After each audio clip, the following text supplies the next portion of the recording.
taking a break? Just like you do. I mean, Joel's there on the end. Yeah. I wouldn't take a break in the middle of somebody's testimony. No, I think it is. Yeah, But I mean, you know, and he always jokes about maybe after we get in public and before the bubble or something. That would be an appropriate time to take a break.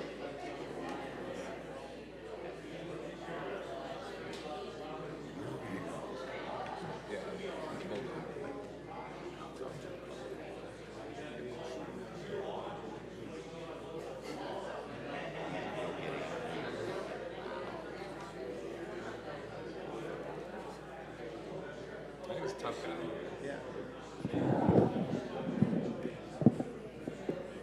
I've been on cases with him and on cases where I'm on the opposite side. Yeah, well, he's got a pretty big gang on the other side, guys.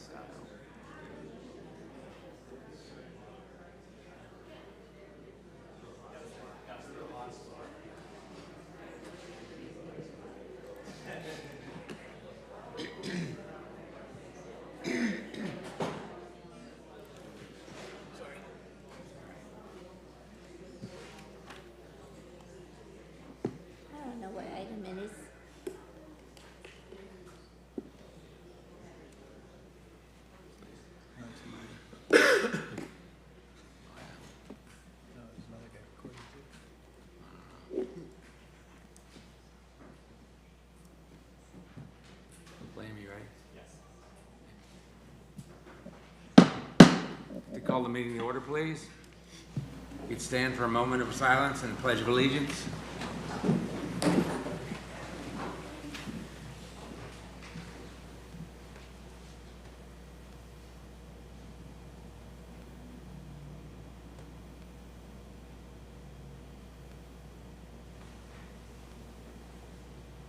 I pledge allegiance To the flag of the United States of America and to the republic for which it stands, one nation, under God, indivisible, with liberty and justice for all.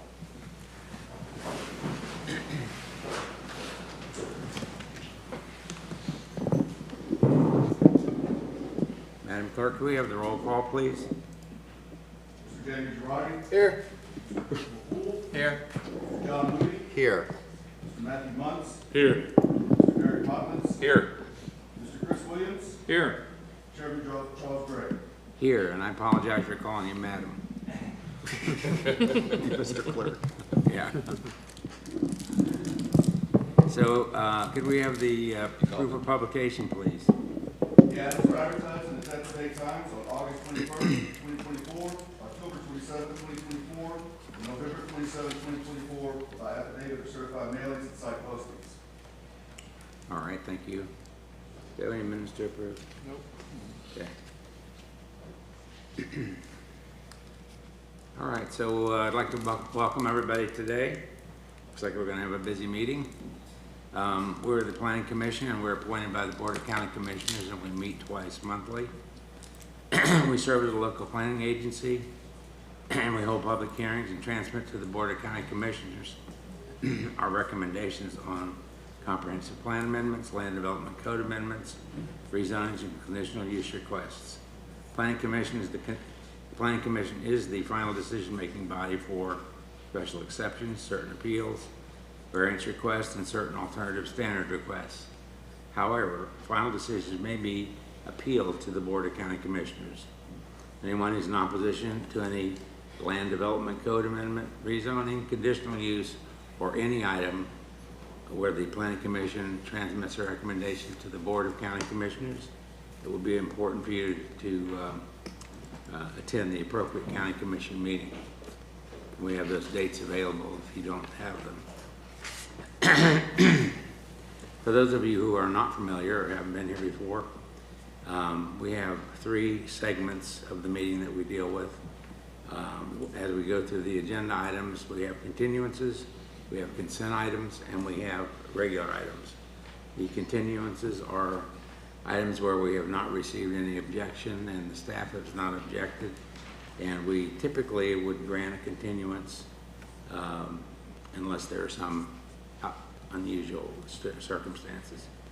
On the consent items, Those are items we'll go through one at a time. Anything that's on consent, once we raise that item for discussion, if you'd like to have it heard, raise your hand. We'll have it removed from consent, and we'll put it onto the regular items. Regular items are those items that will be fully vetted, and everybody will have a chance to speak, both the applicant and anyone that has questions about it.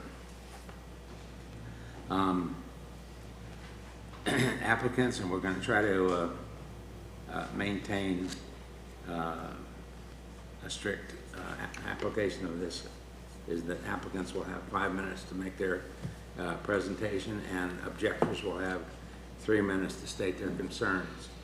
And then following those concerns, the applicant will have an opportunity to come up and answer any questions that were raised during the meeting, and take it from there.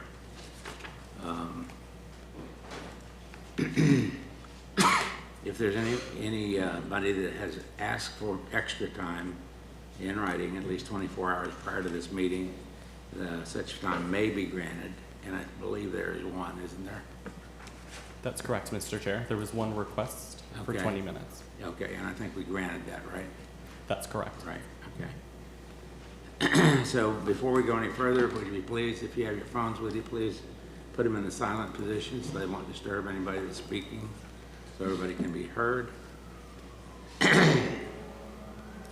And it's important for you to address the board if you have questions, and as a whole, just address the board. We'll be happy to try to help you any way we can to answer your questions.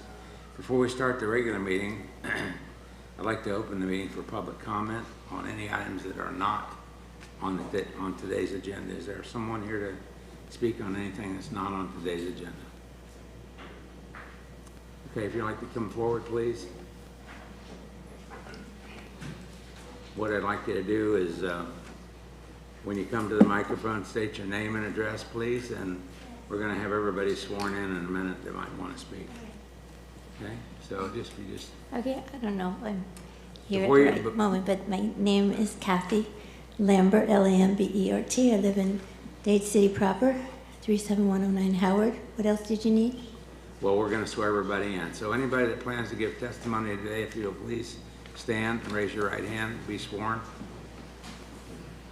Do you swear or affirm the testimony you're about to give is the truth, so help you God? I do.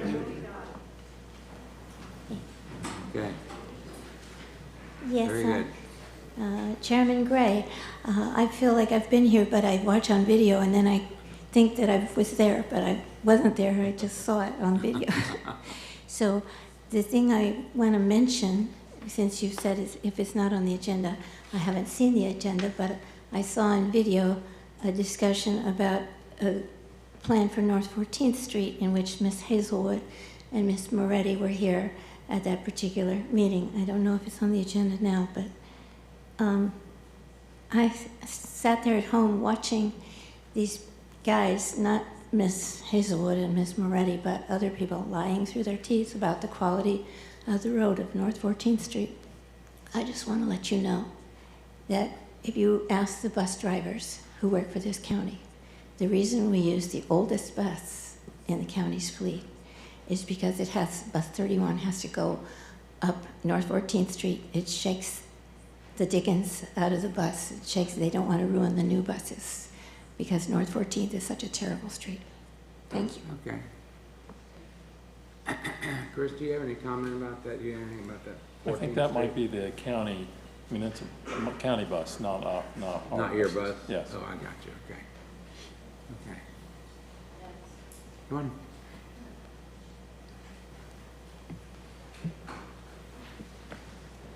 Nancy Hazelwood, 34110, a nice place. Good afternoon to everyone.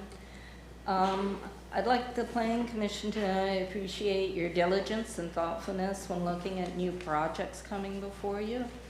You all are very thoughtful on these, and we know, and it's great. Thanks. Also, the Planning Department has its job cut out for it, trying to keep up with the overwhelming number of applications and projects, and I don't know how they're keeping up with all. Certainly, they are doing a good job under these restraints. It would be nice if the commission, county commission, would give the departments and the county funds for more staff, limit the amount of applications they take in, or impose a moratorium so they can play catch up. There is another issue I'd like to bring to the county's attentions. Over and over, we have heard from citizens that moved to Pasco County after studying land use and zoning in the county, and then it's changed from low densities to high densities. They think they have moved to the perfect place for their lifestyle that they want, and just to have the rug pulled out from under them. Is this fair to the citizens of our county? To me, it seems like false advertising. Tall timbers and connected city is just the latest example of this. I should suggest that since the 2050 plan is coming up, is being written, we include some language that keeps the changes from impacting your citizens so negatively. Land use and zoning should be more difficult to change in this county. We also have enough approvals in our county for over the next 10 years at least. It's probably more. Thank you for your attention. Appreciate it. Thank you very much. Thank you very much. Nice to see you again.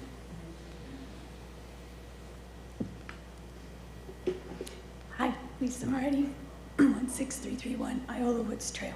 Excuse my voice, I have walking pneumonia. Did you get that all right? Yeah, okay, good. I'm here because, again, we were here at the last commission meeting and we presented the idea that maybe we should have notification to the residents about what's on the agenda in a timely fashion. You have a lot of people here to speak to one of your agenda items today. That's just by luck of the draw, because it didn't show up on the agenda yesterday until late in the afternoon. It's hard to sign up for WebEx in 24-hour notice, ask for extra time when you don't have the item on the agenda. I'd like to request that you try to do this in a more timely fashion that allows for your community to be engaged. Because of that, I also noticed in the files that the community notes from the Evans 80 community meeting, which we produced as a community, were never in the file, even though I know that you received it. I emailed it to all of you. So I brought copies for each of you, and I'd like to draw your attention to the summary especially. Could I have you receive it? Oh, you really need to do that as part of the, I'm sorry? if you want us to receive and file documents related to Evans 80, it needs to be part of the public hearing for Evans 80. So I'm prohibited from speaking during Evans 80 because I spoke the first time when we had a continuance. Well, it still applies to your submission. Well, can you get somebody else to ask that it be received and filed who can speak? I will have them do that then. Thank you. Thank you. Thank you very much.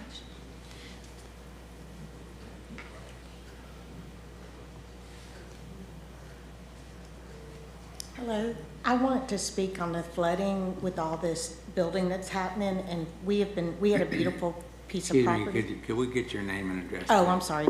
Dorena Lemus, 12518 Fort King Road. Okay, we have to have that for the record because Okay. they're keeping a record of everything that goes on here. So. Okay. Anyway, we had a beautiful piece of property, and because of all the building with this last hurricane came through, and we've been here since 19, our property totally flooded. We have not been able to get on our private road. We have asked for all kinds of help from the county. Nobody will call us back. You know, we finally have reached somebody. The news stations have picked it up, and we're at our wits' end. We don't know what to do anymore. We've tried reaching out to FEMA, and I just think something needs to be done about the drainage before y'all do any more building. Okay, where are you living? Huh? What area are you in? Pasco County, Dade No, City? No, I mean specifically what part? You have a name of a road or something? Oh, Fort King, Fort King Road? right up the street from the hospital. Is there somebody here from the county that can speak to that or answer her questions? David? Yes, Mr. Chairman. The Board of County Commissioners will be holding a drainage workshop, I believe, on February 13th. We have information from the storm impacts, and the board is deliberately going through them now to try to promulgate regulations to effectuate better stormwater management and avoidance of flooding in the future. Okay, and that is, what's the date of that, David? 2/13, sir. February 13th? And that would be here or on the other side? Yeah, I'm gonna check right now. If you just give me Okay. 1 second. Check the calendar. And I'll confirm the date also.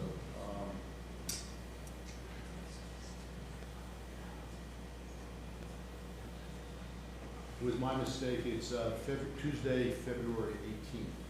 I do not have a location for that meeting yet, but Okay. presumably it'll be on the west side, but we'll have a confirmation shortly. Ma'am, I'll meet you outside and I'll give you my card and then Okay. we'll keep connected. I appreciate Okay. any help we can get. Thank you. Thank you for coming. Yeah. Okay. What's next?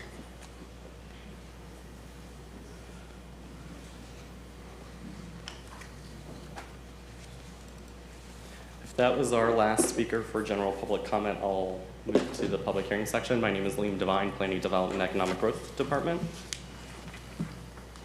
The first item on your agenda is PC1, PDE 25-7845.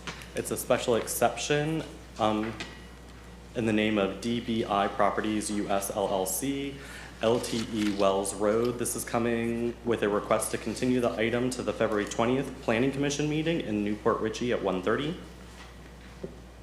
Okay. And, all right, let's do the next one too at the same Yep. time.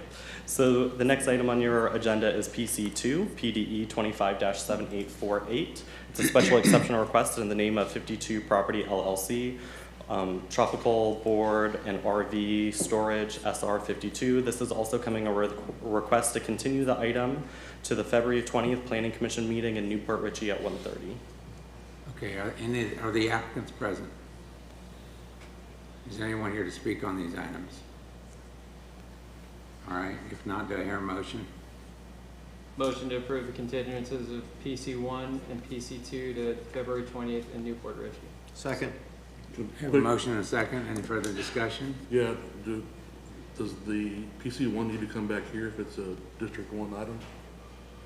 So it doesn't have to be on the side. I can tell you that the Wells Road one did have opposition. We have reached out to that person who's, his name was Stephen Stanley. We spoke to him today. He's okay with it being on the other side of the county, and he will be provided a link to attend virtually. Okay. Okay, anything else, Matt? Nope, that's it. Thank you. No. Okay, so we have a motion and a second. Any further discussion? All in favor, say aye. Aye. Aye. Opposed, like sign? Okay, motion carries. Mr. Chair, the addendum item APC3, PDE 25-7738. It's a zoning amendment in the name of Evans County Line 80 MPUD, Master Plan Unit Development, Evans Properties, Inc. This is actually coming with a request to continue the item to the March 6th Planning Commission meeting in Dade City at 1:30. But I believe the applicant may be objecting. All right, is the applicant present? Okay. Yes, Mr. Chairman, Joel Tu. I'm the land use development consultant for the property owner and applicant.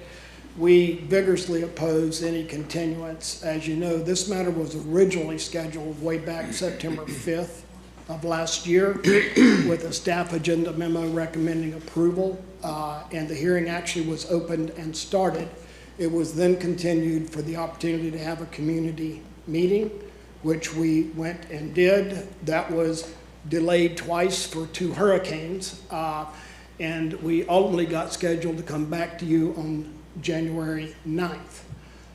On January 2nd, I received an email out of the blue from Mr. Vermillion telling me that he had been told that staff was to change its recommendation of approval.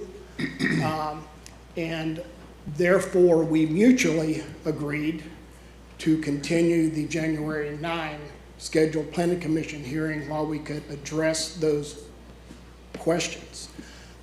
You actually made a motion and you continued this at the public hearing on January 9th to today's date certain. This application has been pending now for almost 2 years, literally 22 months. And You now have before you, finally, which we all received late yesterday afternoon, after me being told on January 2nd that they were changing the recommendation. Late yesterday afternoon, we all received their memorandum now recommending denial. So you have their position today to proceed. We also, in the interim, completely negotiated and finalized 54 conditions, consuming 15 pages of conditions that would apply in the event you see fit to recommend approval of our project. Those have been vetted by PED and the county attorney's office. Mr. Goldstein has seen those and signed off on them in the event we get approval. So our position is you have everything in front of you to either approve it with conditions that have been agreed upon or anything else you see fit to add, or to deny the project. But we respectfully request either a recommendation of approval or a recommendation of denial so that we can get this saga over with one way or the other. So we would like to be heard, please. All right, thank you. Is there anyone here to object? Let's be clear, are you talking about? I just want to know if there are people here that want to speak to this. Mr. Chair, we do have a pretty long list of individuals who would like to speak on the item. Okay. You're recommending, you were asking for a continuance, but the county is actually recommending denial. Is that right? So the request is to continue the item to March 6th in Dade City at 1:38 p.m. There are two alternative motions in your agenda packet. The first alternative motion would be recommend denial of the rezoning request to the Board of County Commissioners. And then the alternative motion number 2 would be in the event Planning Commission chooses to recommend approval of the proposed rezoning, the applicant's conditions of approval, which were reviewed by staff, are attached to your agenda packet. Okay. Staff does have a presentation if so desired. All right. Yes, Mr. Engel.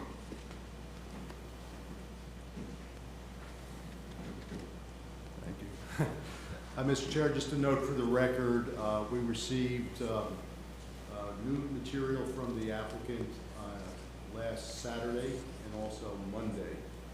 And we were requesting a continuance to have more time to digest that information and also have a meaningful exchange with our county attorney's office. That's the reason for the continuance request. Okay. Thank you. Thank you, David. All right. So you want to go ahead with your presentation? So, just so we're clear for the audience, are you wanting to go in and have the public hearing today on it? Because I'm not sure if you're asking for public testimony on the request for continuance, or if you actually want to go and have the hearing. Well,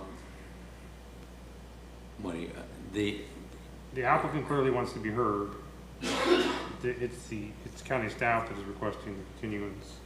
I believe Mr. Engel's position is either continuance or denial. Is that accurate? Yes, sir. Okay. I'm just saying I think you need to be clear with the audience as to whether we're having the full hearing today, or you're asking them to comment only on the request for the continuance. So should we perhaps have a motion as to whether to continue the item or not first, and then from there? Yeah, I mean, to be clear, you could have a full hearing and then decide at the end to continue it. That's your option too, but I wanted to be clear when you're asking somebody to come speak to this, whether it's the applicant or, now the applicant's already spoken to the request for continuance. They haven't done their full presentation on the actual application yet. When the public speaks, I just want to be clear with them as to what they're speaking to, the application or the continuance. So that's why I asked for the clarification. Right. Yeah. Well, but if somebody wants to make a motion on that issue about whether you're going to have the hearing today, I guess you can, that's up to the planning commission. yeah, I'd like to hear what the planning commission feels that we need to move, how we need to move forward on this one. I'm sensitive to the fact that the applicant has been working on this for 2 years. I think that's a long time, but at the same time, I think there must be good reasons for the county to ask for either continuance or denial. So without hearing all the facts, it's going to be hard to make a decision. So I'd like to have the flavor of the board, here, if you want to make a motion. Well, part of it's being respectful of the time of all the people that showed up here to make a present, make a comment on this. This has been continued a number of times, and these folks have kind of been kicked down the road as well. So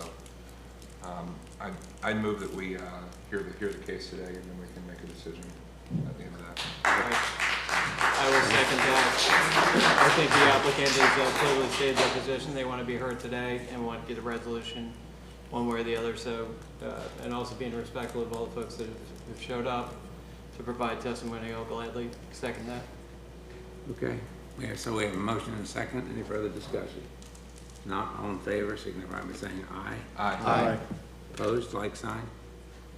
Okay, so we'll hear it today, but I'd just ask you, we're gonna have to do this, there's a lot of people here, do this in an orderly fashion.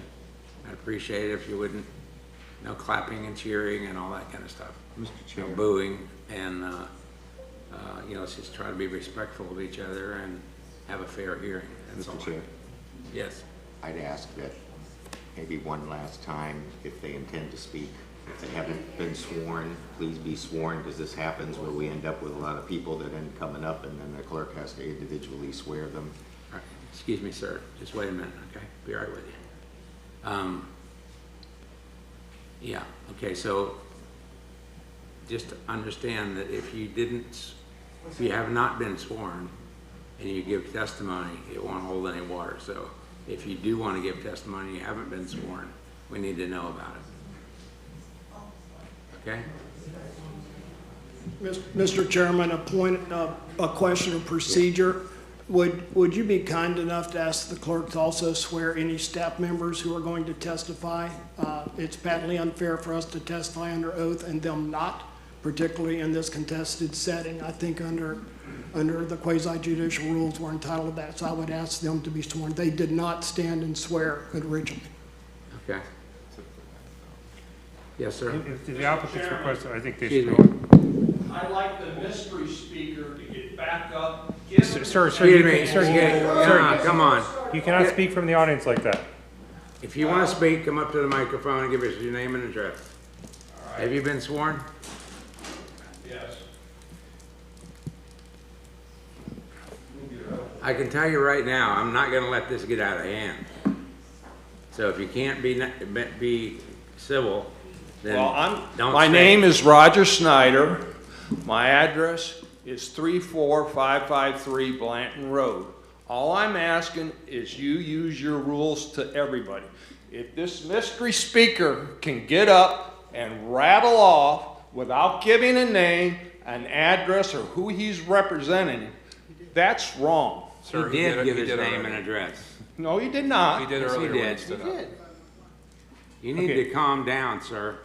Okay, so. Get your facts right. So to the specific request, in an abundance of caution, when we do swear everybody in, staff, if you can go ahead and swear in as well, go ahead and do that.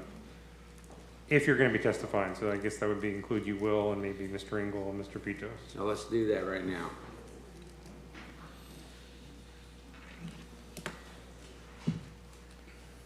And anybody else in the audience who's not sworn in, please do it now. Thinks they might. Do you swear or affirm the testimony you're about to give is the truth, so help you God?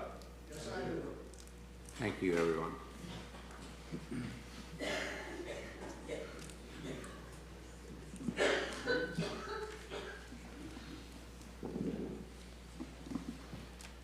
Good afternoon, members of the Planning Commission, William Vermillion, Planning Development and Economic Growth. Before you today is the Evans County Line 80 MPUD item PDE 257738. Here's a general location of the project site at the north of the intersection of Blanton and Lake Iola Road. This request is a rezoning from AC Agricultural to MPUD Master Plan Unit Development District to allow for the maximum development of 300 multifamily units, 100,000 square feet of support commercial, 1.5 million of square feet of light industrial on approximately 80 acres. It should be noted that the conditions of approval that you have today have been edited by the applicant to distinguish that the 300 multifamily units are platted townhomes and platted condominiums. approximately 0.3 miles from the I-75 interchange. Here's an aerial of the subject site, the current zoning reflecting AC agricultural, the future land use reflecting EC employment center. Here is an overall context map showing the red subject site, I-75, the large category wetland, and County Line Road to the north. Here is the applicant's proposed master plan showing the industrial non-residential sites with the multifamily site that can also be used for industrial. There's one variation with this application from LDC 901-6011, street design and dedication requirements. The applicant seeks to not provide an interconnection to the east or to the north. And for the comprehensive plan consistency report, I'm going to turn this one over to Nectarios Pitos.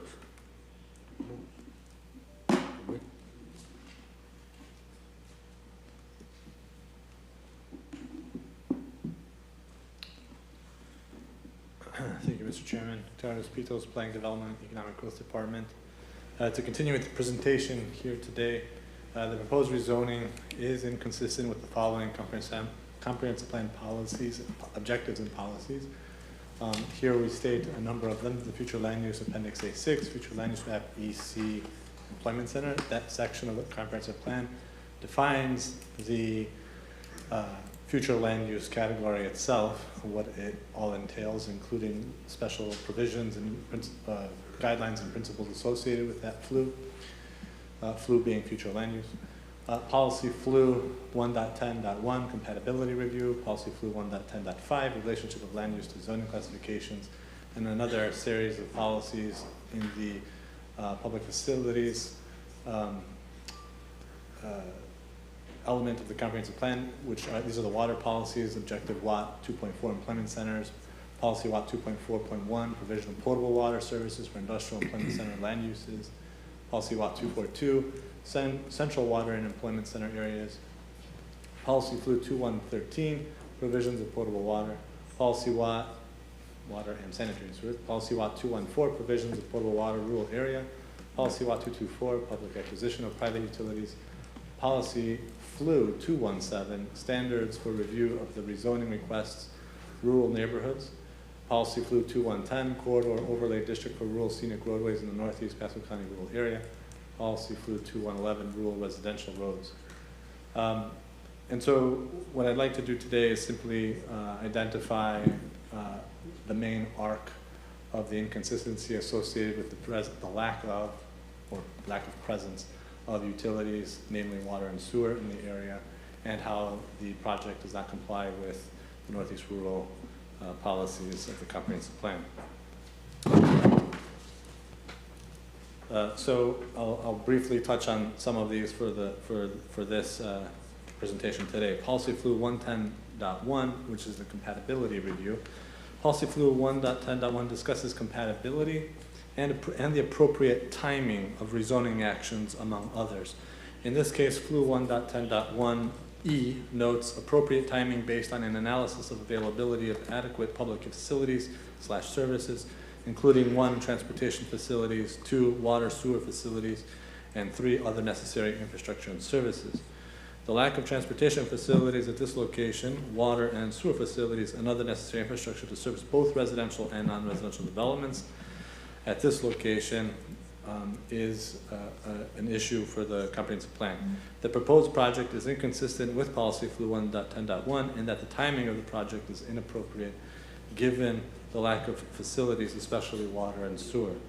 Policy FLU 1.10.5 is the relationship of land use to zoning classifications, and in this policy it notes that a property owner is not entitled to all zoning classifications or the most potentially dense or intense zoning classification within a land use designation. Numerous planning, timing, compatibility, public facility, and other generally acceptable planning issues affect the appropriateness of assigning a particular zoning classification or approve a particular land use with regard to a particular parcel of property. That's what the policy states. There are no public water or sewer utilities to service the density or intensity of the proposed development. Additionally, there are no parks, public spaces, or public services such as police within proximity. The nearest Pasco transit facility, for example, is at the Pasco Hernando State College, which is about 6 or so miles away. Finally, with regard to policy flu 1.10.5, the Lake Iola Road is a rural residential road, and we'll talk a little bit about that shortly, which does not and cannot have the adequate and typical pedestrian infrastructure and amenities in its rural cross-section to support the density or intensity of the proposed development. Moreover, Lake Iola Road cannot have this infrastructure as it must maintain its rural appearance cross-section as a scenic roadway, and we'll talk a little bit about that shortly. As far as policy WAT 2.4.1, provision of potable water services for industrial and employment center land uses, and policy WAT 2.4.2, central water and employment center areas, we notice in those policies that there is a mandate for an evaluation of whether, quote, potable water services are available or whether additional potable water improvements are necessary in order to support the desired location of industrial land uses and employment center land uses, and places a high priority on central water improvements. In this case, public utilities are not within reasonable distance of the proposed development, as there is no water and sewer service in this area to support the proposed residential and non-residential development. At this time, as I understand it, the nearest connection point is approximately 10 miles away from the subject site. Policy flu 217, this brings us to the Northeast rural policies. This policy speaks to standards for review of the rezoning requests in rural neighborhoods. So policy flu 217 contemplates rezonings occurring within the Northeast Pasco County rural area, which is rural area number 1, meeting specific review criteria to protect surrounding rural neighborhoods. I'm not going to go through each and every one of them, but if you were to look at the policy, it's clear that the policy is not only applicable to residential development, it also contemplates how commercial and other non-residential uses interrelate with the residential scope, which is the Northeast rural. And the agricultural scope, of course. Pursuant to policy flu 217, the policy outlines a series of criteria that have not been addressed by the proposed development as it relates to the development of multifamily residential, as well as design compatibility with the character of the rural area. Additionally, non-residential entitlements are not exempt from addressing the criteria of this policy. These also have not been satisfied with the proposed project at this time. Policy flu 2110, corridor overlay district for rural scenic roadways in the Northeast Pasco County rural area. So policy flu 2110 requires that any proposed development on a designated rural scenic roadway comply with the Land Development Code standards for land development along rural scenic roads. Lake Iola Road, which is where access would be for this particular subject site, is a rural scenic road per section 604.4 B1 of the Land Development Code. It's also identified in the comprehensive plan. The proposed development is inconsistent with the comprehensive plan since it does not adhere to the scenic roadway standards of the Land Development Code. Pursuant to policy flu 2110, corridor overlay district for rural scenic roadways, roadways classified as either rural scenic road or rural residential road shall be critical to sustaining and maintaining the rural character of this area. And so Lake Iola Road is classified as a rural residential road as set forth in the Land Development Code, section 604, .4B1, and shall be designed to the rural typical cross-section as depicted in figure 604-3 of the Land Development Code, which is consistent with flu 2111 and flu 2112, which I'll get into now. So policy flu 2111 is rural residential roads. This policy states Pasco County shall recognize the importance of rural residential roads within Northeast Pasco County rural area for the purposes of protecting rural character and shall ensure that these roadways sustain and maintain this character. In accordance with this policy, as set forth even in the Land Development Code, section 604.4, figure 604.2, Lake Iola Road is identified as both a rural residential road and scenic roadway. It would be inconsistent with the comprehensive plan to situate more than rural density and intensity, whether residential or non-residential, along rural residential roads or scenic roadways of the Northeast Pasco County rural area, as it would detract from the intent of preserving the rural character of the area and does not uphold the intent of policy for 2111.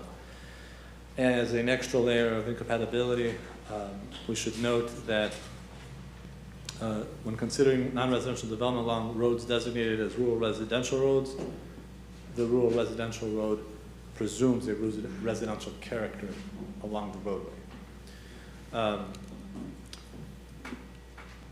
And that completes the analysis in terms of the policies and the comprehensive plan associated with utilities, water and sewer specifically, and the Northeast rural criteria. The land development code sections will be presented by Mr. Will Vermillion. These are the follow-through land development code provisions to the policies that have just been mentioned from the comprehensive plan. All right, Terry, any questions? Yeah, I got a lot. Yeah. I got a lot. John, go ahead, John. One, I'm gonna ask, can we slow down? You just went through, I don't know, like a dozen policies and objectives from the comprehensive plan. And you said that the development doesn't comply with these policies and objectives. Then you didn't, for most of them, you didn't explain why. And being that I don't have our 2,000+ page comprehensive plan memorized, I don't have the text of those policies. I'd like to see the text of those policies and an explanation of why. But let me ask a question about sewer and water since we're making it. Actually, let me back up.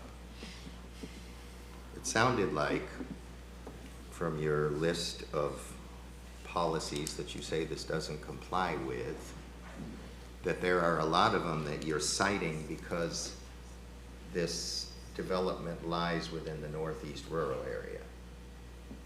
Is that correct? Many of the particularly the policies on compatibility have to do with the timing of the project. I understand, but it's because they're in the Northeast rural area. In that the Northeast rural area, being mainly agricultural, I've not seen utilities extended through them. I understand that. What I'm saying is there are certain policies that you're applying to this development because of its location being Yes. within the Northeast rural area. Yes. If it wasn't in the Northeast rural area, then those policies would not apply? For instance, scenic roadways? Yeah, scenic roadways is particular to the Northeast rural overlay area. Okay. However, policy flu 217 is cross-referenced and applicable within rural areas 2, which is the rural transition area, Right. rural area 3, which is rural character area, and rural area 4, which is the rural neighborhood protection area. They go back and reference 217.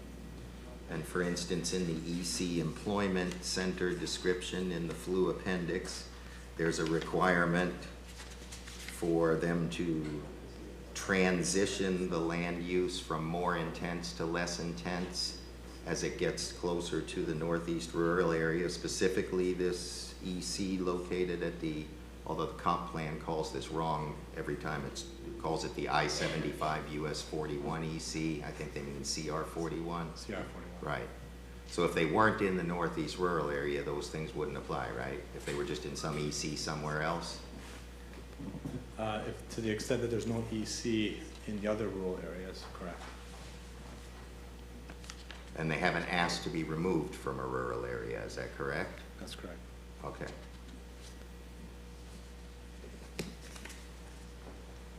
The reason that I ask that, folks, is there's a group of rabble-rousers on Facebook that want you to think that this applicant has asked to be removed from the Northeast rural area. He has not. And there are certain provisions of the Land Development Code and the Comprehensive Plan that they will have to adhere to if this is approved, and I don't know whether it will be or not, that they wouldn't otherwise have to if they weren't located in the Northeast rural area. So when the Facebook people tell you that this application is a de facto withdrawal from the Northeast rural area, they should probably go back and review the comprehensive plan and the Land Development Code and know what they're talking about before they post misinformation on their Facebook group. Now let me ask you about this, Mr. Pitos. What policy you didn't mention in your list was what about policy SEW 3.1.6? And I'll ask you this first before I ask you. Is EC a higher land use than Res 3?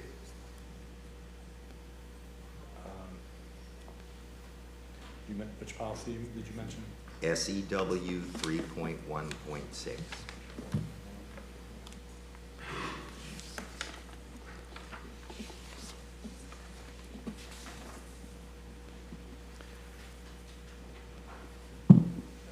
EC is a higher future land use category than Res 3. So I have this policy in front of me. It says Pasco County shall require the installation of a central wastewater treatment plant in accordance with the county sewer use ordinance where connection to an existing central sanitary system is not available and the development is located in an area designated by the future land use map as Res 3 or higher, which is why I asked you the question, and A, the development consists of more than 25 residential units, which I guess this development does, and B, the net residential density is more than 3 units per net acre, and I guess 300 divided by 80 is more than 3 per net acre, is that correct? Yes. Okay. So so does this policy not apply? It does. It does apply. So It's he shall require, Pasco County shall require the installation of a central wastewater treatment plant. Then there's policy SU 3.2.6. Does that apply to this development? 3.2, Yeah, 0.6. 0.6.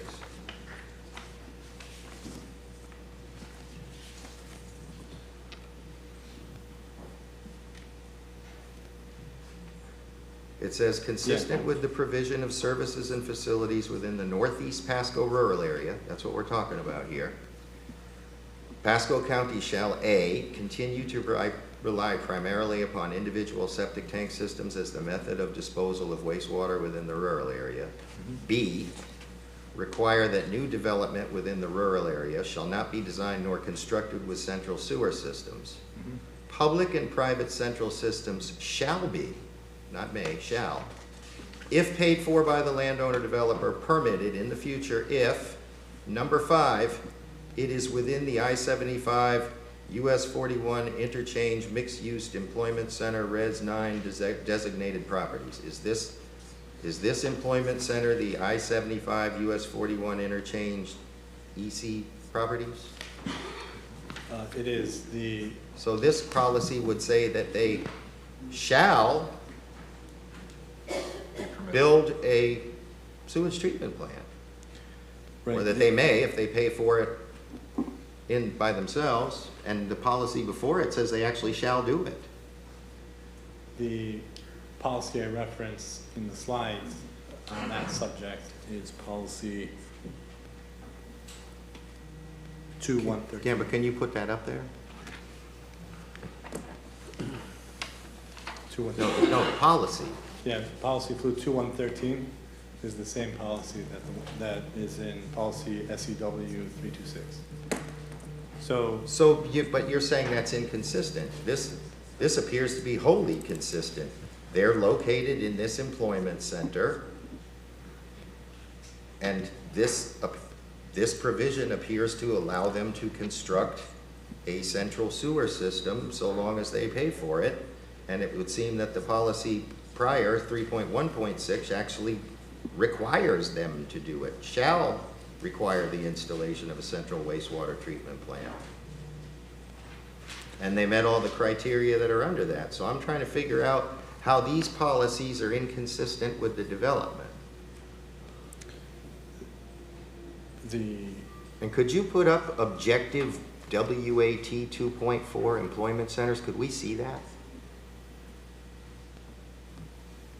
And policy WAT 2.4.2 central water and employment center areas? Can you put that up there?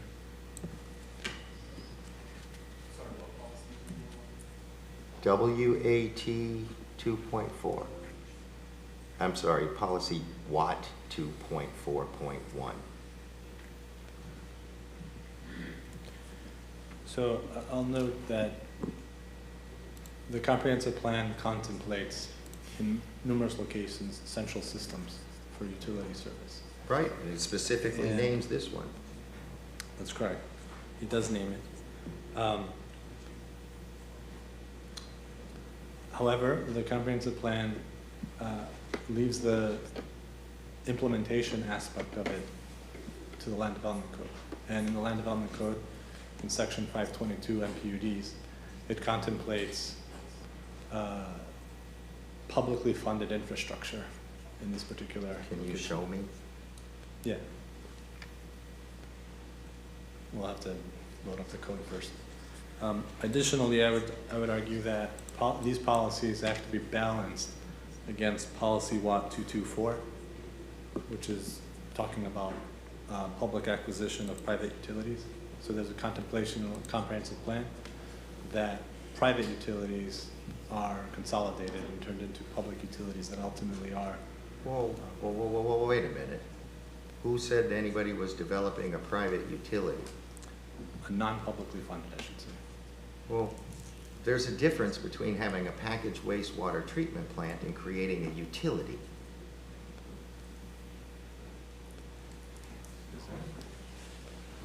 I would be able to. A utility is I provide service to other people other than myself. If he provides service to himself, he hasn't created a utility. And I would tell you, I would not be up here supporting the creation of any private utilities. Yeah, but that wouldn't be a central system. That would be a private system, an Well, individualized system. Yeah, but we're confusing this. This doesn't say a central system, it says a central wastewater treatment plant. Doesn't say a private utility system or central system. I can appreciate, and I quickly, before I got here this morning, and I'm gonna say this too. Systems. I'm a little perturbed too to get this agenda at 3 o'clock in the afternoon, the day before the hearing, the most contentious case that this planning commission has probably heard in a year. Okay? I get it, and I get a list of comprehensive plan policies. I'm supposed to read those and be prepared to make a judgment, make a decision. And I'm asking you to put these up on the screen because I read some of these. And don't get me wrong, I understand the staff's recommendation for denial, but what I see with this litany of policies is that you guys went and grabbed a bunch of policies out of the air without actually reading them or understanding them, grasping at straws. I understand. Some of which are not even applicable to this project. And I'm gonna tell you, I've been working with the applicant's attorney for many, many, many years. He's a sharp cookie.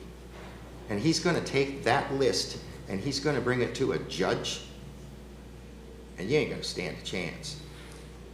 If you wanna come in and make a recommendation for denial, and I'm still wanting to hear the whole rest of this case, wait, then you need to make sure you pick the policies that actually apply to the issues of the development. A lot of these say that the county is going to prioritize bringing utilities to this particular employment center. He could go down there to a judge and say, hey, the county's not following its comp plan. They didn't prioritize getting utilities to my property. What say you to that? The timing, compatibility review is the key. When was the employment center created? In 2005, but I will say in that 2005, to the argument 20 years ago. Understood. But I will say that you're suggesting that the Planning Commission hasn't had enough time, to which the Planning and Development Economic Growth Department, our primary recommended motion was a continuance. Well, okay, so let me ask this question. This is one's really nagging at me. We came in here September 5th, and there was a staff recommendation of approval. I look at this case today, and I'm sorry because since I got it so late yesterday, I didn't get a chance to actually go look at the MPUD plan that was included in my September 5th agenda, but if I recall, in the previous version of the MPUD plan, all of the warehousing and industrial was on the east side, I'm sorry, was on the west side and the apartments on the east side. It looks like they've been flip-flopped. Is that, I see, they're shaking. So this is the same. So what's changed? You come in here on September 5th and there's a recommendation of approval. And we come in here today with the same exact development and now there's a recommendation of denial. So, and I'm not saying, and I'll caution my colleagues and the county attorney, just because I ask a question, that doesn't mean I'm predisposed to a certain position on this case. We know you, John. It doesn't mean I'm a flip-flopper either, I just want to get all the facts. What happened? Why the change of heart here? Mr. Moody, may I address that, please? I yield. Okay. Thank you. So the letter, the memorandum that was presented to the Planning Commission in their packet in September was it was an approval recommendation with conditions. Things have changed since that September meeting when the applicant asked for a continuance. Number one, the Board of County Commissioners is entertaining 2 other separate projects that had a similar situation where they wanted to get zoning subject to water and sewer. And the board rejected that overture twice. Number 2, we are very much towards the end of the 11th chapter of the 12th chapter book with our comp plan. And we learned that the road infrastructure up in this area is currently inadequate from a planning standpoint because of all the traffic and trip generation coming from the north of Fernando County. So I had spoken, I had a conversation with Mr. Tu well over a month ago, and I wanted to explain that we would prefer, because of the implications of this project, that we dealt with this in the comp plan, because we're going to be adopting a comp plan this year. And Mr. Tu wasn't willing to discuss that on the phone. So that's what's changed here. We have new information, and frankly, I'll take responsibility. That memo that came out in September was under my cover, and I am glad that we've retracted it and we're doing the right thing in our opinion profession. Okay. I appreciate the explanation.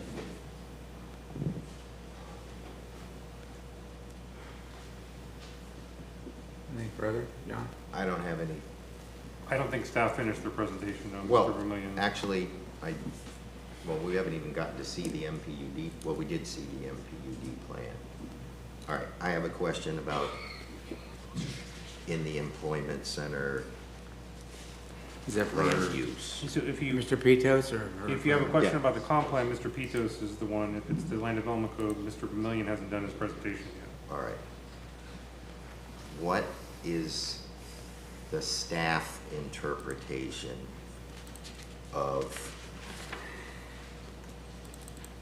and I'm looking at, from the flu appendix, the description of the employment center, and I'm looking at the locational criteria 2E. Maintain compatibility by providing a transition of land use types, densities, intensities, and heights to buffer existing neighborhoods and uses from non-residential areas.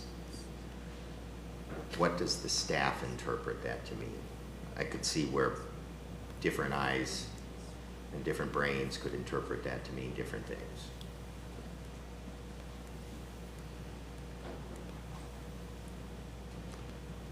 I mean, I think it's a fairly straightforward provision. It's talking about ensuring that the land uses that may find themselves adjacent to one another are compatible.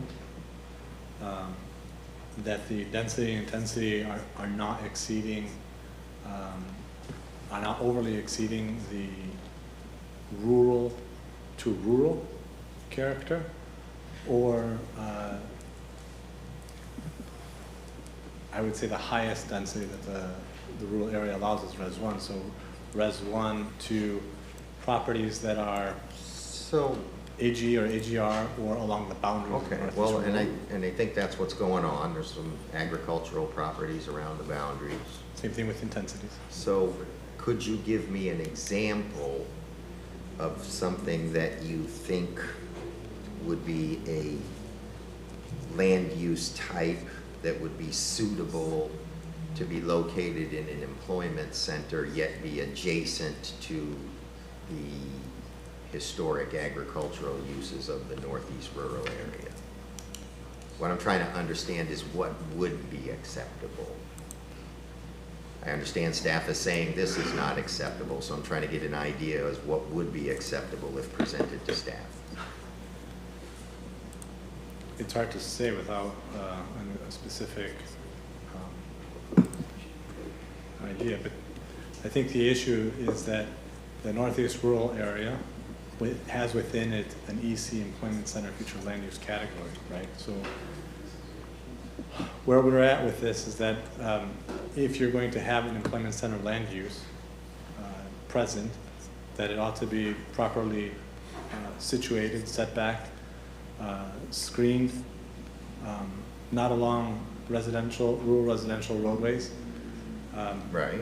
You're not going to, in employment center land use such as that listed in section 522.5, for example, wouldn't be necessarily incompatible with the EC flu.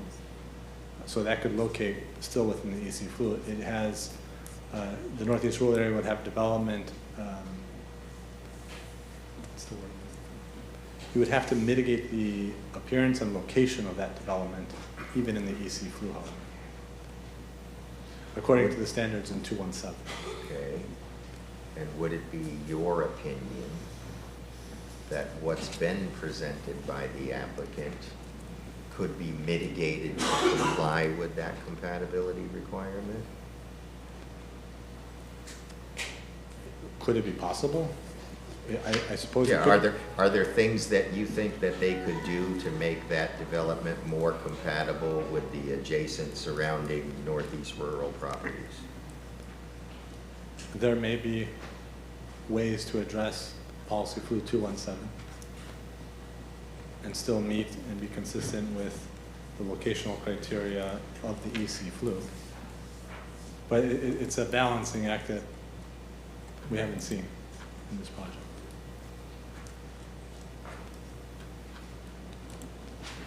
Okay. I don't have any more questions. Okay, anyone else?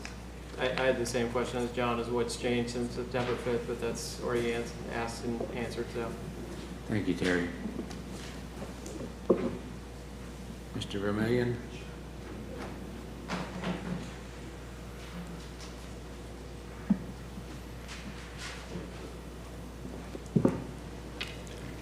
William Vermillion, Planning Development, Economic Growth.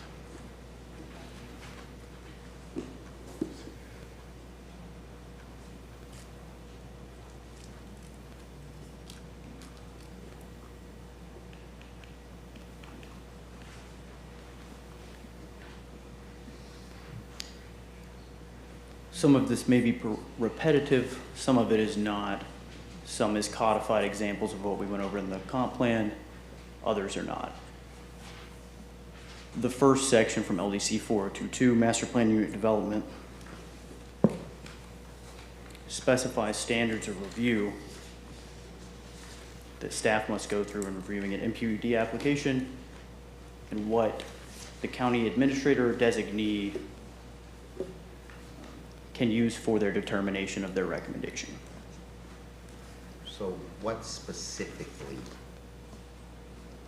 is, what specific part of 402.2F have they not complied with? Perfect. So LDC 402.2F, this section of the code lays out these components like I previously mentioned. There's 3 in total, 2 that are of worth note today.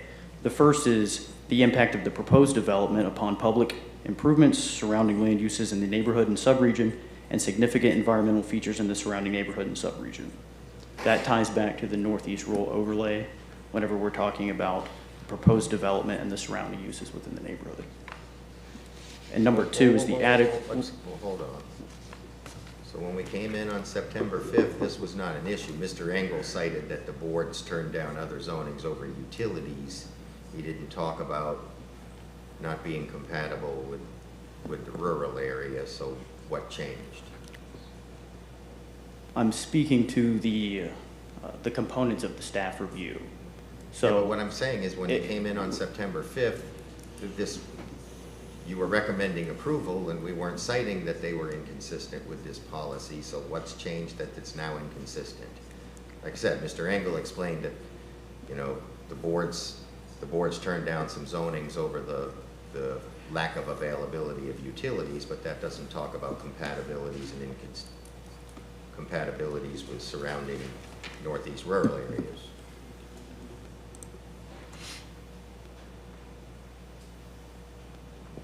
Mr. Moody, I did speak to that. I didn't just speak about transportation. I also indicated that we've gotten a lot of new data in regarding traffic and surrounding area impacts in this area. And what's changed is we have more information now, and that's why we had asked the applicant to work with us through the comp plan process to address all these issues, so we can have orderly, well-planned development in this critical area of the county. We've been also, through the fall and into December, a number of large property owners are following the Evans project, and they have indicated that they want to also do high-intensity development in this area.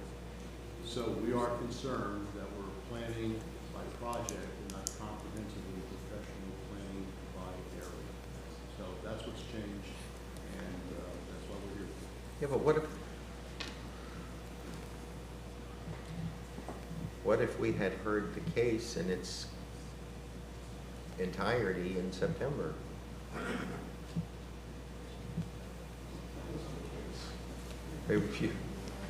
You were recommending approval. Well, we never recommend, we did. And new information was available and the applicant requested a continuance. Okay. Go ahead, Will. And again, sir, I'm fully responsible for that original agenda memo, so it's not the staff. I'm the one who came out under my signature. Go ahead. perfect. So the second of which touches on the utilities issues that we just talked about. The second criteria for staff review in terms of recommendation of approval or denial is the adequacy of existing public services and facilities serving the proposed development, including transportation systems, utilities, fire, and police protection. But doesn't the comp plan, I read the policy that said that they could, if they pay for it, build their own central wastewater treatment. But it says the adequacy of existing public services. It's not existing currently. Well, why would they need public services if they're allowed to build their own? Well, I'm telling you the standards of review say existing. That's part of the recommendation of denial is because of the existing. I understand. Go ahead.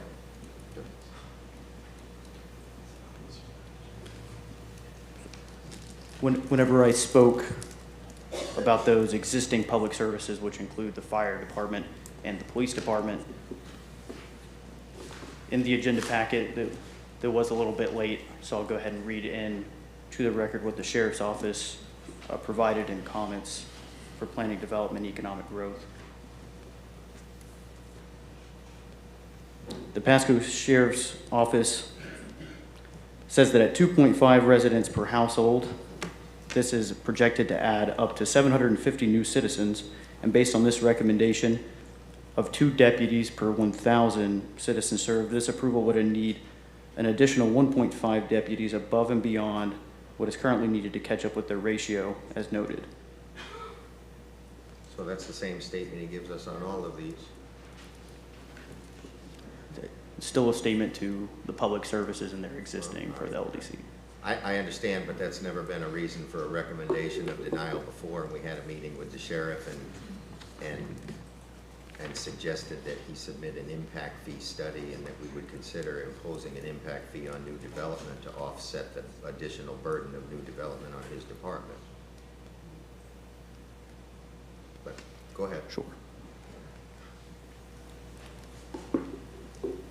The other section, LDC 604, the Northeast Pasco Rural Protection, I believe that we have covered that in depth. Essentially what staff is saying with this section is the applicant as currently proposed isn't complying with 6044 to include the extra buffering and trees and the rural typical section that otherwise would be adopted as currently proposed.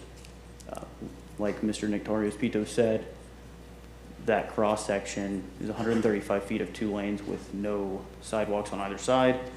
As of now, with the conditions proposed in the master plan, there's not enough right-of-way dedication being done by the applicant to even accomplish the Well, rural have you typical. asked him for it?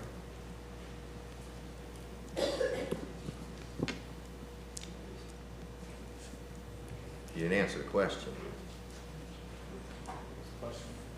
Have you asked him for the? Mr. Vermillion is saying that if the right-of-way is insufficient to provide the necessary facilities within the right-of-way, and that the applicant isn't giving the right-of-way for those necessary facilities, and I asked, have you asked the applicant if he'd give the right-of-way?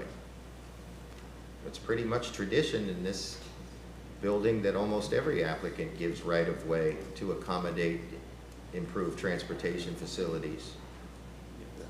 Mr. Moody, to answer your question, there is assuming you were to approve this, and I'm not saying you would, there's a condition 16 that requires the applicant to give 57 feet of right-of-way from the center line for Lake Iola Road. So is 57 feet from the center line adequate for those facilities?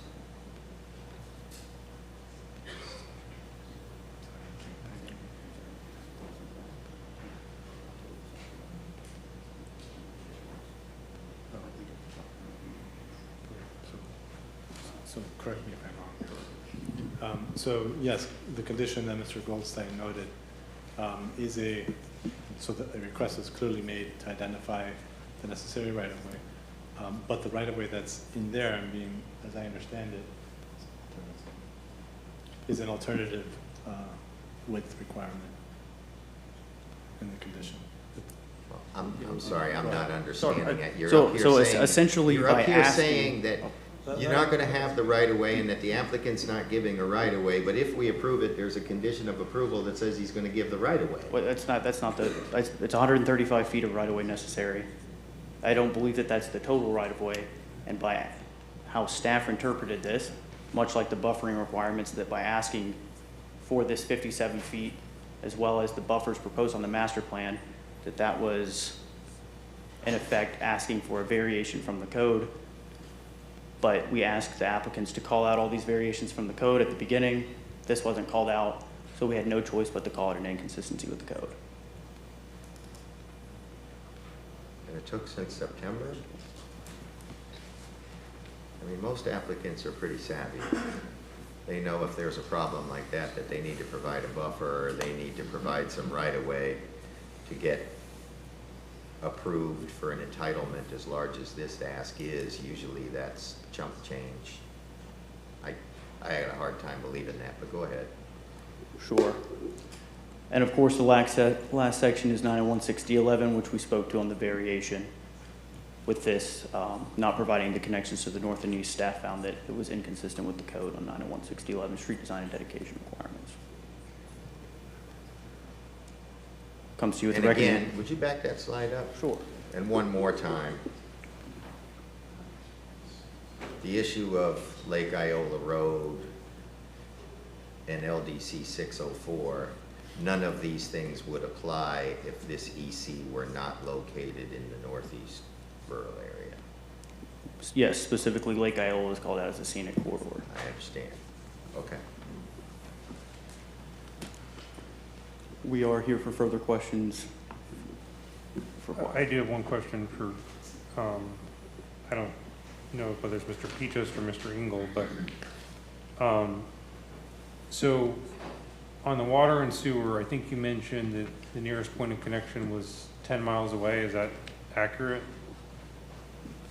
Yes, sir, that's the approximate distance to public utilities. So would it, let's put aside the road discussion just for a second, but in terms of just water and sewer, is your position that this employment center would be supportable from a utility perspective if those connections were made 10 miles away? If that actually existed, if those connections that are 10 miles away existed to this employment center, they were public connections, not the private utility system, which you made it clear that you would not support for other reasons.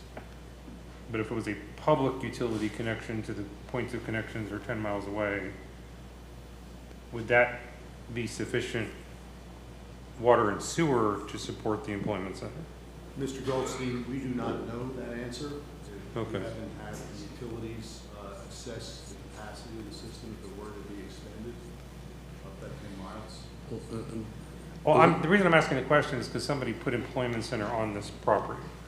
So I'm trying to figure out what, and your denial recommendation is fairly clear because it's a lack of water and sewer transportation. I'm just trying to figure out at what point in the future would there be adequate infrastructure to support an employment center in this location? Is it when there's a connection 10 miles away? That's what I'm asking. We do not have an answer to that question. Pasco County Utilities has not provided a capacity analysis. The hypothetical, if we extended water and sewer in that area, public utilities, if we had adequate treatment capacity and water capacity to serve this location. Keep in mind, this is where the EC was put in place in 2005, 2006, and a lot's changed in the county since that time. And we are focusing all of our utility attention on our urban service areas. We're getting a lot of apartment development, a lot of industrial development, and this is not area has not been prioritized. So, yeah, I'm only asking the question because it appears that the crux of your recommendation is that this rezoning is premature because there's inadequate infrastructure to support it. That's correct.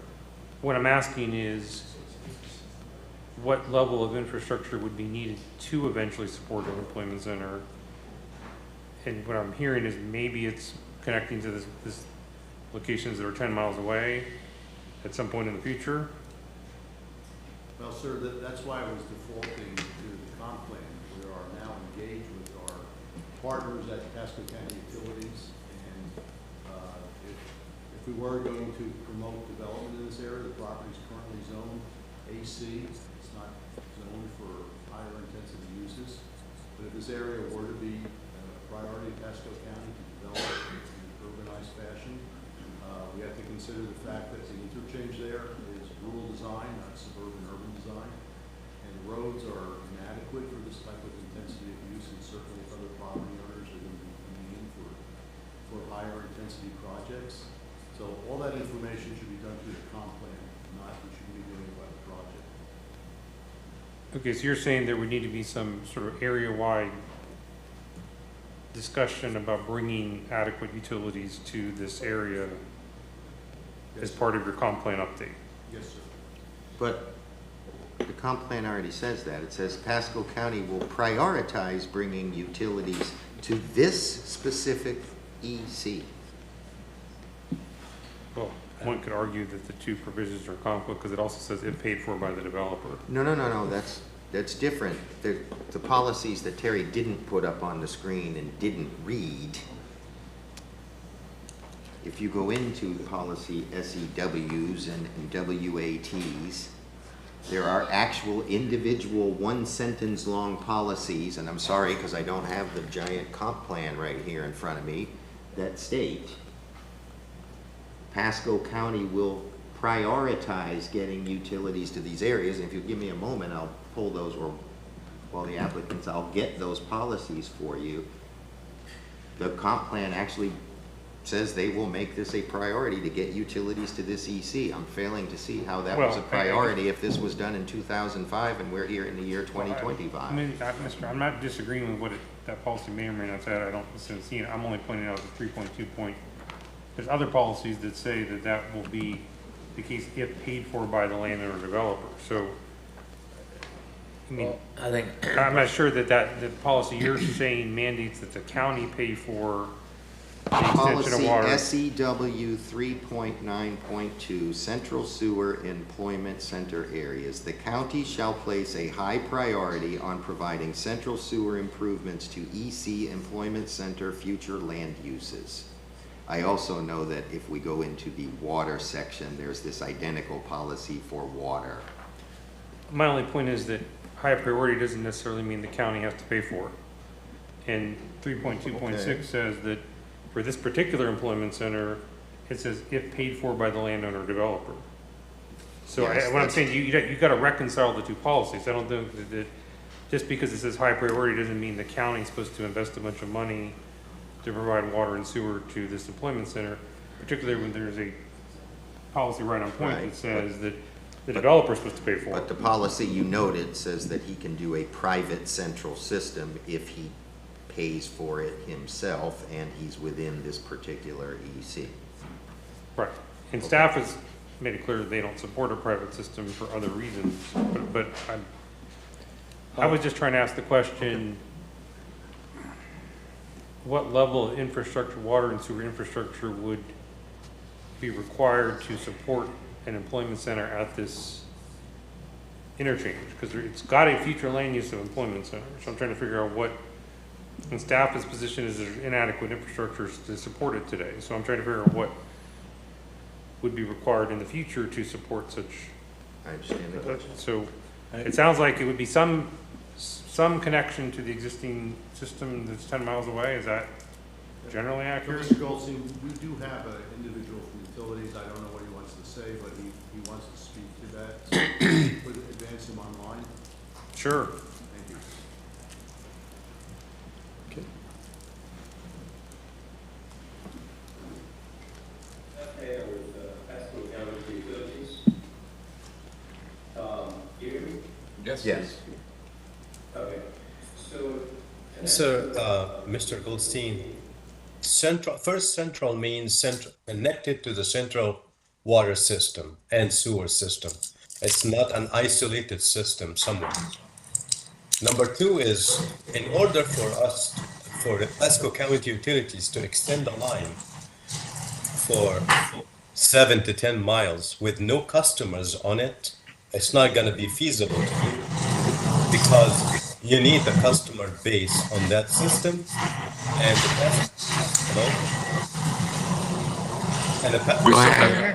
and the Pasco County Utilities customers is the one.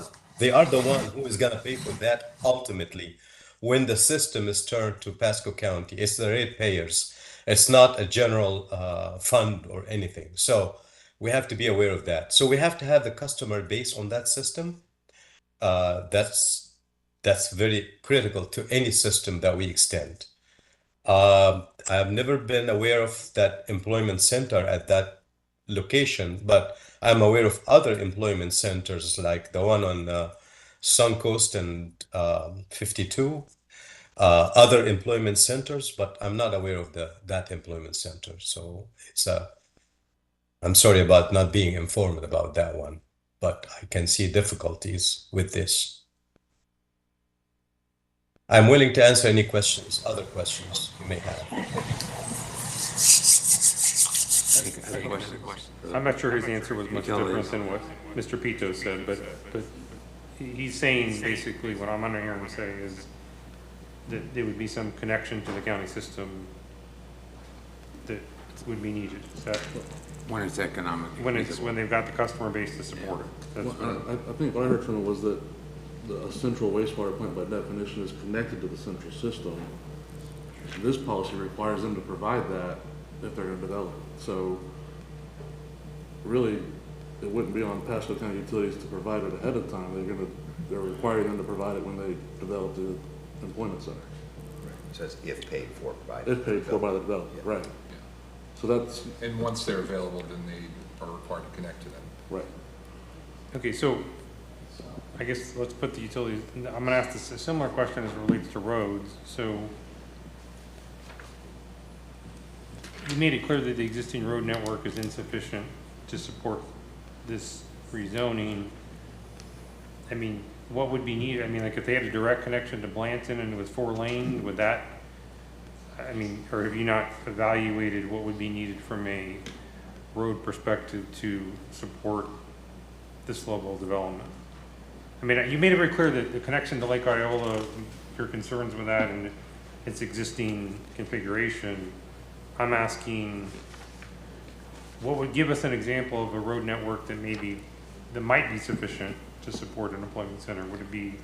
I would default that to David's answer, which is we have to look at that from a Pasco 2050 comprehensive plan standpoint. The reason is because Blanton Road itself is a scenic road as well, according to the same policies. So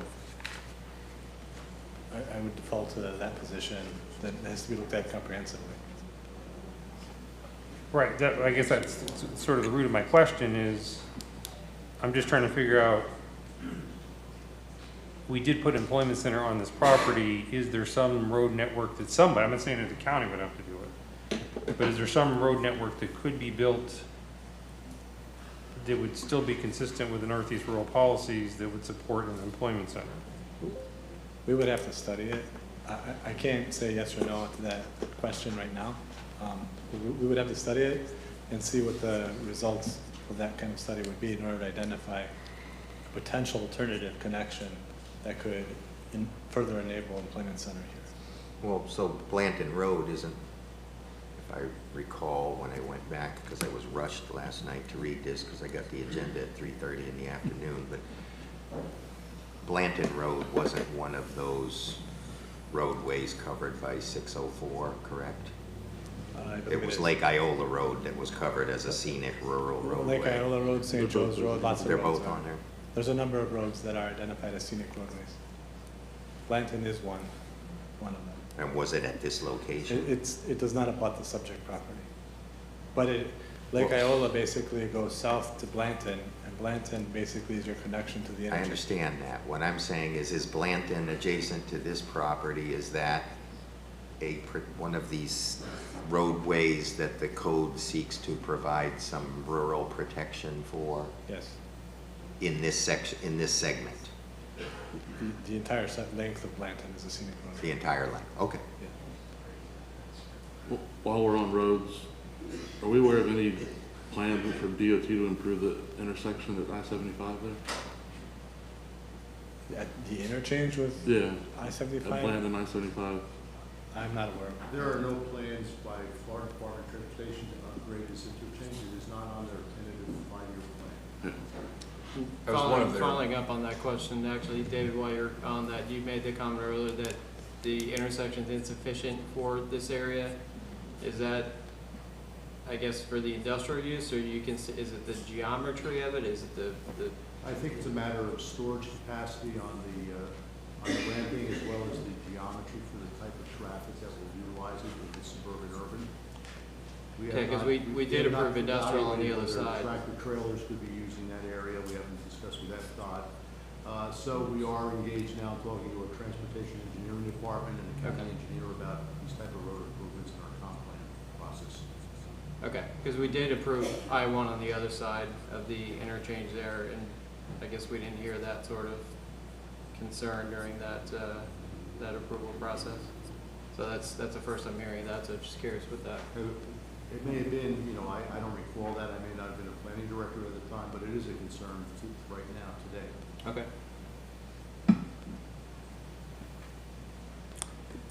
Okay, any other questions for Mr. Pitos? Are we still talking land development code? Well, I think he finished his presentation on the land development code. I think the chair just asking, does anybody have any additional questions before we let the applicant speak? Yeah, I think I'll bring this up now to get staff's input.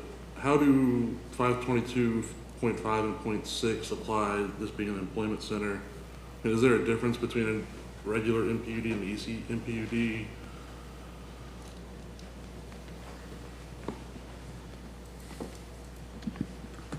Yes, there is. The reason that these aren't referenced on the slide specifically is we were advised to use the comprehensive plan at the time of submittal of this application, which Mr. Tu said was 22 months ago. Relying on the 2023 comp plan, the omnibus from 2024 hadn't happened, which didn't require this MPUD to be an employment center MPUD officially. So those provisions of the LDC were struck from this slide here. But to answer your question, there is a difference in the development standards from a regular MPD, which include uses like support commercial. So this application was before we had an EC MPUD designation? It was before it was required by the FLU and the omnibus that was approved in 2024. since this application was submitted in 2023. In 2023, you could submit either an ECMPUD or an MPUD. Okay. In 2024, the board changed that so that you could only submit an ECMPUD. Okay. And what's the substantive difference? The ECMPUD has very specific standards in the Land Development Code for ECMPUDs that don't necessarily apply to a, what I'll call a regular MPUD. All right, so It's arguably more restrictive on some of the permitted uses, has additional design standards in it. right, that's what I gathered. So that takes me to 522.6. We have this area-wide employment center planning process. With the intent of the area-wide employment center planning process is one method for determining the required mix for an individual application project site. So if that's one method, that would suggest to me there's other methods. Was an employment center planning process undertaken for this employment Are center? you asking, was there an area-wide plan developed for this employment center? Yes. Staff, can you answer that question? I don't believe so, but No, sir. Okay.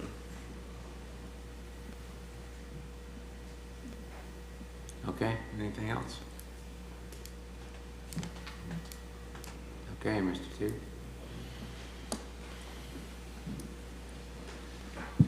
Thank you again, Mr. Chairman. Again, for the record, Joel 2, and I am a land use consultant for the applicant.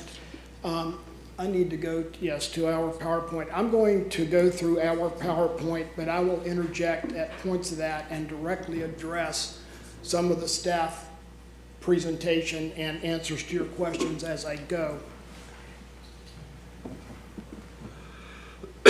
We have a full team with us. Ron Pienta is the former planning director for Hernando County, now in private consulting with Coastal. He's here as our planner. Mike Razor is our transportation consultant. Mike did the transportation analysis in this case, which was approved by the county transportation staff prior to September PC hearing.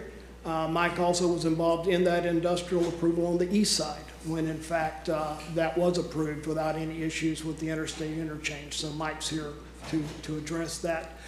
And we have, unfortunately, the legal counsel, since I am now retired as an attorney and acting only as a land use consultant, we have Mr. Scott McLaren from Hillward Henderson because of the prior settlement agreement and the rights that the property owner has under that agreement. The important point, which you're well aware of, is we have a pre-existing EC Employment Center land use designation that has been on this property for 20 years. Our specific request is entirely consistent with the not only permitted uses, but the actually mandated required uses in an EC property as they existed on the date of our application. And that point was just made by staff. The first time they've acknowledged to me in all of this debate was today that they just acknowledged that the comp plan which applies to our application is in fact the comp plan which was in force when we applied. Now, all of us that do this for a living know that's true. I mean, that's been the case for the 40 years or 45 years. But it's important here because they've tried to do some things that were not part of the comp plan. And it's more significant in this case because, I'm gonna flip to this. Prior to 2005, this specific property had mixed use comp plan designation. Now, that's EC on steroids. That was the most intense future land use designation that Pasco County had. And you could basically do anything you wanted at extreme intensity and density anywhere you wanted and in any proportions you wanted. So this landowner, generational landowner family in Pasco County, who's owned this land for 50 or 60 years, from the beginning of comp plan time in Pasco County, they had mixed use. In 2005, when the county decided to foist the Northeast Pasco Rural Protection Plan upon them and all the other landowners, the county actually downplanned them from mixed use to this EC category. They forced this landowner to accept this more restrictive, less intense more controlling EC designation. Evans joined with 14 other landowners in Northeast Pasco, 15 of them, and filed a comp plan challenge. 15 individual interveners in Northeast Pasco, including Ms. Hazelwood and Richard Riley and others, entered that as interveners. The landowners, the 15 interveners, the county, the then Florida Department of Community Affairs entered into a legal stipulation and settlement agreement that put the EC on there, and it specifically adopted by red line edits, which I provided you in the yellow highlighted handout. Attached to that settlement agreement is the specific resolution of the very issues that staff is now trying to relitigate 20 years later. They're trying to relitigate the settlement and stipulation they made with all the interveners, with the landowner, and the Department of Community Affairs. Mr. Goldstein was the staff attorney here at the time. He didn't handle that, but he was here and he's aware of it. And that's why I gave you the yellow highlights. They say exactly what planning commissioners have said. You can basically forget all these vague references to just this throw a shotgun against the wall, let's list some comp plan policies, and hope you believe them saying under oath that we're inconsistent with them, when clearly we are not.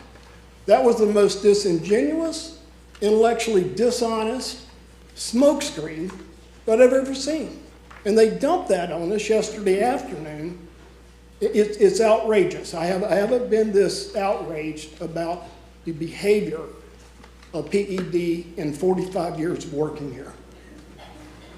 So, what they're really telling you is we forced this landowner to take this. We specifically told them that you not only can have, but you must have this mix of industrial, multifamily, and support commercial. We apply for exactly that mix in conformance.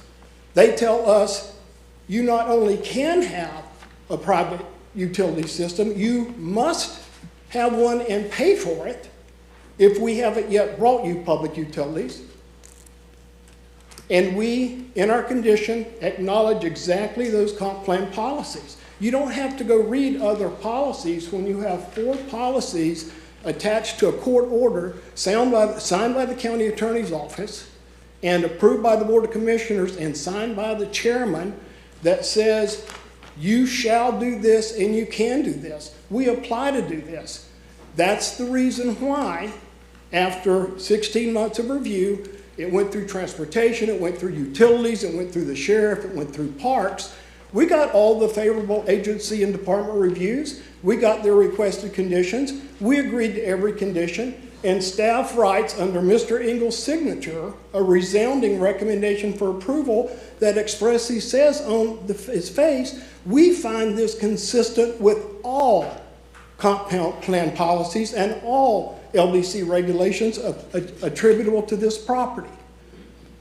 So they already agreed and found it consistent because they knew that's what it required. Now, over someone's cocktail party over Christmas, somebody decided for some political whim that they didn't like this. And that's why staff is here. They're not here exercising independent professionalism or independent planning judgment. They're here because they've been told to come up with some reason to not approve it. And that is patently incorrect and not the way you're supposed to do things in this county. And we haven't done it that way for 45 years to my experience. And it's very disappointing that it's that way now. So we went one step farther. It is clear that we actually have the right under the settlement to do multifamily apartments. But acknowledging the pushback now from both you and the county commission level that we have too much of that, we even agreed after they told me January 2nd that they were going to oppose us, we even voluntarily agreed, Evans agreed, that they would absolutely stipulate that they wouldn't do that they would do fee simple platted units, for sale units. So we even made that voluntary concession. And I will give them credit for this, at Mr. Goldstein's urging, They agreed to go ahead and negotiate revised conditions that had all the protections for those townhome units, all the current design criteria. And on these other points, yes, they asked for right-of-way for Lake Iowa Road. Guess what? In about 3 seconds, I said, yes, of course. How much do you want? They're the ones that supplied the right-of-way footage that we put in the conditions. We gave them exactly what they went for. And if they may have made a mistake there, and they need more right-of-way to handle whatever required buffering and cross-section and plantings are required to comply with those provisions, of course Evans will provide that. As Mr. Moody pointed out, we all do that on every application. We understand that. We didn't resist it. So basically,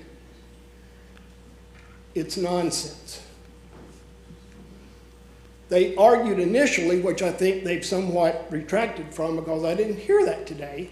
They were arguing that we didn't have the right to multifamily. But if we're applying the 2005 comp plan that was in existence, if you look at that schedule that I gave you that was attached to that settlement, it specifically says that we're entitled to it. We also agreed in these conditions that even though we were not an ECMPUD, and even though we don't have to be an ECMPUD, they asked me would I nevertheless go ahead and agree to the limited commercial uses that they have been imposing on CCMPUDs. And guess what I said again in about 3 seconds? Yes, we'll do that. And we've incorporated those. There's not a single condition that either Mr. Goldstein or PED have asked us to include that we haven't included. Not a single one.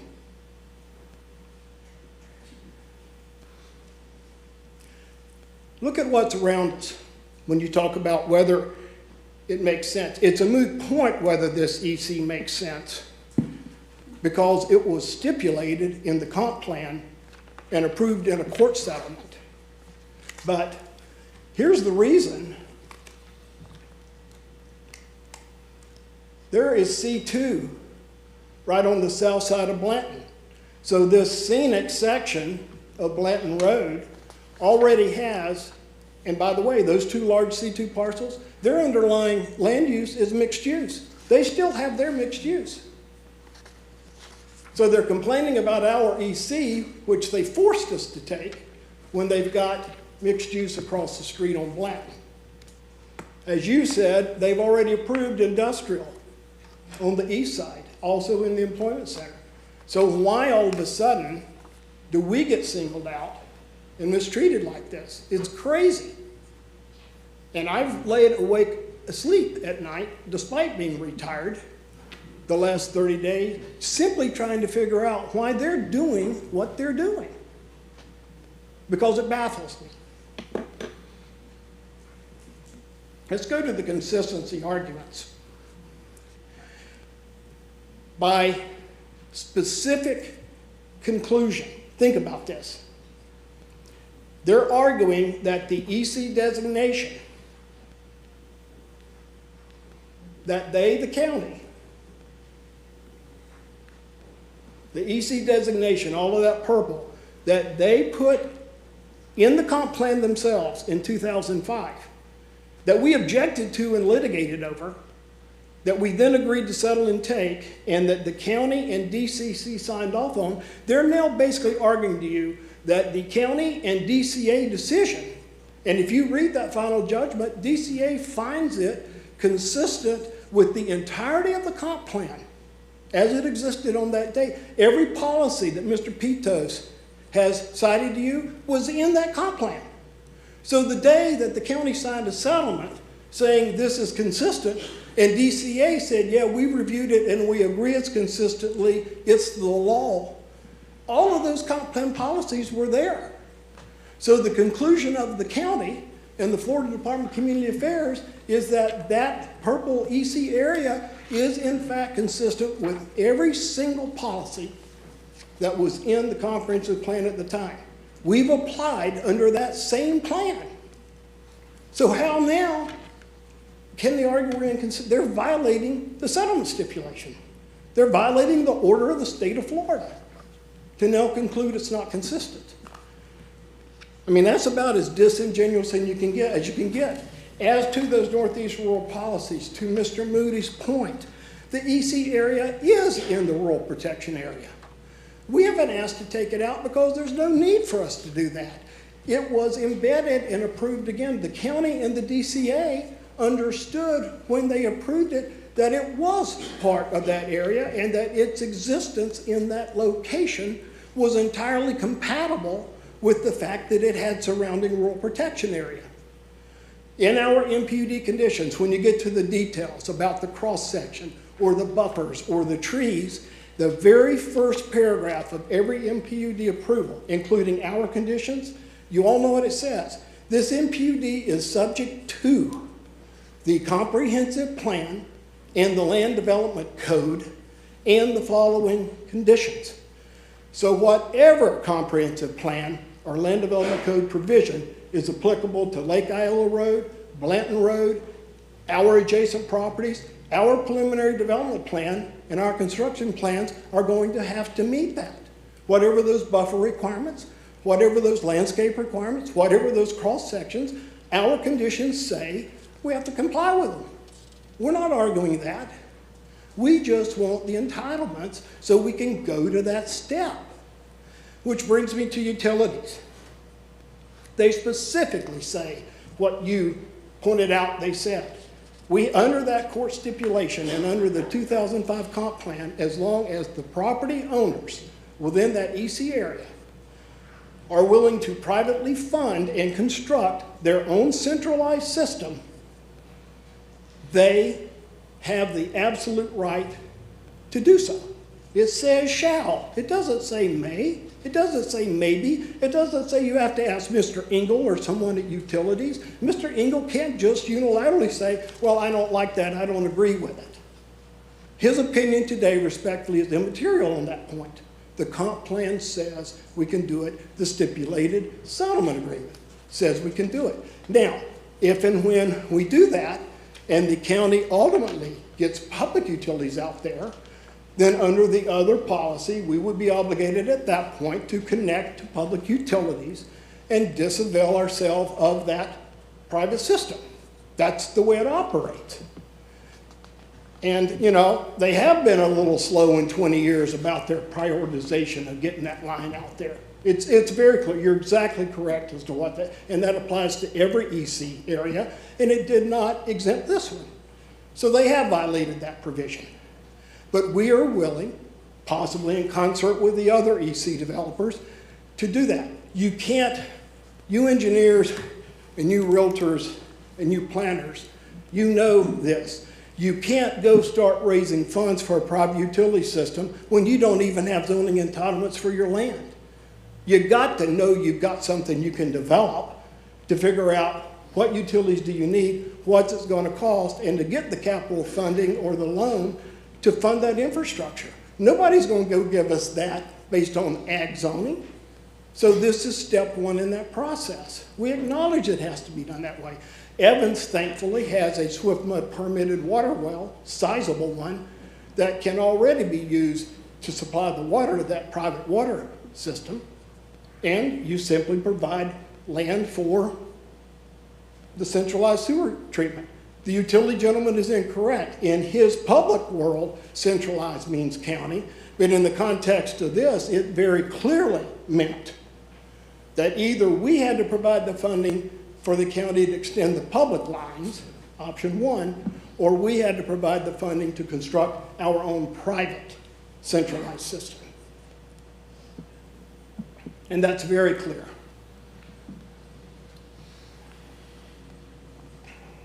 I provided this to you, as you know, in advance, so I'm not going to waste your time on it. But there's just no, you know, this is get to the MPUD plan. This is exactly the plan that was recommended for approval in September, except that we added the commercial option. And if you look at the conditions that were in the staff memo, if you see fit to recommend approval, we have the conditions that deal with location, how many acres can be commercial, how many can be residential, The fact that the perimeter of any industrial has to be clean, light industry on the perimeter. You can't have, you know, and there's your compatibility and your transitioning. The heavier uses have to be internalized.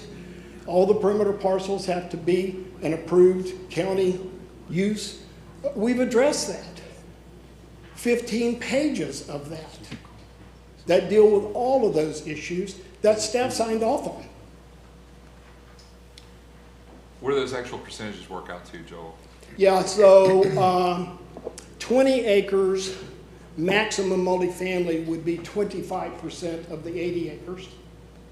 So we're just above the minimum 20, but way below the 40 max on residential. And the 10 acres out of the 80 is 12.5%, which is just over the 10% threshold on the commercial, but well below the maximum. So in both cases, we're not being pigs. I mean, we're just barely above. And we even have said, because you don't know what the future brings, we actually could do some or all of that commercial on the multifamily parcel by doing first floor retail with fee simple units above it and have a nice mixed use structure on front. So we've stayed totally within those confines. The vast bulk of the site is industrial, and in fact, that's what Evans would prefer to do. Evans would be ecstatic if they had industrial users to come do this, because it makes the utilities equation much more simple, very low demand from basically warehouse distribution or light industrial uses as opposed to the residential. I mean, financially, there's going to be a huge incentive to try to go with the industrial distribution route, because your utility solution is much more simple, as you engineers well know. You mentioned a 10% minimum. It was actually a 5% minimum on the. I'm sorry, okay. Yeah, on the commercial. But you're 12.5. And you know what? If that's an issue for you, we're flexible on that. We've been flexible on everything. We just want to comply with the provision as it existed, and frankly, we want to get what was agreed when they crammed the EC down on us in the first place. We at least want that. And they're trying to deny that. But yes, if that percentage is an issue, we're happy to reduce that acreage if that's an issue. Yeah, no, I was just curious. And it is just support commercial. Remember, we did agree to the EC MPUD limitations on scope of commercial, not regional uses. They're purely neighborhood serving uses.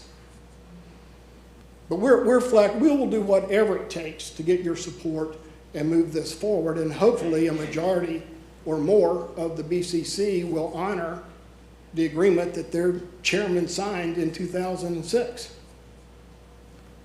and was submitted to the court. I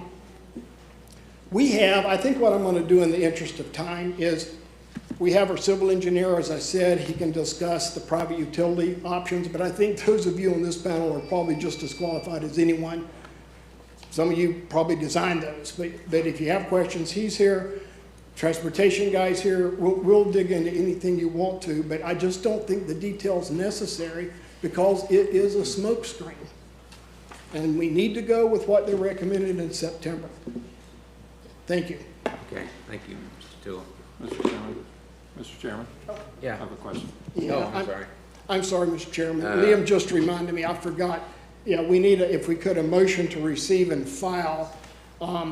It was the printed copies of the PowerPoint slides to the clerk, which you've seen. It was the September 5th, 2024 PED memo in support with conditions. It was the 2006 settlement agreement with the county and DCA, and it was the highlighted comp plan policies that actually are exhibits to the settlement agreement, but I gave you a separate copy of them highlighted, if you'd be kind enough, so we're sure they're in the record. Have a motion to receive and file. Motion to receive and file. Second. Have a motion and a second, further discussion? All in favor? Aye. Opposed, like sign? Okay. Mr. Chair, I have a question for Mr. Yeah. Tu. I'm sorry, Mr. Mr. Tu, we Tu. have a question? Mr. Tu, Have a question? I have a question for you. So the issue of scenic roads came up. Do you know off the top of your head what, whoever comes in there, what those standards are for, is it landscape, mostly landscaping, screening, et cetera? I don't remember off the top of my head. The reason you don't remember is the county never followed up and actually adopted detailed LDC regulations implementing these vague comp plan policies. So the short answer is we're going to have to sit down, our site planner and engineer, and discuss that with the county staff and agree on what they mutually feel are appropriate buffers and landscaping and cross sections. Just like you would working out any other site plan. And obviously we're going to put sidewalks where they tell us to put sidewalks, and we're going to put trees where they tell us to put trees. But they are not defined. They're like everything else in the Northeast plan. None of that got detailed out. It was just these broad brush comp plan policies. In fact, in my view, the most detailed thing about that Northeast plan were these specific policies attached to that settlement agreement to specifically define what you could do in this employment center. Those are the most specific things anywhere in that plan. Everything else is kind of aspirational and, wish list. But we want to be a good neighbor. Well, a good neighbor means you do what you were approved for your property. I mean, everybody that owns property is entitled to do what the comp plan says, and especially what a stipulated court judgment says they can do. Okay. Okay, any other questions? Yeah, I do. John? Just want to see if I can jog his memory. The EC was created circa 2005. Yeah, that was it was concurrent with all this. It was Mr. Gallagher's idea. It was prompted by the concern of hometown democracy that there was a statewide constitutional referendum that would render all plan and zoning changes to public referendum. And Mr. Gallagher, through the planning, either DRC and the Planning Commission and the board, they designated between 8 and 12 employment centers at key places through the county to guarantee that the county could protect what it thought would be its most valuable future urban intense areas to generate employment and commerce. And obviously at the time, think about this, you only had on interchanges, you only had original 54, 52, and this one. You didn't have 56, and you certainly didn't have overpass. So people today say, well, that's crazy that Mr. Gallagher stuck that up there. I actually think it was brilliant because he understood the inherent long-term value of a federal interstate interchange in his county. And that's why this was strategically important. And the reason they had those comp plan policies that dealt with the private utility system is for the very reason Mr. Engel and Utilities have pointed out. The utilities director at the time, don't think it was your dad, it was probably Bramlett, and Mr. Gallagher understood that they had utilities nowhere close to this. They understood that problem and what it was going to cost. And John, in his usual way, was smart enough to say, that ain't going to be on my dime. I want this employment center here, but I want you to do it for me. But that's why they made this exception. They certainly didn't want people running around building private utilities in the county. You guys all know that. That the reason they made the exception is they specifically authorized the private system on this property because this site was that important to them that it become an employment center. And they wanted to be able to do it ahead of the point at which the county might get public utilities over there. So what we're proposing to do is exactly what was contemplated. If you can figure out a way to fund it, you build your private central system, and once we get the public system to you, you've got to disconnect and hook to us, just like they require everywhere. But that's the background on the employment centers. And do you recall, when was the Northeast rural area created? Concurrent in the same plan amendment. So at the same time? At the same time, in exactly the same time that this EC on this site was created, and there was the lawsuit and the settlement, that was also the formation of the North. It all happened together. That's why it's so disingenuous to say, oh gosh, we don't want this in Northeast Pasco. That's crazy. It was put in Northeast Pasco concurrent with them getting the rural protection area. And as I said, Ms. Hazelwood and Mr. Riley were interveners, and look at the signature pages on the settlement agreement. Now, other people here may not know that. They certainly knew that. It was always contemplated. This isn't Evans being a bad neighbor or a bad property owner. And heck, they could have done mixed use. They could have had 4 times this development under mixed use before this was forced on. All right, any other questions? No, you just answered. Thank you. Okay, we're gonna take a 10-minute recess.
Maybe 8 or 9.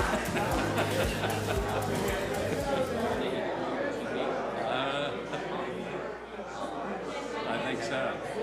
Yes. Was it planted for agricultural purposes? Is there fewer things? I mean, it doesn't seem like there's fewer things coming in, but I was surprised at any other. It was like legitimate ag plantings for a period of time. Yeah.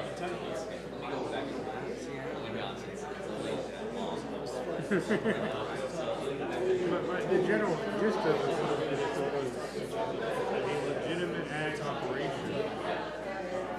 They didn't have to mitigate for those trees. What we're trying to stop, when we did that amendment, was people that were tearing down non-ag trees and claiming it was done for ag. But, I mean, it was clearly planted for purpose. Okay, got it. My understanding of that amendment was they didn't have to mitigate for it. So, that would be my thought, but you check it out exactly that way. And by the way, but it didn't have like a period of time they had to done. Like it was like, yeah, no, but I'm saying like it had to either be like for a 5-year period they had to operate the farm, or if they had operated for a shorter period of time, there was a lag period. I have to look at the exact language, but I mean,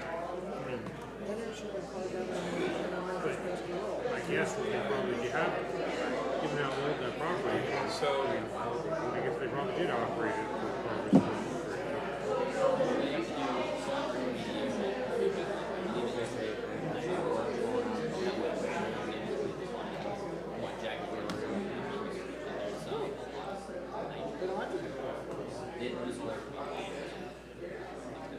I don't know, but anyway, the test is fairly clear. I think let's look at it.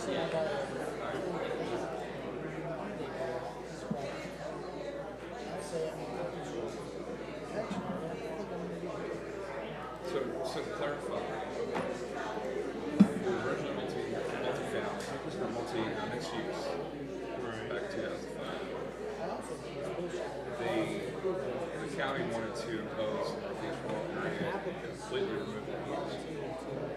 The county did not like mixed use as a land use category at all, partly for the reason Joel said is you could do whatever the hell you wanted to. It didn't necessarily, it wasn't employment focused.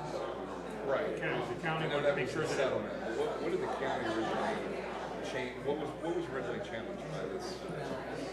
They were mixed use and the county designated the property EC. Yeah. And so they felt like, hey, wait a minute, you just changed my entitlements. So that's how all of this settlement is made. But there was also some, Joel focused on that part of the settlement. They also, some of the properties also told they thought the Northeast rules were too restrictive. So some of the stuff about conservation subdivisions came out of the settlement too. So it wasn't just about this employment center. I know Joel focused on that.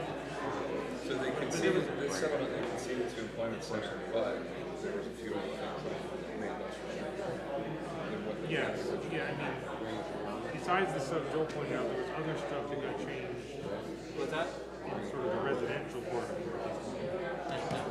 You didn't call attention to, it's not really relevant to this application, but the lawsuit wasn't just about this employment. Right. So, like, for example, there was a language about topographic alterations. That language got modified. I mean, there was some stuff, mostly it was that some of the language that was put in there was so aspirational that it made effectively prohibited all development.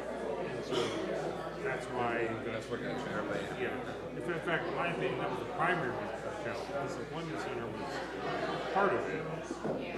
But I don't think that most of the fight was about the Northeast policies. directly involved, but my recollection, I think Margaret was telling me it was the fight. She never really talked about the rules there. It was more about the other Northeast rural policies that they were running. So basically, that was a concession on behalf of Evans and the rest of those property owners, and that was they conceded to the EC, but with some other concessions from the county.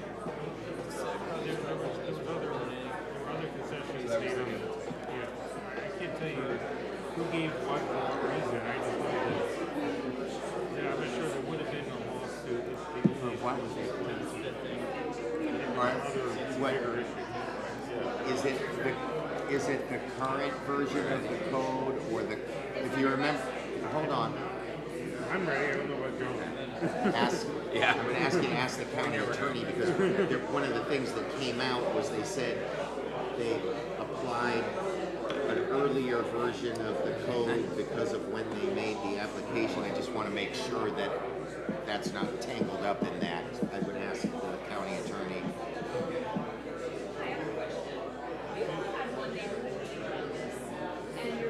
All that being said,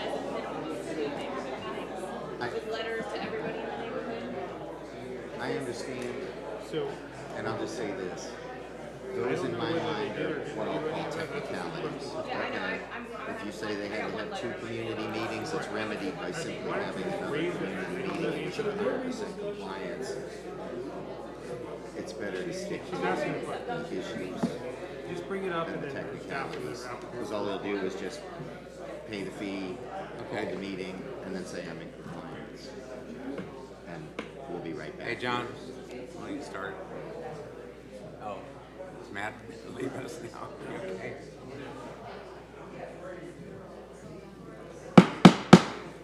Okay. Let's reconvene. So I think, Joel, I think in the essence of time you were saying, let's hear from the public. Yes, sir. And then your professionals can respond and answer questions. Yes, sir. Thank you. Okay. Yeah. Okay, so who we got on the list? Excuse me, Mr. Chair, I just want to put on record, though, that we don't have anybody signed up virtually to speak for this item today. Okay, good. Thank you. All right, we can have your name and address.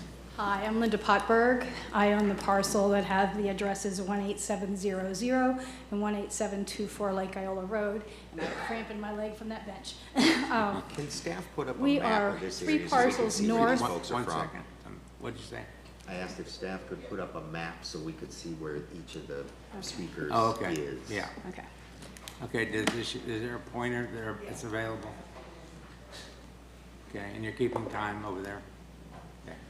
So my son and I own the property that is 3 parcels north of that property on the same side of the road. Our family has owned property in Pasco County since the 20s, and we were stewards of the land, and Rick and Otto were very specific about representing our family as being conservationists and also donating land. So we always, forfeited millions of dollars, which I'm not recommending the Evans do, but in making sure that conservation of nature and integrity of the land was maintained. And through many decades, forfeited millions of dollars in deals to do that. And the last deal was with Swift Mud for the Serenova tract at north of the Starkey Ranch. So that's just the background of, we're the last Potbergs to own property in Pasco County, my son and I. And this is the place where I will live till I die. And my concerns are the roadway is a 2-lane, 55-mile-an-hour road, and they can give up all the right-of-way they want, but if they start widening that road, what's going to impact our land and our road frontage? That's one concern. The other concern is if they're getting their water from wells, which the Evans have had, for a long time for their citrus groves, how's that going to impact our wells? And I don't know about you all, but I don't want to be living near a sewage water treatment plant. And the possibility of that leaking, which we know that they do, and going into our aquifer and our wells. So those are two concerns that I have. And the fact that I've lived there, we've owned that property since 1986, and we never knew any of this was going on. So I don't know how transparent the process was about this, you know, becoming a settlement and EC and all the different variations of that. We thought we were in rural reserve, and we thought we were still in rural reserve. So it's, I'm glad that it's gone through a process of continuance so that the community could be more aware of what was going to be projected and proposed. So I'm here to say I'm very concerned about the transportation. I'm very concerned about the nature in the area, including bobcats, fox, squirrels, an occasional panther, black bear. You know, we have a whole plethora of nature there, and not to mention the gopher tortoises. So all of those things are important to the people who live in the surrounding areas. I know most of them. I've been there for a long time. So, and there's horse farms. There's horse farms that are right up against that property that are going to be impacted. And it's not like major horse farms. It's just people who own horses who thought they lived in rural reserve as well. So those are important factors to us. And as far as, you know, widening the road, it's at the I-75 exchange, there isn't enough room on that bridge to widen that road. So we're talking about major, you know, needs of supporting that kind of density in that area.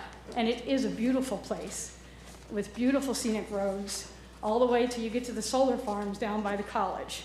So I would like to be able to live out the rest of my life in rural reserve and having my road frontage safe and my wells safe and the nature around me safe. That's what Okay, who's next? So the next I have on my list is Clark. I know you all appreciate the comments and everything, but I'd appreciate it if you wouldn't clap, because so we can make sure everybody has plenty of time to talk. Okay, thank you. So the next person I have on the list is Clark Converse.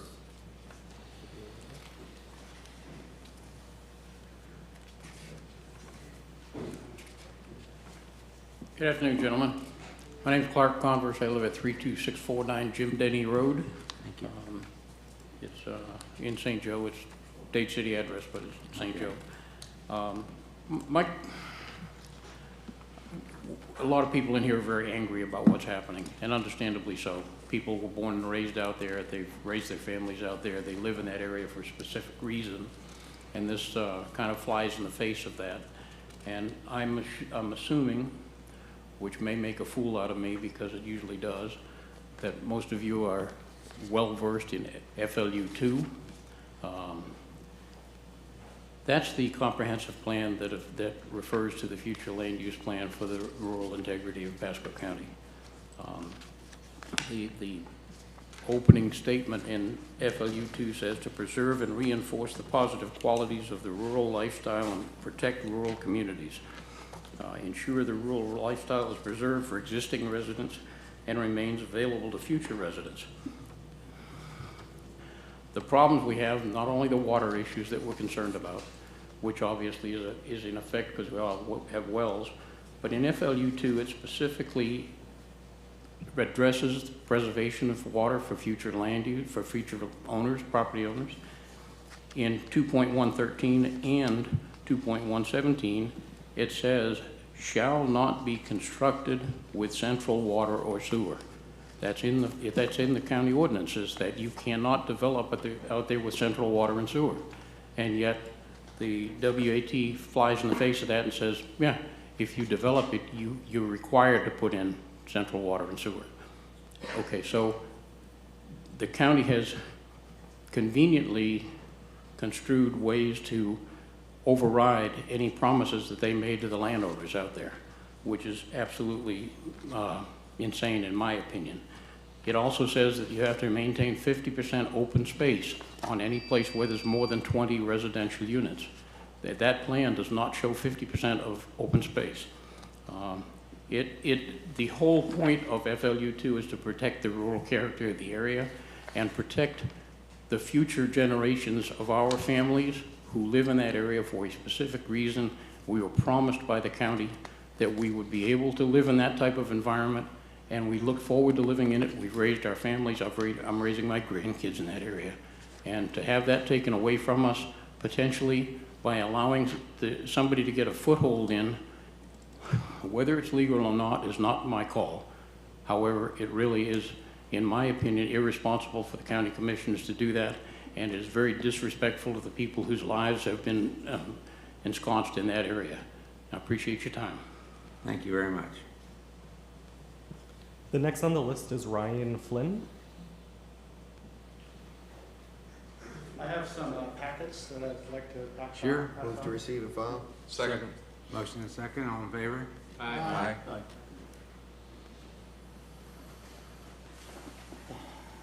Again, my name is Ryan Flynn. I live at 18526 Lake Iola Road, so we are the property directly north. My wife and I, along with my in-laws, own the combined 18 acres directly north of the Evans property. We invested in this area to live and raise our 2 young daughters based on the protections put in place by the Northeast Pasco Rural Protection Overlay District. Our dream is to raise our daughters in a safe, rural, and natural environment. This rezoning request violates nearly every requirement of the Pasco County Land Development Code, Section 604, to protect the character of the rural landscape, preserve scenic views and vistas, and ensure that on-site development is compatible with the character of the surrounding area.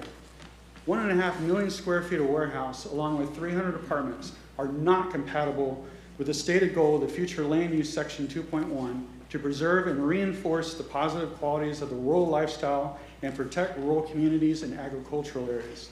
Allowing massive warehouses threatens the topography that is in vistas that are unique to the Northeast Pasco protection area.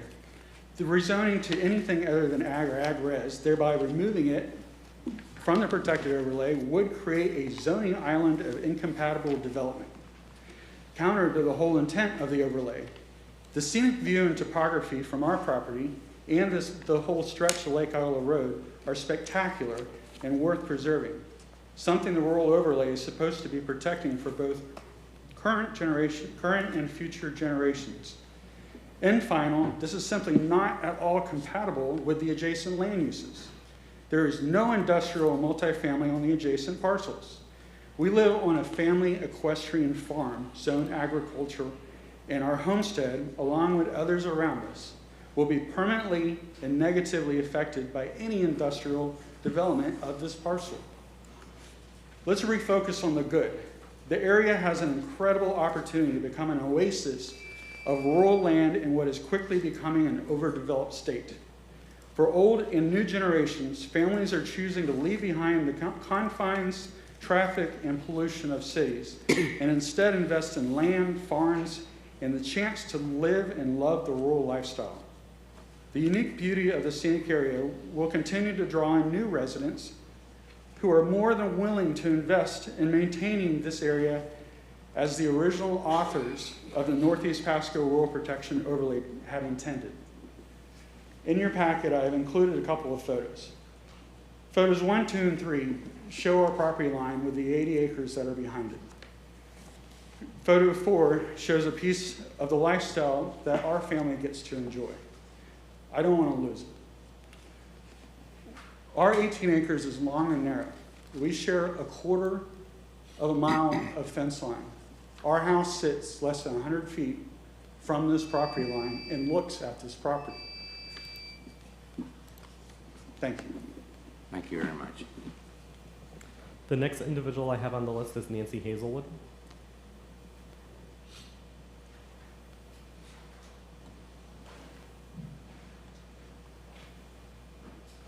Nancy Hazelwood, 34110, a nice place. For some reason, Mr. Tu and I disagree on a couple of things, wherever you went. Could you speak directly to us, please? I'm Nancy, sorry. Thank you. So I had something written out, but I've added a few things on it. First off, let me say the Northeast Rural was not forced on landowners. It was in trade for Pasadena Hills that didn't get mentioned. They got very high densities in Pasadena Hills, and they've made quite a bit of money from that. And now they want Northeast Rural too. Imagine that. Employment Center history. I think that Northeast Rural was created just before that. There is a recession going on, and the Employment Center was created for the recession. Mr. Goldstein, we might have talked about this a little bit. I was kind of in objection because it had high densities. But the way it was created, it was 1/3 multifamily and 2/3 good, solid jobs. They were supposed to be medical or business, you know, they weren't supposed to be warehouses. So he's kind of switched things around there. He keeps going back to the original. Well, let's give us some good, solid jobs there if he's really going back to the original. This looks like kind of like a land grab to me with the way it's being put together. I-75 was made the way it was because it was never expected to have the traffic that this is creating. It was supposed to be like trafficked. It's the Northeast Rural Area Plan. So, let me go back to my original. This Evans project doesn't fit in the Northeast Rural Plan, needs to be denied. It will have a devastating impact on our rural character, and I agree completely with the staff's recommendation for denial. Again, this project in the Northeast Rural Area Plan has can have some special conditions if you do approve it.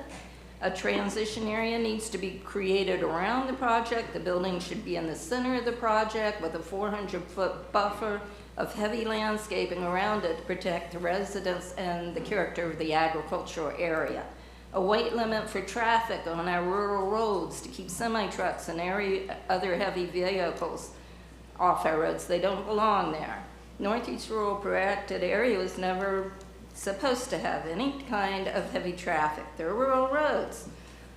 I hope the planning department and the planning board can think of more ways to keep this rural if you do want to approve it. It needs something heavy. You were asking what an EC in a rural area should look like. It should look like a business place in a park. Design standards, one more sentence. Design standards for multi-units need to have features to conform character to rural protected area, porches, balconies with farmhouse lodge or Greek revival look. Thanks for listening, guys. Thank you, Nancy. Can I ask her a question? Nancy? Nancy. You have a question?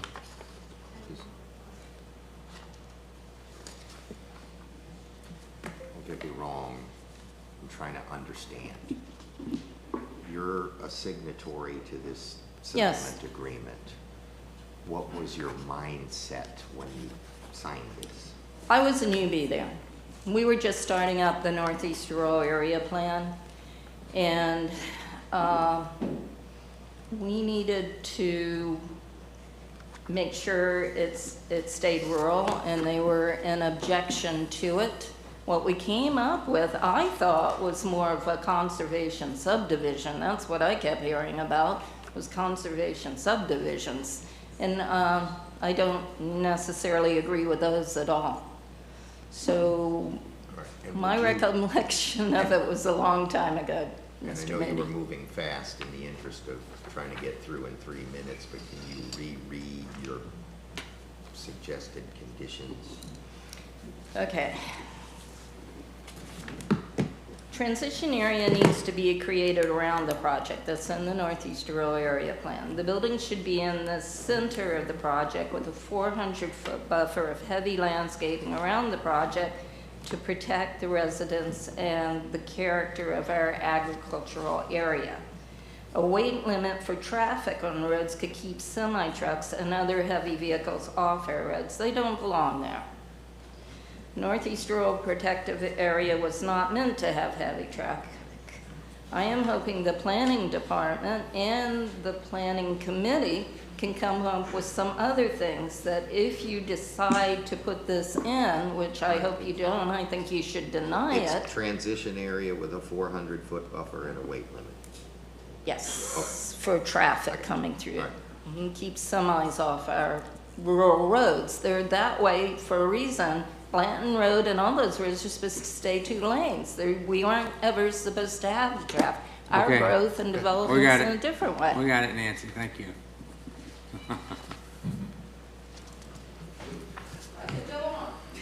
Yeah, I know. Okay. You know what's that? We know you, Nancy. We know you can. Mr. Chair, the next person on the list is Paige Dennis.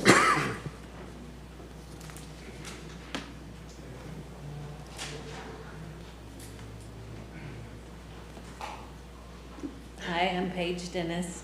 I currently live in Land O'Lakes, but we own the property at 18401 Lake Iola Road, directly across from this development. Directly across the street. Directly across the street, yes, sir. Okay. Well, there's 3 parcels. One's 20, 2 are 10. It was 40. We went through a very long process to get that divided so that we could build and our 2 children could build there as well. So, I have some things to say, but a lot of them have been covered, but I'll stick to the script. At the meeting in September, it was asked which came first, the EC or the Northeast Rural Protection Area, and obviously that's still up for debate. What it seems like, there was no guidelines, specific guidelines put in place at the time, and here we sit 20 years later trying to hash it out. I'm not sure that they're all compatible. I do like Nancy's suggestions if we're going to have it. However, it just seems like now 20 years later, things might be a little different. The Land Development Code 402.1E review considerations state that the PC and the BCC shall consider all the following in reviewing a proposed zoning amendment, and 19 items are mentioned. I just want to bring attention to number 2, which states whether the approval of the request would result in the creation of an isolated district unrelated to adjacent and nearby districts. And number 5, whether the proposed change will adversely affect living conditions in the immediate and surrounding neighborhoods. While the other items may also apply, the warehouses and condos as a land use is unrelated to the adjacent and nearby districts, which is agricultural. The development would also adversely affect the neighbors' immediate and surrounding areas. Traffic has been mentioned. We, have a difficult time. We have to be very careful when we're trying to turn left onto our property because that particular part of the road is the first section where people can pass after they've made the curve. And so when we're turning left, if you are not watching, someone's going to pass and broadside you on the way. So the traffic is an issue. Basically, I'll skip all this because of my time, but I feel like it was very forward-thinking in 2005 and 6 when the overlay of the rural protection area was created, knowing that one day development would come to Pasco County and this area would be in jeopardy of losing what makes this area of Pasco County special. Pasco County is booming in growth, and growth is happening all over the place. We need to be diligent to protect the rural area and scenic roadways as they were rightfully deemed deserving of protection. The bottom line for our family is this. We are getting ready to build directly across the street from this parcel. When we purchased, planned, and worked so hard to get our property divided so we could build, we did not expect to become neighbors with a warehouse. We did not dream of moving to the country so we could look out to see condos, warehouses, and semi-trucks. The proposal just does not fit in the Northeast Rural Protection Area, and I beg that you, as a planning commission, see the fact, and on behalf of everyone here and all the neighbors who were unable to attend, please deny this request. Thank you. Thank you very much. Just a question, when did you originally purchase your property? 2020. Mr. Chair, the next person on the list is Austin Miles.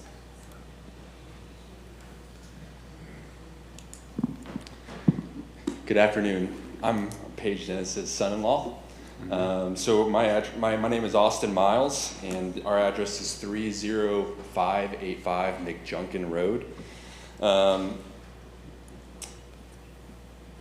I envision a life a lot like Mr. Ryan described beginning, I also have 2 daughters, and one of the reasons, like Miss Dennis said, we envisioned going out there and living in a rural community, and that's the kind of lifestyle that we were looking for. And so obviously the development of this parcel in question impacts me and my family greatly. For the foreseeable future, because we plan to live there for the rest of our lives. And we chose this area because it's rural and it's the most beautiful road probably in Pasco County. And it's going to be ruined when you have semi trucks driving down it and probably an estimated 600 different cars driving down it. And so that is one of my biggest concerns about this particular development. In addition to what the impacts it's going to have on I-75, because the ram horn you go on when you're exiting to take this road to go to where I'm going to be living, it can get backed up, especially in rush hour times. And so I feel like that's a potential hazard, and it could ultimately result in a deadly situation. So I really appreciate the ability that we have to voice our opinions and y'all's time to hear us out, and we just hope that our plea does not fall on deaf ears. Thank you. Okay, thank you very much for coming. Mr. Chair, the next on the list is Robert Purcell. And I'm just going to apologize now in case I get a name wrong here. No, we're not going to hold your shirt against you. Oh, come on. All right, anywho. So I mean, I don't have any super technical arguments. I'm not going to probably bring up anything that's, new information. You've hashed it out pretty well this afternoon. We're at 30603. Well, we have the land there. We currently live in Wesley Chapel, so it's right across the street on Lake Iola, but it's 30603 McJunkin Road at the corner of McJunkin and Lake Iola. I'm Paige's other son-in-law. But when I came to the area over a decade ago, I fell in love with the hilly oasis that's kind of composes this northeastern Pasco Rural Protection District area. In Florida, it's extremely flat, and then all of a sudden you get these hills coming out of nowhere. It's beautiful, and my family's property is right across from the subject, and while I'm against this rezoning request due to the approved zoning and land uses in the surrounding properties, even if we did assume that the approval of this project was compatible with the surrounding properties, which I believe is not the case, as stated by others here, there's currently no infrastructure to support it yet. No public sewer or water, and I know we've hashed those items out in detail. But it's on a 2-lane road that, if you're building 1.5 million square feet of warehouse and industrial, it's going to have a heavy impact. You got semi-trucks coming in and off, and like that interstate exit is not currently constructed to support it. As far as I could tell, I looked around on FDOT as much as I could. There's no planning or approvals in process to update that exit. And I know for a fact, even once that is needed and an idea to improve an exit is conceived, it could take years to get approval, further years to get it funded, and even more years to get it corrected and complete the project. I think one of the main issues right now is with timing when it comes to this rezoning request. But finally, I just want to end with what has made America a great nation is that it has been led by men and women with the willingness to plant trees whose shade they would never sit beneath. It is important to plan for development of this nature. It is my concern that we have not done the appropriate planning for a project of this magnitude in an area which is ill-suited to support it. I urge the committee to deny this request. Thank you. Thank you very much for coming. The next name I have on the list is Jessica Rutherford.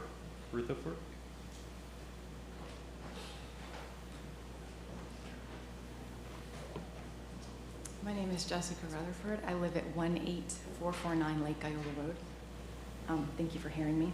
I guess the first thing I wanted to ask about is I was reading the future land use appendix, and there's quite a bit of stuff related to developments down on SR 52. So they had their entitlements plan vision, and they're laying out, you know, what it should look like. There should be awnings and roof lines and farmers markets. Like, they get all the things down there. And up at Blanton and Lake Iola, it seems like initially it was sort of left to what the developer thought was appropriate. And their initial plan for the apartments, I mean, it really looked more like a warehouse for human beings. And now they've modified that a bit to make it slightly better. But why the disparity? I'm asking, like, the Planning and Zoning Commission, why does SR 52 have a very coherent area-wide plan, but you're going into the decision-making process for a parcel at Blanton and there is no coherent plan? Well, we didn't make the plan. Who made the coherent plan for SR 52? So the comprehensive plan, No, the appendix, in the new appendix that came out in December. okay, the flu appendix is part of the original comprehensive plan. Okay. There were some slight modifications made dealing, I think, especially here with employment centers. But the overall flu appendix and the overall land plan is not made by anybody up here. Okay. That was made by our planning department and then adopted by the Board of County Commissioners at the time. The original comp plan was created in 1989, and I don't think anybody sitting here was a planning commissioner in 1989 or had anything to do with it. You're probably quite a bit. Commissioner Moody, I don't know specifically what she's referring to, but she may be reading sub-area policies that apply to the project at the northwest quadrant of 52 and I-75. That's the only thing I can think of that. There's a specific part where it's talking about different specific parcels within that development area. Mm-hmm.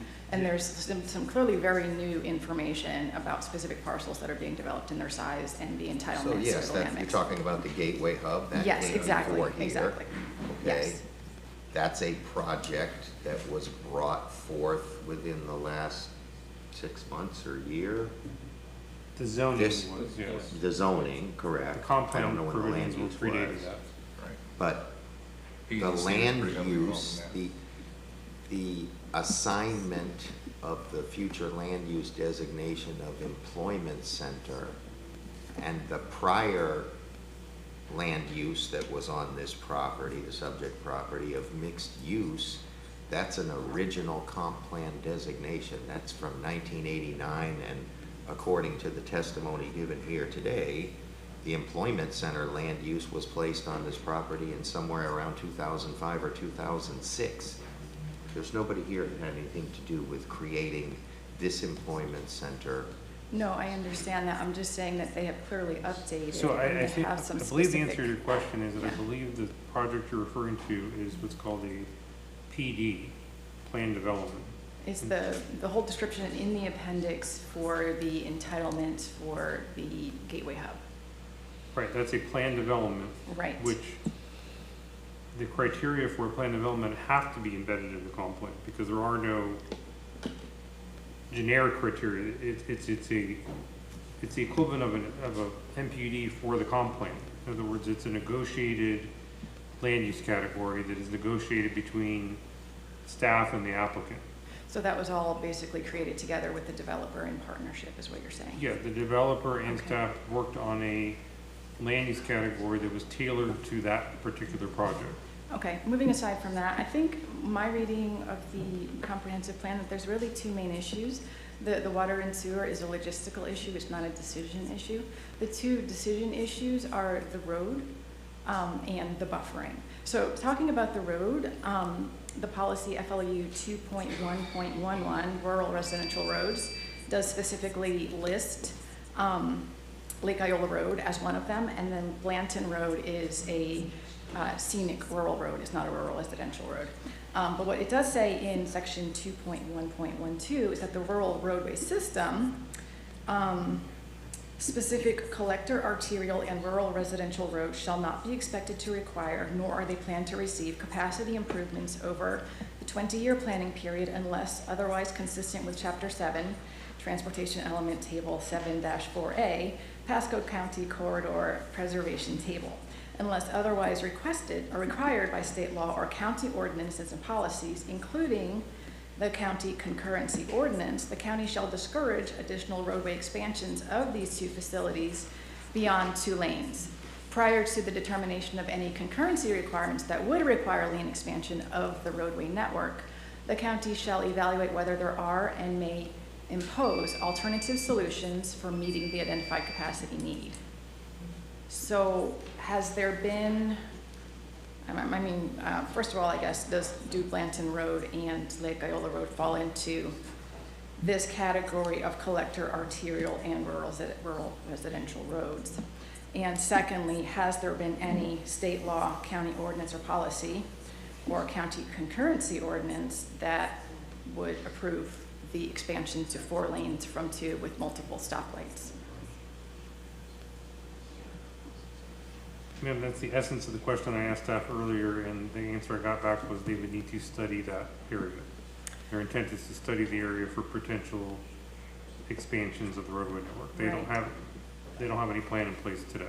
Okay, I realize my time is up. I just wanted to say that when we were looking at the map that the developer had, you could see that there's kind of 4 quadrants around the highway, and you could do a lot to protect the rural residential roads if you pushed all of the major expansion and stoplights right up against the highway and ran basically access roads along the highway that these developments would use. I'm probably not like some of my neighbors. I assume the development will happen. I just think that the impact on the surrounding property should, be minimized as much as possible. And if you had these access roads, it would push all of that truck activity, all of the, high traffic up against the highway, and it wouldn't impact people as much farther back. Yeah. Thank you. Okay, thank you. Mr. Chair, the next person I have on my list is Danny Well.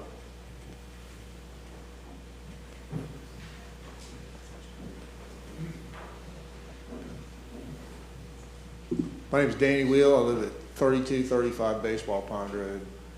I didn't really plan anything to say, but I'll say I can kind of empathize with the landowner. I had a piece of property. Yeah, excuse me, Danny. I know you said you didn't plan to speak, but were you sworn in? Yes.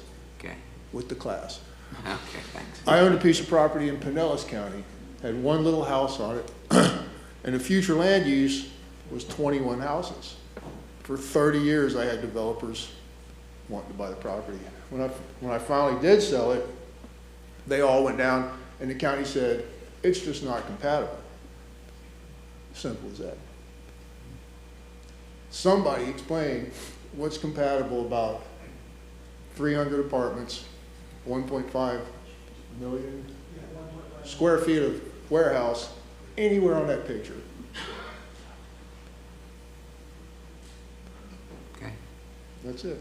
Thank you. I still got 2 minutes, so if Okay, somebody you wants can to, stand there if you want. I mean, if somebody wants to explain how it's compatible, Can you sing? we'd like to hear it. No, I don't feel that it's compatible at all in Okay. any way, shape, or form.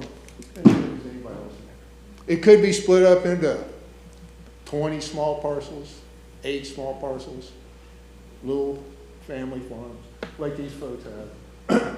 But there's nothing in that picture that says, oh yeah, that's a sweet place for 1.5 million square feet of warehouse. Sir, to be clear, the planning commission does not respond to public comments. The applicants. Yeah, hear your comments. I'm just stating my, Yeah, staff my will hear your thoughts. comments, and if they want to respond to your comments when you're No, done. I'm just putting ideas into y'all's heads. Y'all are the ones that are gonna make the decision. Okay. So it's just like, there's nothing on there in any, it's hard for y'all to keep a balance in a greed-driven society, I'm sure. But there's a right thing and a wrong thing to do. It just doesn't work on that picture anywhere. 100%. It just doesn't work. Thank you. Mr. Chair, the next person on the list is Julie Wheel. I'll pass, thank you. Okay, so after that is Judy Maddox.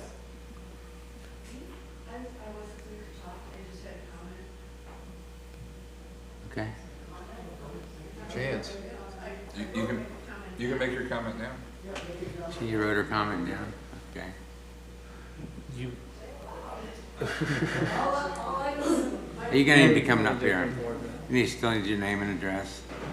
My name is Judy Maddox. I live at 30532 Hawkeye Road. And we're at the end of the top road up there on Hawkeye.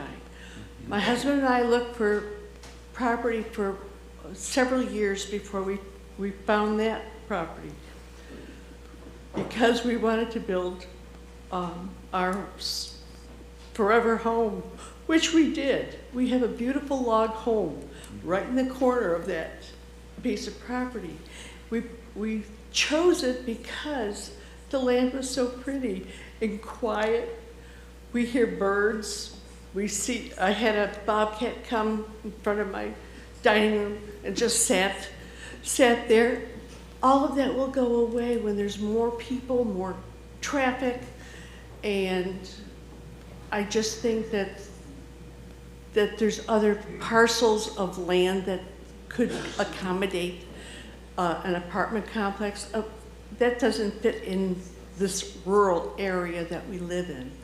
And I really think that you need to take a second look at this development that I don't think is good for our neighborhood, okay? And my comment was, I'm here to say goodbye to the Evans team. So, but thank you very much. Thank you. Appreciate you coming in. Mr. Chair, the next person on our list is Maggie, and on my paper it looks like her last name is W-Cat. I don't know if that's correct. Maggie? Maggie? Is it Maggie here? So the next one after Maggie is Patty. Can you read the last name? Ooh, I'm going to spell the last name. Riordan. Reardon? After that is Kathleen. Kathleen? Okay.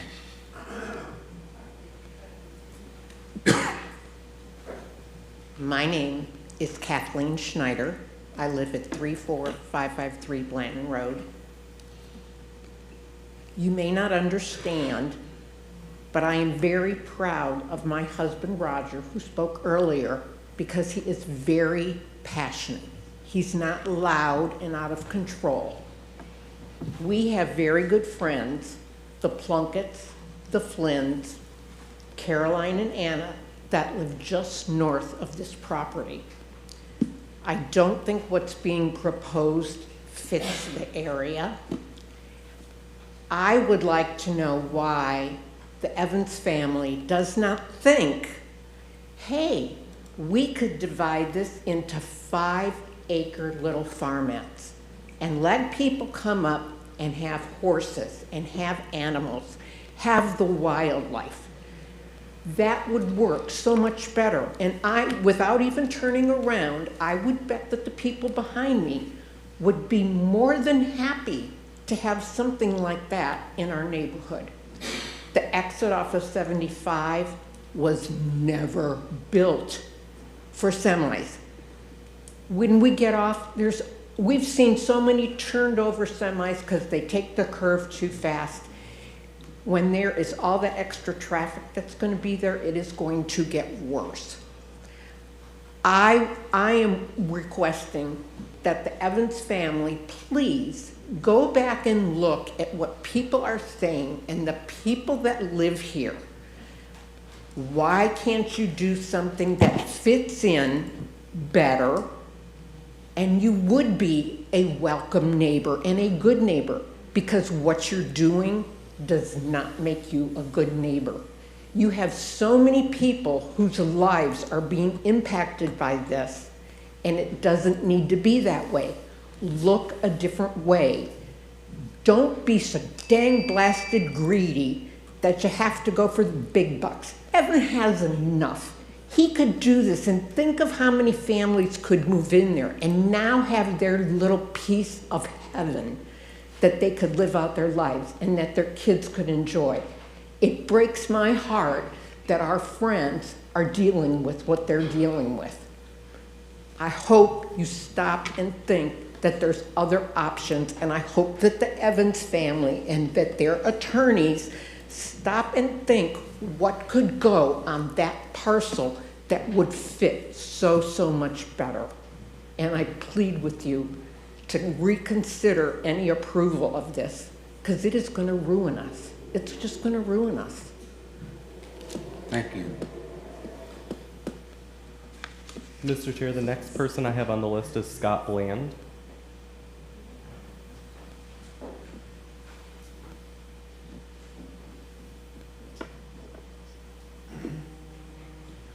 Hi, my name's Scott Bland. I live at 122 Spring Lake Highway. It's right there in the semicircle at the very top, right there. We actually have property that goes on both Hernando and Pasco.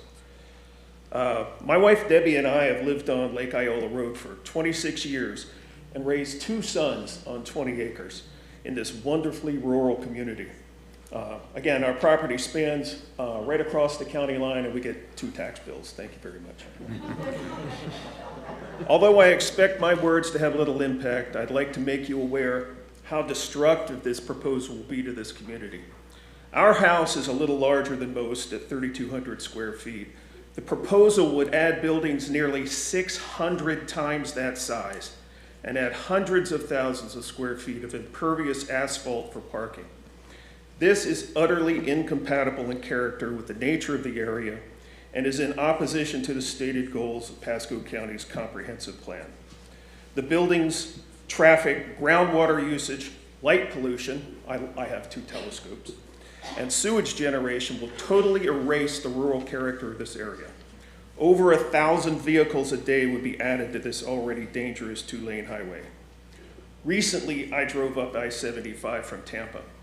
The traffic at State Road 56 exit is horrific, while the area itself is nothing but franchises and concrete. State Road 54 is much the same. The personality and character of those areas is zero. State Road 52 is in the process of being bulldozed and paved over. It's as if someone years ago saw the beauty of Pasco's pastures and farmland and decided that it should be erased. Exit 293, Blanton Road and Lake Iola Road are the last remaining slivers of rural Pasco along I-75. Bicyclists, motorcyclists, weekend drivers come from far and wide to enjoy the rolling hills, rural nature, rolling countryside, and scenic highway that defines this area. Bald eagles are frequently seen here and hunt this area. Wildlife is everywhere. Allowing this gross development will permanently erase the rural nature of this community, not just for the people and animals that live here, but for everyone that comes to enjoy it. I implore you to refuse the development proposal and preserve this tiny, final piece of what makes Pasco a great place to live. Thank you. Thank you. Mr. Chair, the next person I have on the list is Michael Bratz.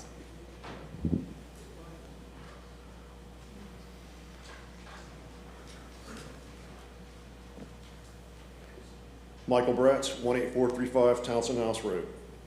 First of all, it seems to me that there's no way to determine the compatibility with the rural area without knowing what the occupancy of 1.5 million square feet of warehousing and light industrial is going to be. 300 residential units is obviously incompatible. I heard the word wastewater bandied about quite a bit. Let's call it what it is, sewage. Do any of you want a privately built and maintained sewage treatment facility over your wells where you get your drinking water for your family and your livestock? Have any of you been to that location where this is going to be at? I was amazed to hear the applicant say that the transportation department had approved this plan. That is negligence at best, malfeasance at worst. The best traffic study I could find that was compatible with this was prepared for Riverside County, California. It showed a low count of 0.4 to a high count of over 10 vehicles per 1,000 square feet of light industrial and warehousing. So you multiply that by 1,500 for what's going to happen on that road. And then you have 300 residential units. The accepted standard for that is 1.8 vehicles per unit. There's absolutely no way that Lake Iola Road can safely handle that kind of increase. I've invested in real estate in the past. I own real estate that I've invested in. There's no guarantee you're going to make money when you invest in real estate. I'm sure you guys have done the same thing. Evans Company is privately held. That's a lot of money for one or two people. What's in it for us as Pasco residents? Pasco has an unemployment rate of 3.4%. We do not need an employment center at this location. That's what I have at this time. I urge you to deny this. Thank you. Thank you very much. Mr. Chair, the next person I have on my list is Melanie Lamberson.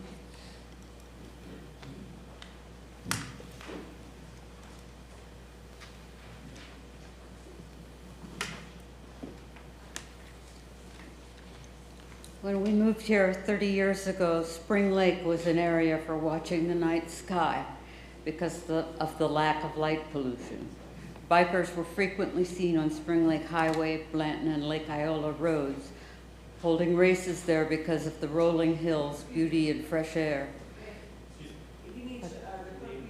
Oh, sorry. Melanie Lamberson, 184 Spring Lake Highway. That's a Brooksville address. We're just over the line. The sign saying entering Hernando County, and then we're pretty much right there. It is my understanding that Joe Hancock of the former Hancock Groves was killed on his bicycle when hit by a car on Lake Iola Road. The traffic on Spring Lake Highway is too heavy to support the sport of bicycling now. I fear that if this development goes forward, Spring Lake Highway will have to be widened again and possibly four-laned. I noticed that one of the things that was on the screen was easy access to State Road 50, and that would mean Spring Lake Highway.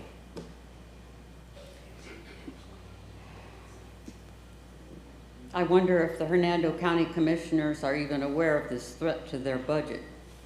If rural character is to be maintained, the people living on Spring Lake Highway and its offshoot roads should be able to enter Spring Lake Highway without waiting endlessly for traffic. Endless traffic is not consistent with rural character. While my interest is in what happens to our life on the other side of the county line in Hernando, Pasco County's plans have enormous impact for our rural character and the life we live here. There is nothing about warehouses and apartments that are consistent with rural character. The all-night lighting from warehouses and apartments, as well as air and noise pollution of trucks, are not a welcome addition to our area. There is no infrastructure to support this development, nor is any desired by the public for it to be built. Pasco County is listed as third in the entire country for development according to Google. Drainage and traffic complaints abound as the result of all this existing and in-process development, while water is a finite resource. When will it stop? This area is supposed to be protected from development, contrary to its rural character. Warehouses and apartments have no rural character. Thank you. Mr. Chair, the next person I have on my list is Bill Lamberson.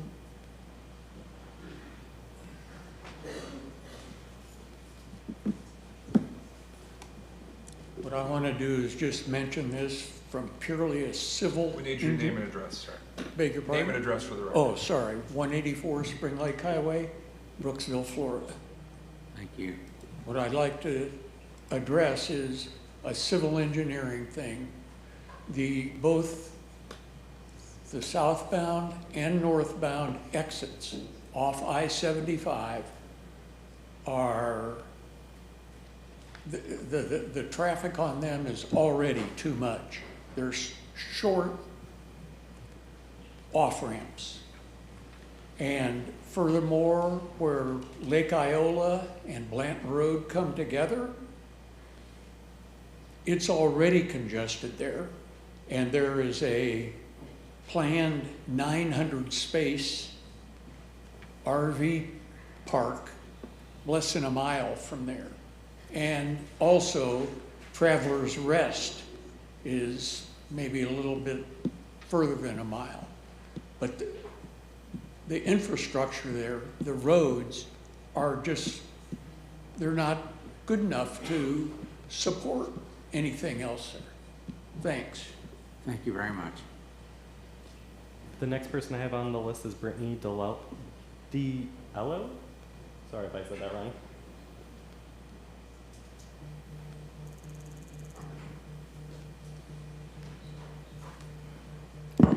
Hello, my name is Brittany Diello. I live at 4025 Majestic Oak Lane in Brooksville. While I am in Hernando County, this directly affects me since I drive to work every day. Everyone has complained about how this obviously doesn't fit the rural, agricultural, things we have going on in this area already. I'd like to point out specifically that their traffic plan that they have provided us specifically says that right now we have 2,220 trips of cars a day, an estimated 5,232 extra cars are going to be coming out of this development. That is 2.5 times more cars and vehicles that we are going to experience at this thing. Specifically, the residential project, it's going to add 65% more traffic going southbound on 75, and the industrial project adds 50% more traffic going southbound, 30% more traffic going northbound. So obviously something is going to have to be done with that intersection specifically. Their traffic plan only never addressed widening that intersection at all. It only addressed widening their turn lanes that they are going to need. So they need to address that as well. And I would also like to point out that in your section 522 of the Master Planned Unit Development District, 522.6 Area-Wide Employment Center Planning Process, under review process number 4, the applicant shall conduct a minimum of 2 neighborhood meetings to solicit comment, feedback, and input on the proposed area-wide employment center. I don't know about everyone else. There was only 1 neighborhood meeting. If anybody else knows of another one. The answer to your question is they didn't do an area-wide. This wasn't an area-wide plan. This was a plan for one particular property owner in the EC, not the entire area. But it's for the employment center area, correct? We're talking about the employment center area, right? There's multiple property owners within the employment center. Mm-hmm.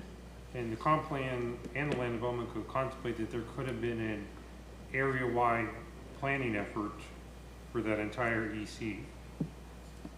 That's what I think that's referring to. Okay. And staff, in defense of staff, I think that's what they're asking for, is they want to do an area-wide planning effort for this EC. At least that's what I think Mr. Ingold was saying. Okay.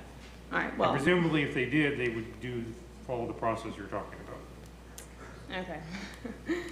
Well, if you'd also like to address your own 2050 plan, your population density that you have in proposed population density in 2045 is 0 to 5 residents per acre in that area. An estimated employment density is less than 0.4 or 0 to 5 workers per acre as well, and that's 20 years. So I'm not sure why we're rushing this and trying to,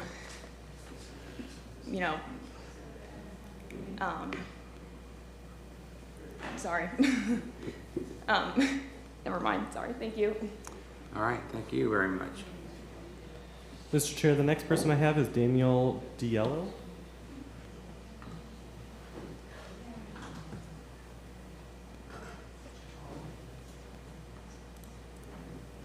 Hi, my name is Daniel Diello. I live at 4025 Majestic Oak Lane in Brooksville, and every week, whether for leisure or work, my wife and I have to drive by where this development is going to be. As previously stated, the on and off ramps for the interstate are very short. The turn ramps to go from Blanton Road on or off the interstate are very short. If there's one person coming from the interstate to turn left down towards the RV parks, it's 5 cars backed up in a very short space on a curve, and just one person turning can back it up, so I can't imagine what 300 new units and warehouses with trucks, school buses, people coming and going all the time is going to do to that area. There's people who ride bikes on that road, believe it or not, and having this much more traffic is going to be very dangerous. There's tractors that drive on this road, and people who live in an apartment complex aren't going to understand that that's a part of living in a rural community is you have tractors on the roads. They're going to try and speed around them, go around them, and they have nothing to do in this area. There's not even a gas station. The nearest gas station is 10, 15 minutes in either direction in Brooksville or more into Dade City.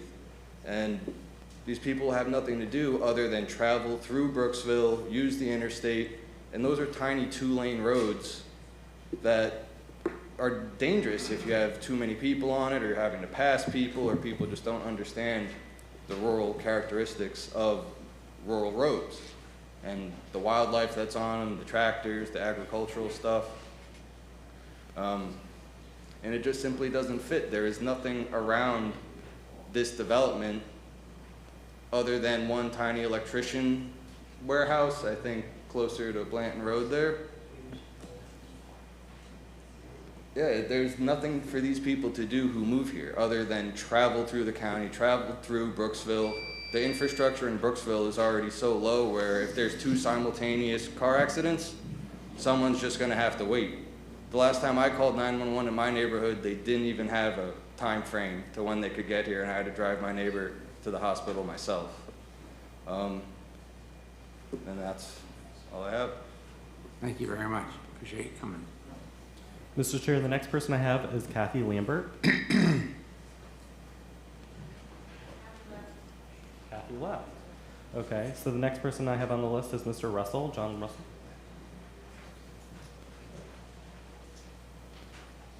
John Russell, 1710 Highland Lane. Been sitting here, I've been to some of these, not so much this meeting, but county commission meetings in the past, and I have a fair idea how these things operate. I was the Democratic nominee for U.S. House District 5 in 2006, and just in relation to how things may operate, not accusing anyone, but I got a call from a guy named Ken Freeman, DC lobbyist for Big Pharma. I'm a healthcare professional.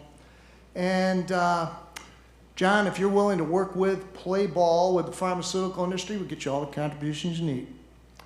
And I've seen some of that when I've been to, when I pay attention to what goes on in Pasco County Excuse politics. me just a minute. Let me hold you up here a minute.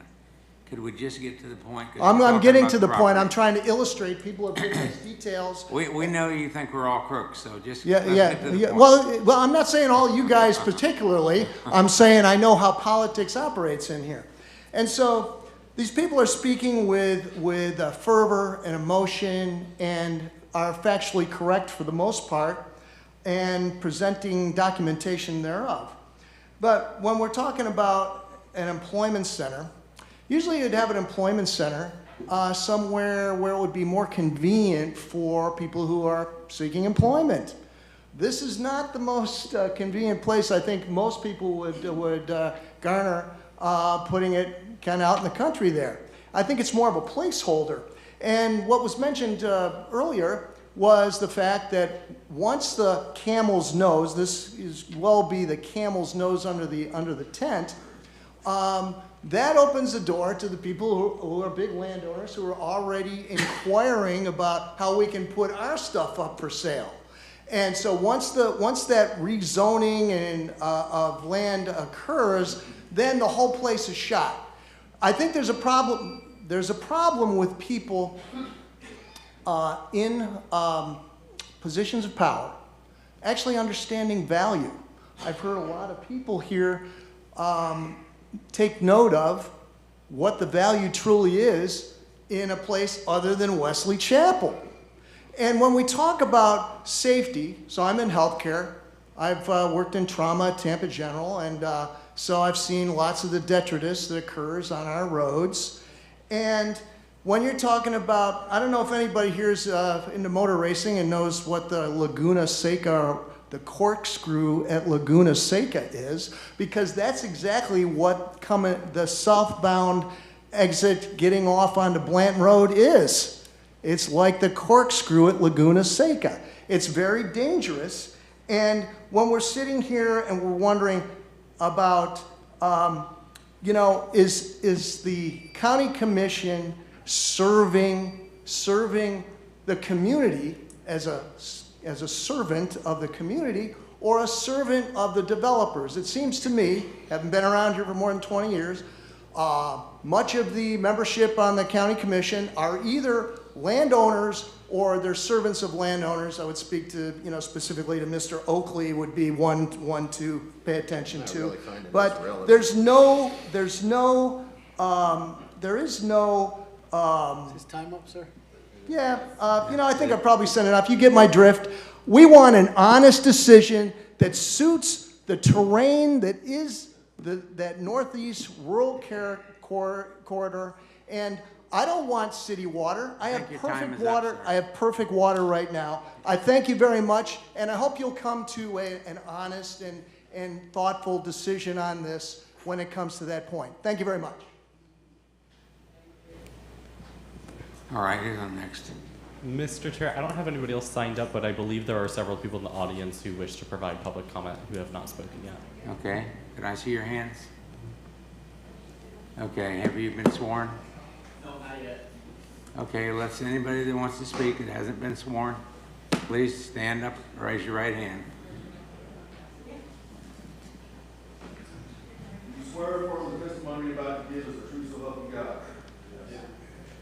Okay, and I know you're all passionate about it, and I want you to have an opportunity to speak, but I'd like you to be speaking about something besides what we've already heard, because we're pretty tuned in on what your concerns are, but I want you to feel free to speak. So come on up. We'll give you your time, even though you didn't sign up. Thank you. Thank you. Thank you for coming. My name is James Navarro Sr., and I live at 34721 Blanton Road. I'm not going to bring up anything that's been discussed here. You guys, as you mentioned, know pretty much the thing. But I am confused, and this is my confusion. My confusion is the Evans team here had gone through litigation, and they've acquired rights to this property. And they have outlined some of the things that they want to do there, according to what this county had agreed to back, I guess, in 2005 and 2006. Now, my confusion stems is, why are we here? Let's think about that. Why are we here? Are we here to agree to allow them to do this, to ruin this area? Or are we here to find ways that we can make them move in without ruining this area? Can any one of you guys explain to me what is it that we can do with having these folks here as neighbors? Can we allow them? So Or are we just wasting our we're on an time? application for rezoning, that's why we're here. Excuse me? They're seeking to rezone the property, that's why we're here. If they're seeking to rezone the property, then why are they not allowed to put what they want before, according to their agreement? Maybe you can answer that. Excuse me, sir. You can't address them. Oh, I'm sorry. Yeah, that's all right.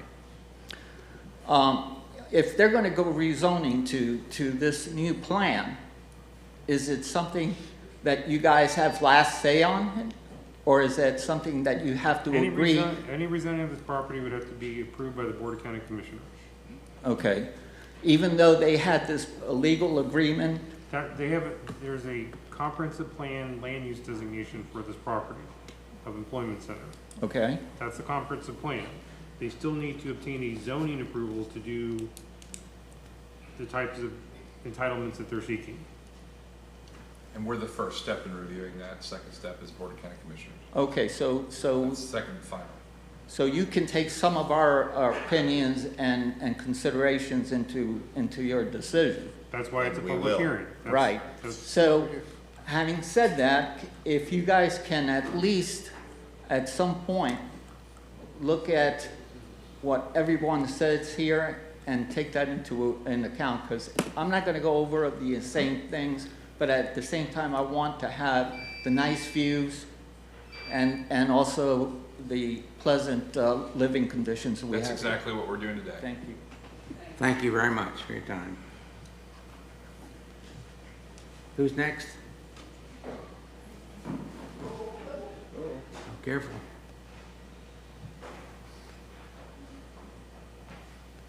Hi, my name is Kim Witt. I live at 17030 Palomino Lake Drive in Dade City. I'd like to submit these if I can and give your attention to the summary paragraph. Motion to receive and file. Second. Okay, all in favor? Aye. So ma'am, this is a summary of the neighborhood meeting. At the meeting that they held, I believe on the December 10th, I was there. That's what you're giving us as a That's summary? what I'm giving you. Okay. And that was some of the questions. Yeah, was there something specifically you're pointing out to us? Just the summary Because of we what can't read the happened whole at summary meeting. while you're there. We wouldn't want to hear what you're saying.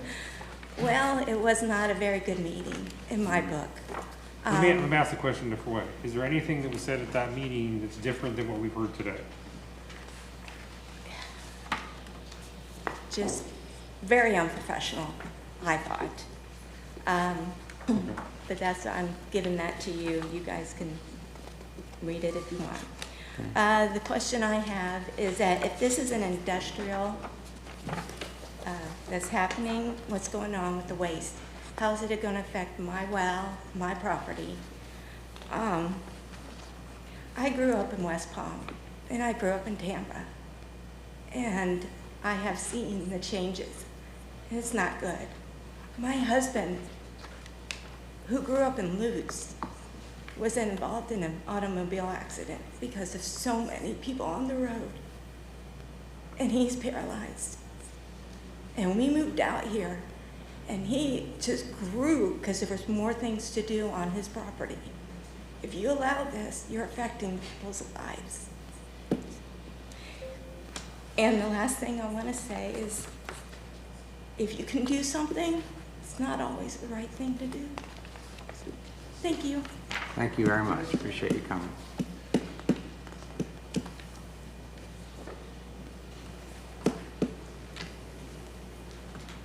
Good afternoon. My name is Brock Locklear.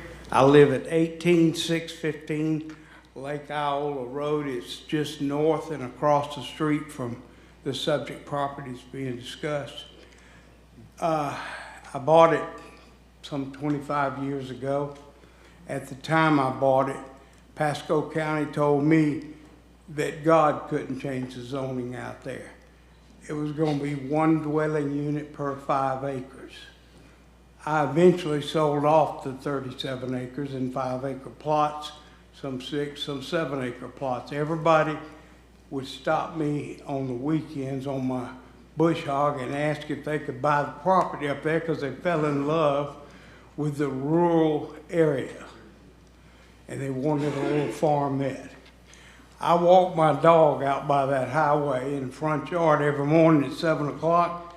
My dog has got a routine, and I have to stick with that routine because she's a big Labrador. I have noticed the traffic increased since they widened and put the bicycle lanes, which is kind of insane because cars do 100 miles an hour in front of my house because it's a straightaway. The Sheriff's Department of Hernando County and Pasco County are scared to death of that county line. They won't go near it because they don't want to chase people into Hernando Hernando doesn't want to chase people into Pasco, so they're afraid of it, so the traffic goes crazy. Motorcycles are doing 100 miles an hour out there all the time. Bicycles are out there with this traffic. This is going to add more traffic. I noticed the traffic in the last 7 years has increased dramatically since they have improved and put those bicycle lanes out there. I am afraid of the problems with the infrastructure for something like this. This is like throwing a diamond in a pile of rocks. It just doesn't fit. And I hope that people will understand that adding to an already overburdened infrastructure is ridiculous and insane thinking, in my opinion. Now, you're going to add water. I've got a pond in my backyard. What is this sewer system going to do to my drinking water? I've got a well. What is this going to do to my drinking water? What is this going to do to the traffic out on the road? In front of my house, there is a pipe underneath my fence that feeds the well on this property, and it comes from a pump on some property down closer to the county line at Hawkeye Road and Lake Iola Road. Does the pump on Evans' property up there, is it going to take care of all the water for this, or are they going to use that well system from down the road and at that as just a booster pump up there on the hill? I think that this needs to be explored further and see how this is going to be accommodated, all the infrastructure burdens that are going to be placed on it. Thank you. Thank you. They'll have an opportunity to answer some of these questions when they come back up. I'm sorry? When they come back up, they'll have an opportunity to answer some of those questions. Thank you. Was there anybody else? Okay.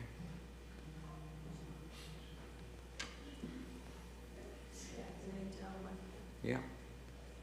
I'm Janet Olson. I live on Nolan Road. My family has lived on Lake Iola for 75 years. We're not opposed to growth by any means, but it's gotten out of control. We don't want to look like Starkey Ranch. Nobody over here wants to look like that mess over there. Nobody. Everybody wants their quiet life. People have moved here for that quality, and it is terrible. This man, you need to, sir. Excuse me, miss. Miss, you have to address us. You can't turn around and talk to the Will you turn around and tell him what I got to say? He can hear you. That's why you got a microphone. I'll let you do it. That's why you got a microphone. He needs to go sit at Lake Iola Road as it crosses over coming off of Blanton at 6 o'clock in the morning. When you're trying to go to Homosassa and go scalloping, it is bumper to bumper to bumper. It has gotten ridiculous. It's out of control. There weren't that many scallops this year. Scalloping was okay. Not that good. But the Keys were better for lobsters. just so you know, Yeah, okay. And you know, I feel so sad. I know the Evans family. I've known them for years. I have worked for them.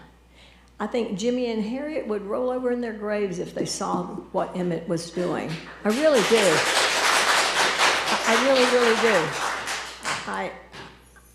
I really do, and it upsets me. They don't need the money, but you're going to put a 300 multifamily apartments? How many people is that going to add? 600, 900? Everybody's got a car. Everybody's kids are living at home because they can't get a job. You're going to put this warehouse or warehouses? We've got a warehouse on Pasco Road. If you come out Pasco Road, you go up to 52 where the Burger King is, there is a warehouse there. What was told to the public years ago when, oh, we're going to bring in 600 jobs, 3 shifts of 200 people per shift. You go by there, there's 1 car, maybe 1 truck. There ain't no people in that parking lot. It's a joke. It is a joke. And I know that they've probably got all kinds of tax incentives to build that thing there. That's an eyesore. I understand they have master plans. I understand that. I understand growth. But we don't want to look like Starkey Ranch. We really don't. And you go down Bellamy Brothers and you look at all that's ripped up land, it's just horrible. You got 3 subdivisions going on St. Joe Road, going from Happy Hill into town. Happy Hill, you got one right there, 52 right there. That land was designated as agriculture permanently. Julia Pittman told me that. She gave that to Drew. There's 80 houses, 90 houses going in there right now. And it's sad. Am I over time? You sure are. Well, all righty then. Thank you. I don't mean to be over time. What was that address for the lobster again? Well, we got some nice bugs this year. I've got a bag full in the fridge. Well, I do. But I thank y'all for what you do. It's a hard job.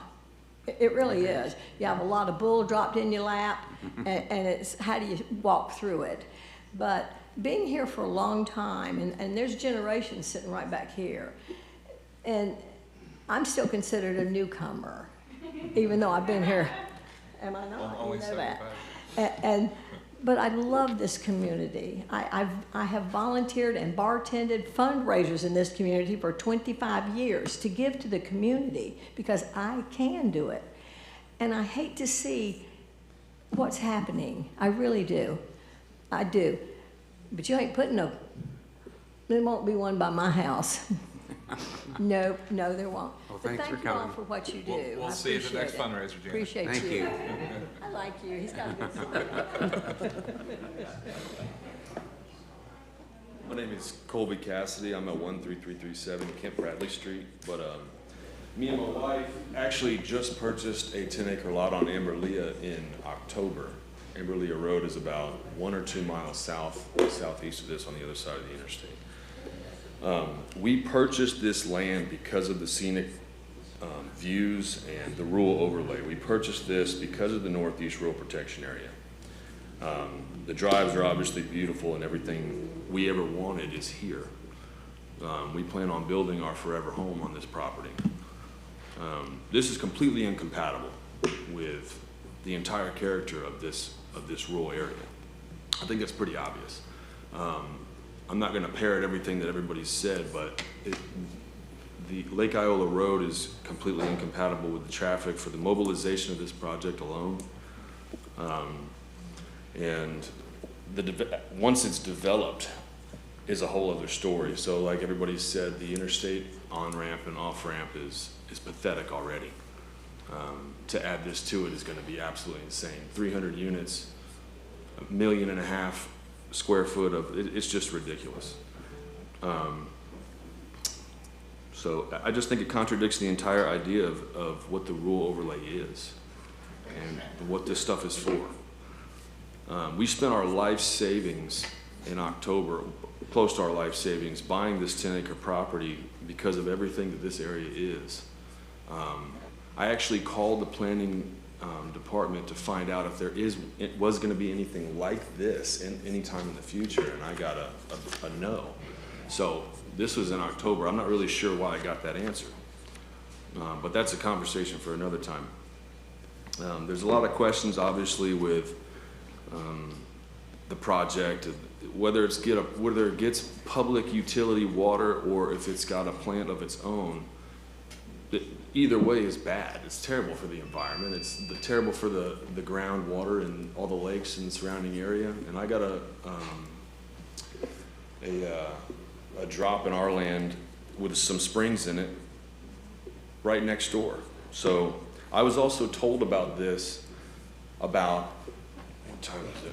I was told about this meeting at 11 a.m. this morning by a neighbor who I just so happened to meet and get her phone number, and we've been in contact because her husband has cancer. She couldn't make it, so she texted me. I had no idea about this. Like I said, I called in October to find out about this during our due diligence of buying our property. So anyways, the people in this room are the ones that are directly affected, and I'm a newer generation, but I think it's clearly obvious that the roadway is not built for this, and we all know how long it takes for that whole gallop to go once it goes there, once this project is done. And anyways, I just hope you guys take consideration to what everybody here has said today. Thank you guys, appreciate it. Thank you for coming. Okay, what's that? Anybody else now?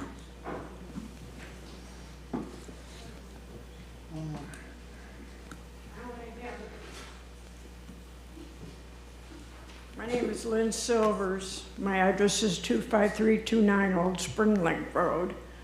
And it's very rural.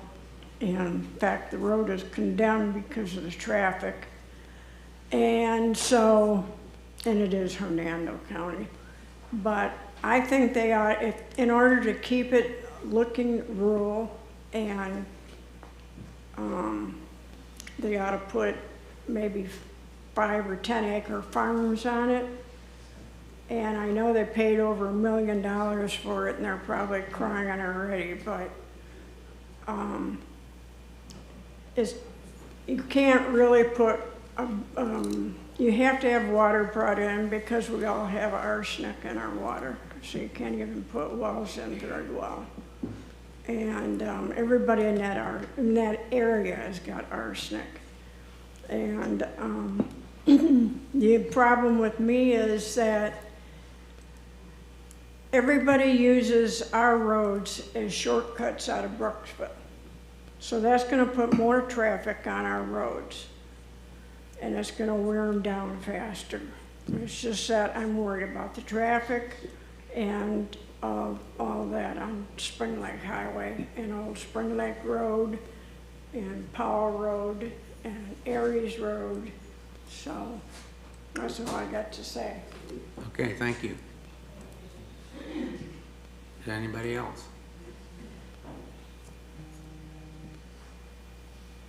Okay. All right, Mr. Tootie, you want to have your technicians respond, or you want to respond? Mr. Chairman, thank you. Joel Tu again for the applicant. I'm going to be extremely brief. I'm getting way too old in retirement. I'm worn out after 3.5 hours, even though I only spoke for my 20 minutes. So I only want to say 2 things. Number one is I have to go home to my own 95-year-old mom who's lived with me the last 2 years and will probably shake her finger at me when I get home. So I'm used to it. And I'll tell Mom the same thing. Mom, I hear what you're saying. I understand your concerns and what you have out there. But, you know, the facts are what they are, and the comp plan is what it is. This family has owned this land for 50, 60 years. That family doesn't have any greater or any less rights than anyone else who owns land out there. And this land from the beginning, from the origin of time of the Pasco County Comprehensive Plan, had a mixed-use designation on it. Any realtor who sold any of these people any property certainly could have found that out. That mixed use was actually downplanned to this employment center designation in '05 over their objection. That was a huge... The employment center, as I said, was actually embedded in the original Northeast Rural Protection Plan. So it's not that it was a surprise. It was a known factor from the day there was any concept of Northeast Pasco.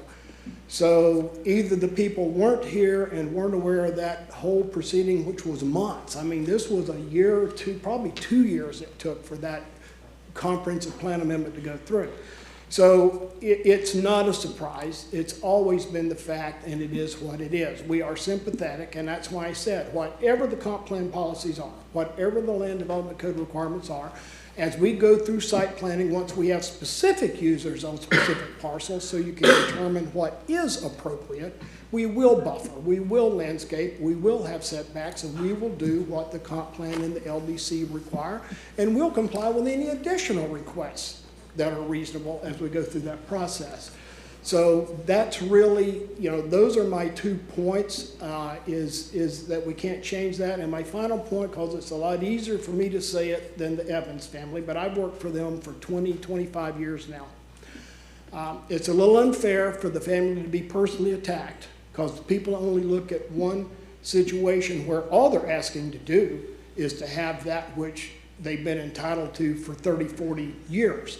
The same family, since the issue's been brought up, is the same family that funded $1 million privately to start the VOPH financial plan because the county only had $400,000, and they led that property owner group. They also were the family that committed for 10 years that land for the VOPH Super Park at a substantially discounted value on land that had far greater development potential. That family also, as Mr. Williams knows, has provided him school sites, gladly done so, not fault him for school credits rather than being paid in cash.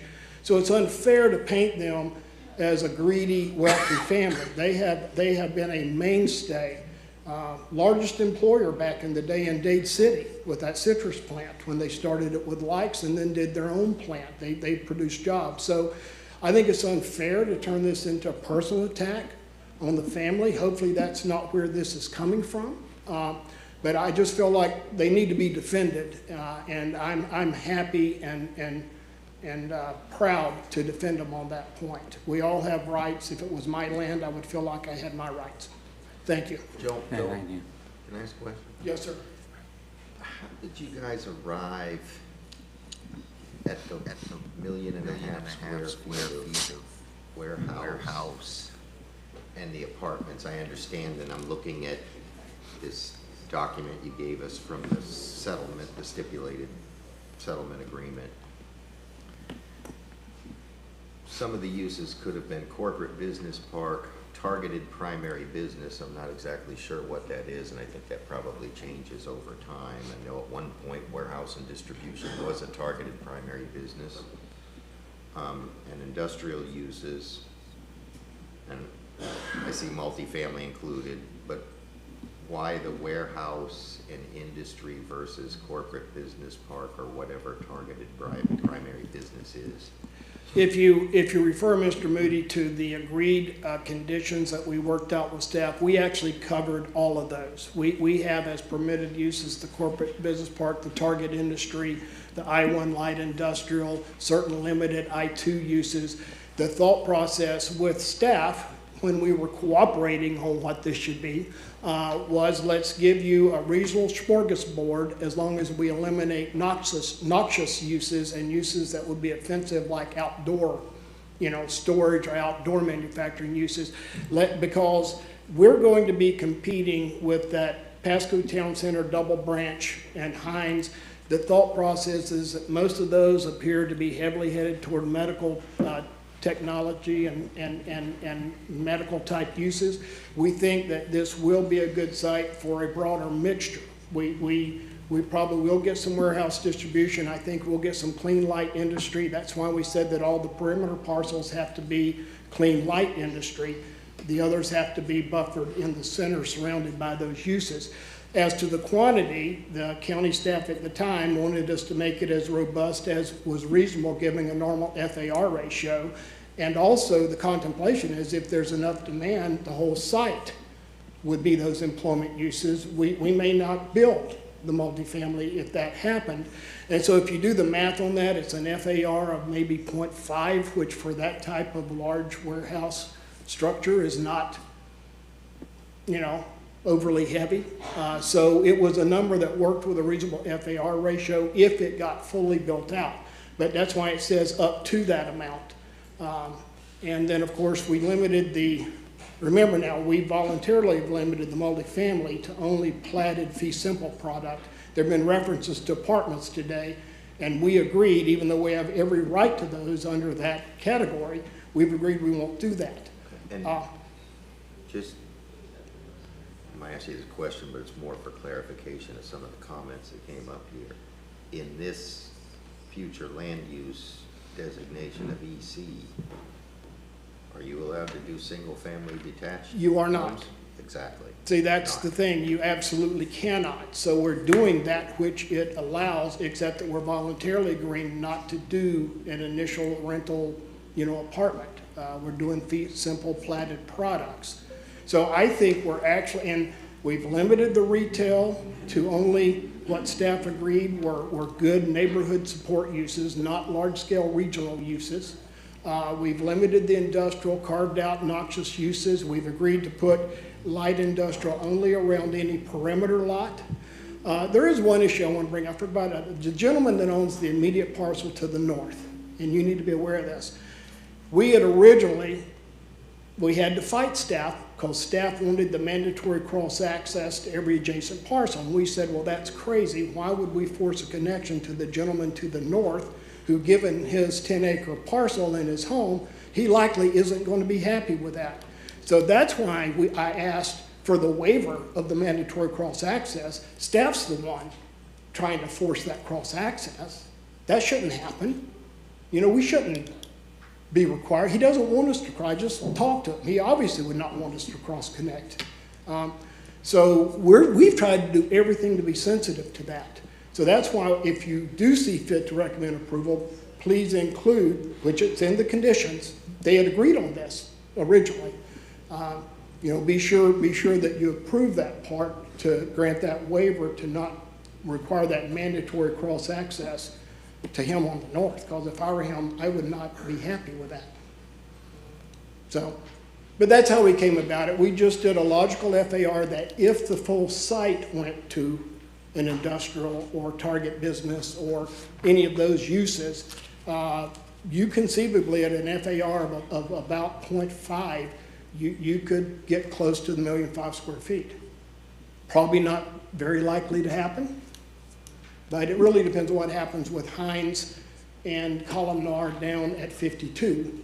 Because you know, the other problem is the county doesn't have enough of these sites. You know, you talk to your economic development people, they'll tell you they don't have enough pre-approved industrial, you know, corporate business park areas that are ready to go. And that's the reason why this went at an interstate interchange. I mean, this is that's why the comp plan is long-term. You got to plan for that. But that's how we came up with the numbers. I mean, if 1,000,005 is a problem, then we don't think it is, but if that doesn't make sense, let us know. Like I said, they're actually reasonable people. They're just trying to get something done. And how did we arrive at the 15-year life of the proposed MPUD versus the standard 6? Yeah, just being realistic about the market. I think it would be foolish to only do a 6-year build out here because you've got to wait for that market to come to you. So we've done the same thing at CPEV. We did the same thing at Pasco Town Center. All of these large projects that we've done, particularly the employment center projects, we have built a longer horizon just so you don't have us back in here having to do a full MPD modification and go through this again when all we're asking for is 5 more years. So the thought process is if we're going to do it, and since the comp plan has always contemplated it, at least give us a reasonable business horizon to market and build something like this out. Because we've got a lot of utilities to pay for. It's going to be a big nut up front to start this. Private nut. Okay. Thank you. Is there anybody else from your group that you want to? Not unless you guys have a specific technical question. That's why we put everything. Well, I don't know if they want to speak about traffic or. Well, I was going to ask the same question. We can if there's a. We haven't really heard from any traffic expert at all. Well, the reason I didn't feel compelled to do that, but we certainly can, is in the record from the application, there was a full-blown review of the transportation study that was approved by engineering, and as Mr. Goldstein knows, he's had me agree in the transportation condition that if we do anything that generates even 1 trip above that assumed number, we got to do a new study. If we do any commercial, we have to do a new study. So this will go through the standard access management requirement. And the reason that it's important to do those on an update is, as you know, until you have a specific use on a specific parcel in the property, you can't really do an intelligent analysis of access and what the impact is, because different uses, you know, but this assumes a large build-out number. And what it demonstrated is at build-out, and Mike Razor it's in the PowerPoint paper copy and the one I sent you, all those links still operate at acceptable level of service, and the county transportation engineering staff signed off on that. And we've agreed that if we do anything other than what they've approved, we have to do a new one. And it does require both left turn and right turn lanes. It requires the additional right-of-way on Lake Iola. And like I said, we'll provide whatever. They gave us the number they needed for Lake Iola off the master long-term roadway plan. I mean, the county has that specified in the LRTP. And I said, tell me the dimension that you need, and we dedicate it for free. That's in the conditions. Joel, but if you want Mike Razor. Yeah, can we have Mike come up? Sure, I've got a absolutely. couple questions. I've got one more question for you, real quick, Mr. Two. On your slides here, you've got the ECU flu is limited to and only allows industrial distribution, support commercial and multifamily. Where's the distribution come from? I'm not seeing it where it's specifically called out for in the EC flu. I think it is in the overall EC category, or which one are you looking at? Are you looking at the one that's in the full comp plan, or the one that was attached to the settlement that just dealt with the percentages? I'm looking. Well, I looked at both, and I'm not seeing it in either one, but it's on your slide or distribution called out specifically, because the line and I think the comp plans. Well, I did Central Pasco Employment Village, and I did Pasco Town Center Double Branch with Mr. Engel, and I know in all the EC areas, we've allowed the industrial uses and the corporate business and others. Now, typically, on some of the others that were EC MPDs, we had to allocate a certain percentage to those target uses, which we've done. But I don't think there's any question under the comp plan, there's never been any question, but that you can do industrial uses in the EC. And I'm sorry, nobody's ever questioned that, so I haven't looked. But we can look at that before we get to the board. Certainly. But I'm pretty confident that we can. And I'm just kind of looking at the letter of the law and Right. what we've got here. I hear you. I don't see, under industrial, it covers manufacturing, compounding, assembling, processing, packaging, treatment. And I think, you brought up the original intent from 2005. I had the benefit of getting stuck in the car with a guy that was a part of that and a lot. And the way things have changed, I've talked about this a lot. To take somebody from 2005 and put them into today's world, blow their mind, right? I don't think distribution centers at the time were a thing. And maybe that's why the county now automatically does that. I know input we've received. If there's any one use on this site that's looked most favorably by the powers that be, it's the wide breadth of industrial uses for what that's worth. I mean, the pushback I got was on multifamily apartments, right, and or multifamily, but I've had no one question, and actually they asked that we include as broad a brush of acceptable industrial corporate business park target industry. That they seem to want the broadest we can have, as long as we exclude those noxious use items, which William and I did. Yeah, I think. But we're certainly happy to look at that. If there's an issue with that, we can review that with PED and Mr. Goldstein before BCC. And if we need to tweak those industrial uses, but I'm pretty confident that the board's going to want us to do those industrial uses for what that's worth. Right, and I think my only concern is looking at distribution centers now. They're all getting robotic. They're limited job creators in my mind. And just it's not an employment center. Right, that's not an employment center to me. I think employment center. I think of like just those job creating businesses. And we've got a distribution center that's sitting there at, like somebody mentioned, at Pasco Road, that's sitting empty. The Target. Yeah. The on again, off again Target. Off again, off again Target. Right. So. Well, somebody has a lot of money invested there. They'll eventually figure out that use. Right. And I doubt that Mr. Engel could get to that, knowing him well enough. I doubt he gave them any economic benefits until they produced jobs. So I can probably answer the question. If you look at section, admittedly, this is an MPUD and not an ECMPUD, which Joel's quick to point out. But if you look at the ECMPUD standards of what's allowed use in an ECMPUD, if you look at section D, 1B, it lists the industrial uses, and number 7 is distribution plants. Right, that's what I've seen. And then there's a number 20, which talks about light industrial flex space, which is a form of distribution as well. Yeah, I know there are places in the comp plan that I've seen. So just so you know, the list of uses that's in 522.5, D, these preferred uses, which include incorporated business park, these were all developed with the Pasco Economic Development Council. These are the uses that PEDC told us that we should authorize in EC. Now, admittedly, things may have changed since this was done back in, I don't know when this was done, probably in 2008 or 9 or so. But PEDC has not asked us to remove distribution or light industrial flex space from the permitted uses in EC. So, but if you're asking, are they allowed today, the code says they are. Well, at one point that was targeted business. Is it still a targeted business, do you know? No, there's actually a separate list of targeted businesses. So There's a whole smorgasbord. There's a C, which is targeted primary businesses, which is manufacturing, a whole list of manufacturing uses, medical research, office uses. So it's, all I can tell you is please look at 522.5 D, which lists every preferred use in an employment center.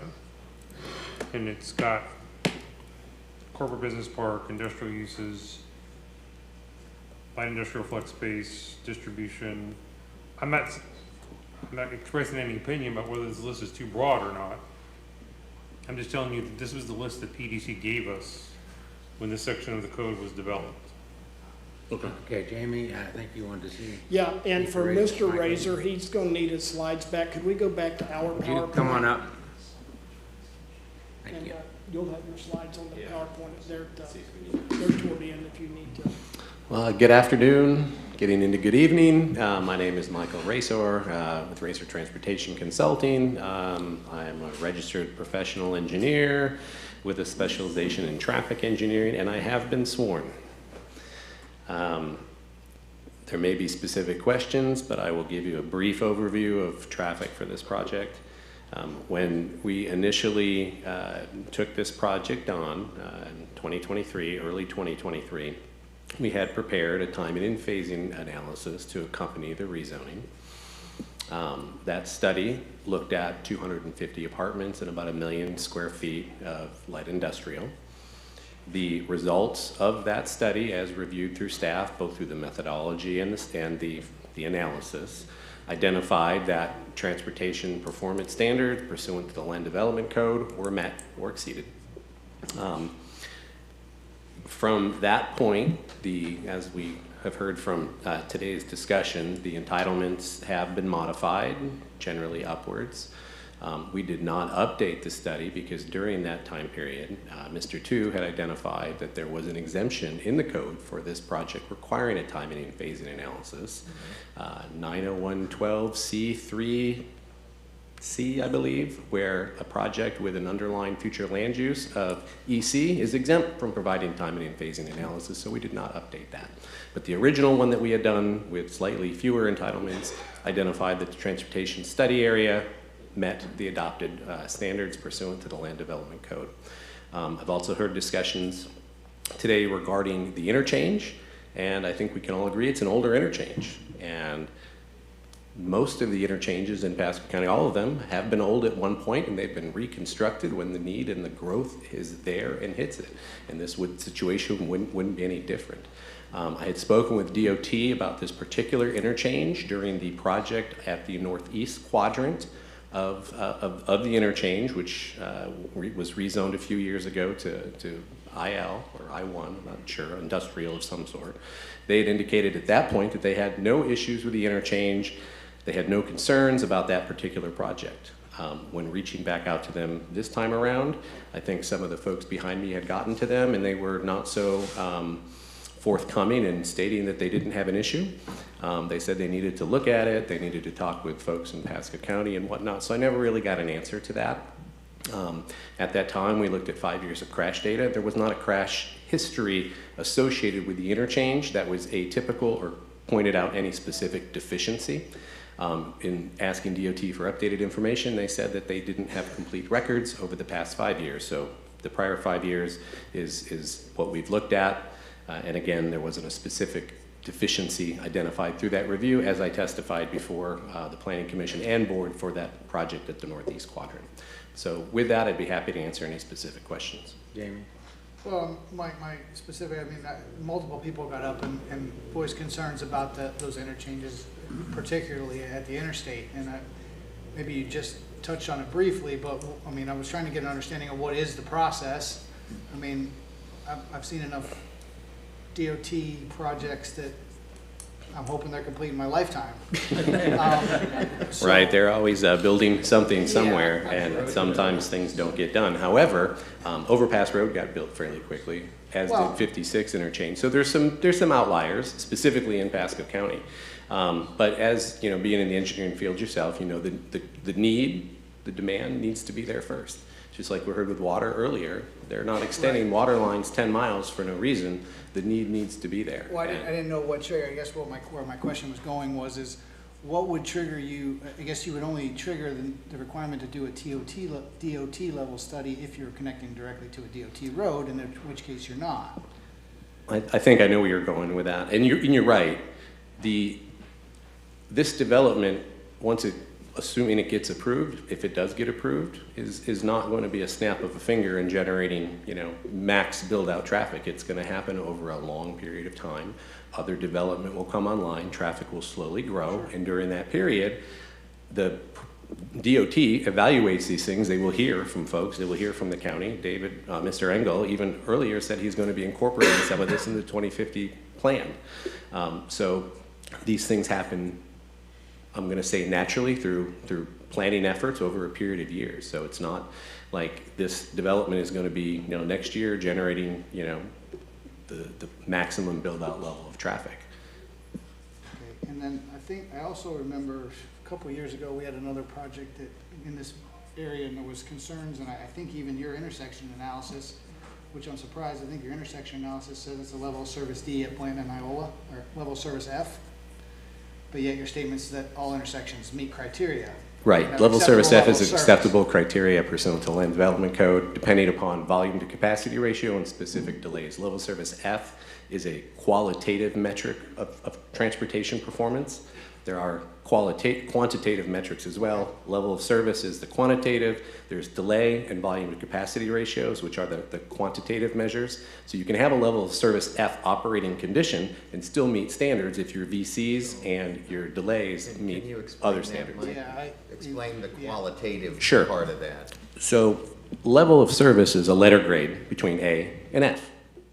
Just from grade school, we all kind of understand what that means. F's are bad, A's are good. But, exactly. A is not very efficient for a transportation system, though, because that means that there's no delay and, you know.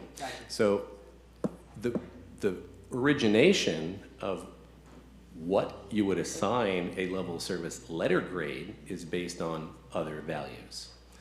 One of those is volume to capacity ratio, which, as it states, is the traffic volume over or compared to the capacity for a particular movement, a roadway segment, or whatnot, depending on what kind of facility you're looking at. So a volume to capacity ratio is a measure of the demand to the supply.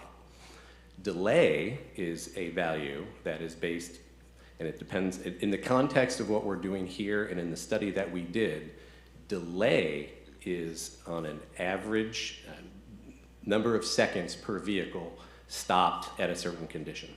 And the delay is a specific function of conflicting traffic, the type of traffic control, whether it's a signal, what kind of phases they look at, whether it's a stop sign control. You know, there's a good number of factors that go into the analysis that identifies ultimately what that average delay is. The average delay is then assigned a letter grade. But once you get to a certain level of delay, it's always an F. So the Land Development Code recognizes that a level of service F may not necessarily be a deficient condition if, for instance, the delay is not significantly above the level of service E category, or if the volume to capacity ratio is at a certain point. And a great example is if you're on a road, State Road 54, where it has very long traffic signal cycles. If you're in a minor street, that traffic signal cycle may be a 3-minute cycle, and it is mathematically impossible to achieve an acceptable level of service because the overall delay is so high. So to bring this back home, level of service is not the only performance standard recognized by the Pasco County Land Development Code. And so the results from our analysis, whether if there's a level service F, that means that the VC ratio and delay combination still meets the criteria for it not being a failing or deficient movement. Okay, and in your opinion, adding 50% more industrial, 20% more residential, and 100,000 square foot of commercial is not going to trigger you? And that's why I prefaced this conversation by indicating that the study that we did was based on the land use plan provided to our office, the 250 apartments in million square feet. We had run that study, and those are the results that I reported on. Mm-hmm. We met the code requirements. The entitlement package proposed had been changed. At that point, we identified we were exempt from timing and phasing, so we did not have to do another study. And in Pasco County, there is no transportation concurrency, so to speak. Mobility fees are assumed to take care of all transportation impacts, transportation mobility fees.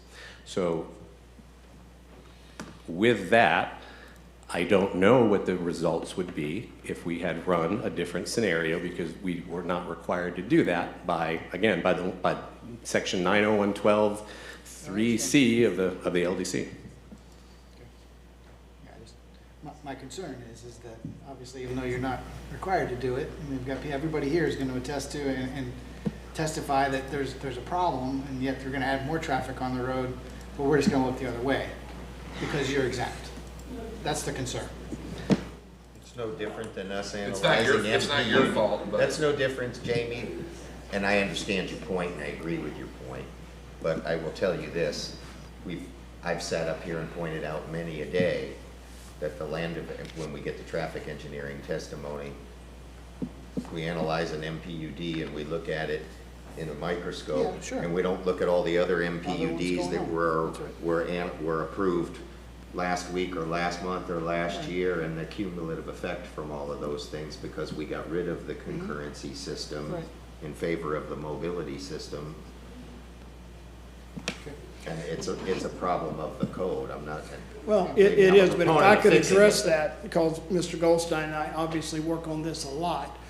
That is the reason you have mobility fees. That's why they're reviewed and adjusted. And let me just give you an example. You could marshal the mobility fees from a large employment center area like this, and you could earmark those to a specific improvement. So there are ways for the county to get there, plus obviously there's DOT and federal funding when you're dealing in an interchange. But remember, even though we are exempt, and Pasco Town Center was exempt, we're not asking to be treated any differently. Right. Hines, everybody that has EC is treated, we're just asking to be treated the way the code allows it. I understand your point, but the point is the county will be receiving transportation money that can address specific problems, and this is the kind of thing that could be identified down the road as a potential issue. In the meantime, we still have to do access management, so don't forget that part. We've still got to widen road and do turning lanes and access improvements, so it's not like we don't have to do anything, and we don't get credits for those. I mean, we have to do the access improvements and still pay the mobility fees. So Joel, I do want to clarify something though, because what Mike is testifying to is different than what your draft conditions say. Mike is saying that the access management study he did was only for 250 multifamily units, and what was the square footage of? 960 something, under a million, just under a million. So, well, I think staff provided the numbers that are in the condition. If Mike's numbers are different, then we can make that change in that condition to reflect the actual quantity that was in the study.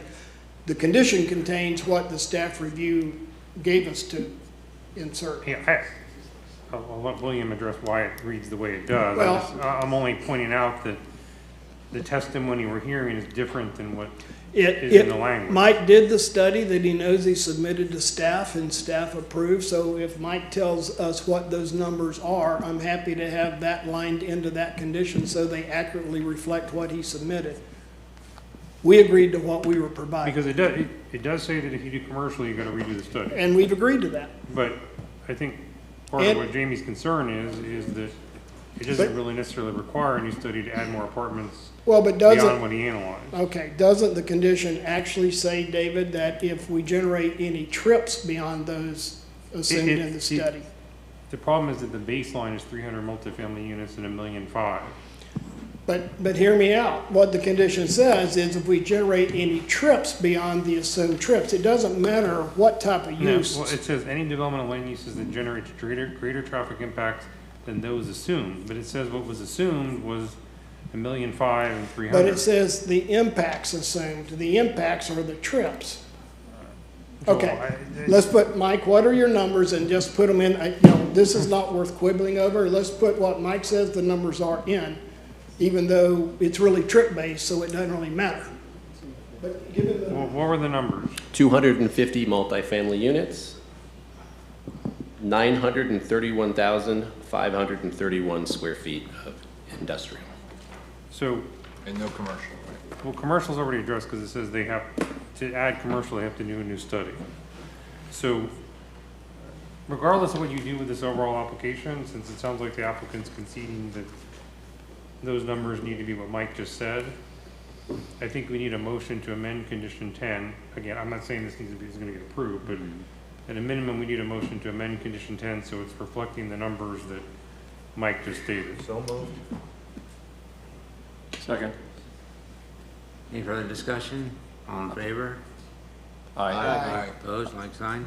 So, but to go back to the commercial, I mean, this application is for 100,000 square feet of sport commercial. But it says they gotta do a new study to get commercial. But shouldn't that study be done before submitting an application requesting 100,000 square feet of commercial? That's a discussion that you all need to have. I'm just saying that they can't get the commercial unless they update their study. Let me give an example. 100,000 square feet of commercial if there's no study that has been done that is required if there's 100,000 square feet of commercial. Can I try to address that, Mr. Chairman? I mean, Yeah. what we normally do, this is not abnormal. Almost any MPD zoning that is approved has an assumed set of uses, largely for maximum theoretical purposes or a best guess purpose. But anytime you come in with a preliminary development plan or preliminary site plan, you have specific uses in specific locations, and you have to do an access management study update for that. So what we agreed with staff was, and again, this support commercial was added because I was asked to add it. Okay, some of the powers that be said, well, we also would like to see the opportunity for support commercial. So the way we said we handle it is. Well, there's a 5% minimum. Right. And if we get a retail user when we have, and it's gonna make a big difference, what type of user is it? You people that do commercial site plans know it makes a huge difference. So when we get a specific one, when we submit for a preliminary development plan or preliminary site plan approval with that use, part of that submittal will have to be the new access management study on that commercial use. So you will have it before any plan approval or permit is issued for a commercial use. And it makes a little sense because now, for example, if you told Mike, go do it now, what 100,000 of retail uses would he assume?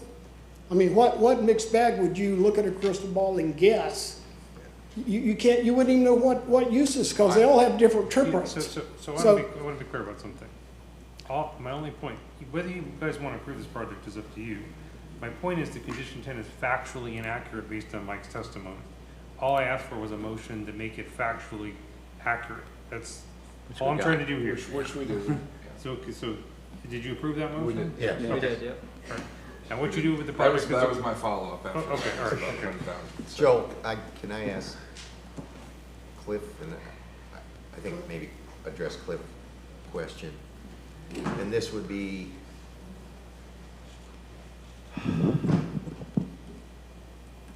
if there becomes the necessity to build a private central water and wastewater system, how long do you think it would take to get permits from the state to design, build, and construct a sizable wastewater treatment plant and then the effluent disposal that goes with it?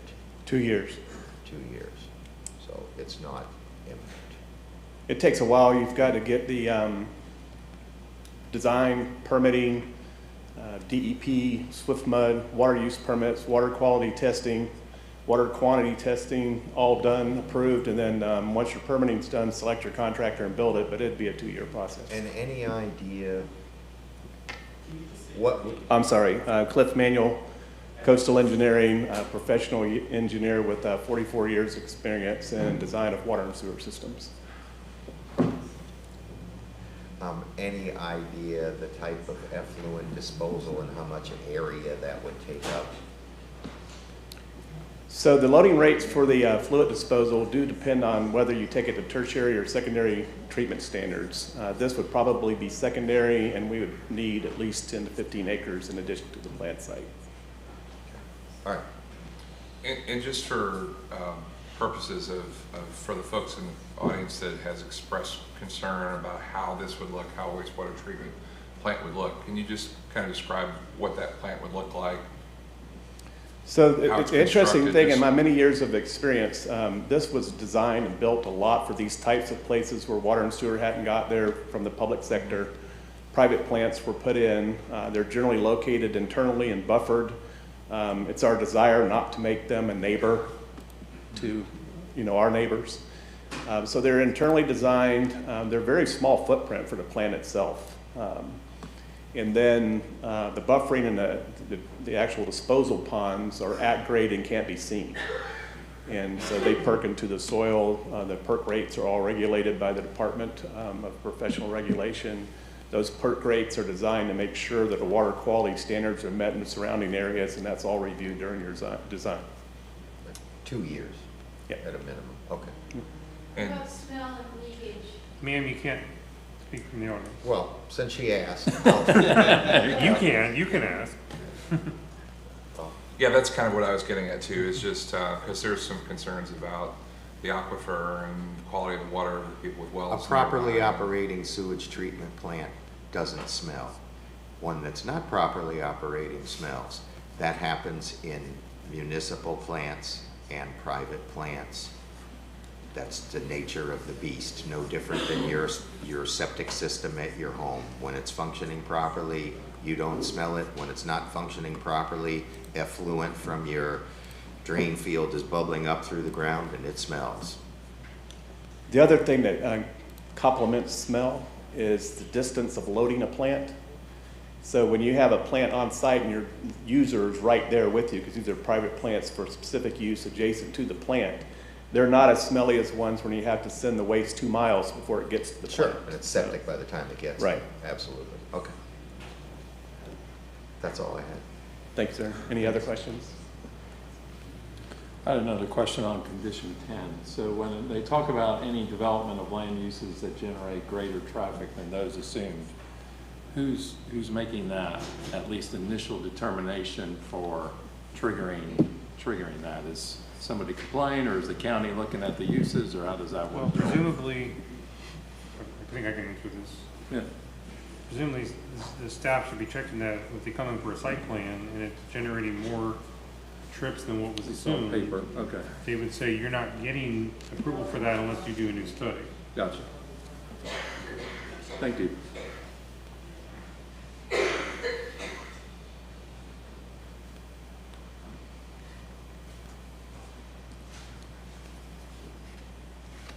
If anybody from transportation planning wants to give a different answer, I'm okay with them doing that. I don't know if that. David, does anybody, your team want to answer that?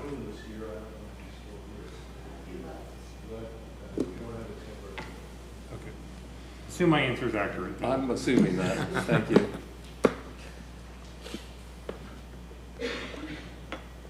Yeah, as I understand it for the purposes of the audience, we're not approving any specific construction on that site or any particular design. We're only talking about land use.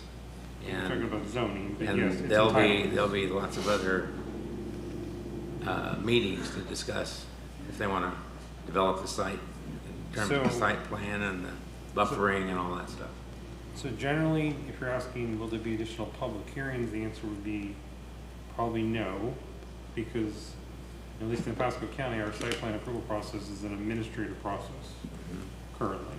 I just wanted to explain that to them. So if the zoning's approved, this would be the last time that there would be a public hearing to discuss the project. Well, now, there's still a county commission hearing. Yeah, I mean, but if the zoning's approved by the board.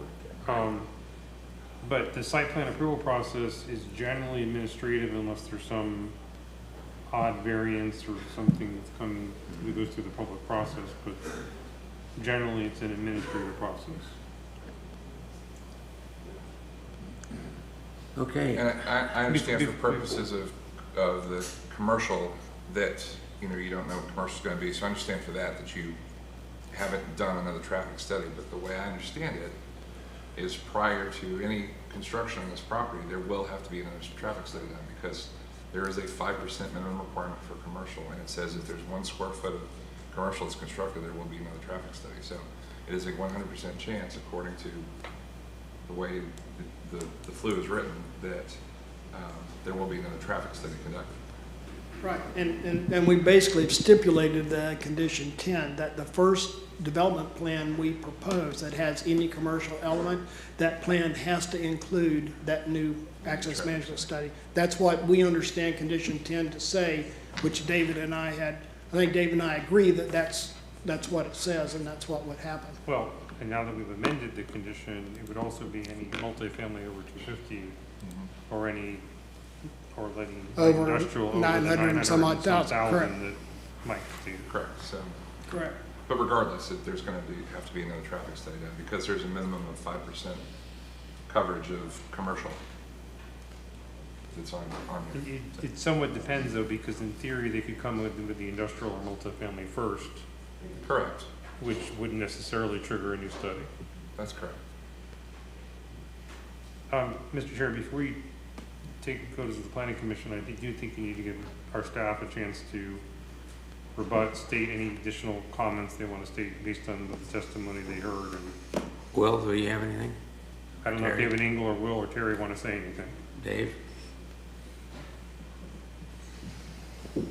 I don't really have much more to say. I just ask the Planning Commission to be very measured and thoughtful.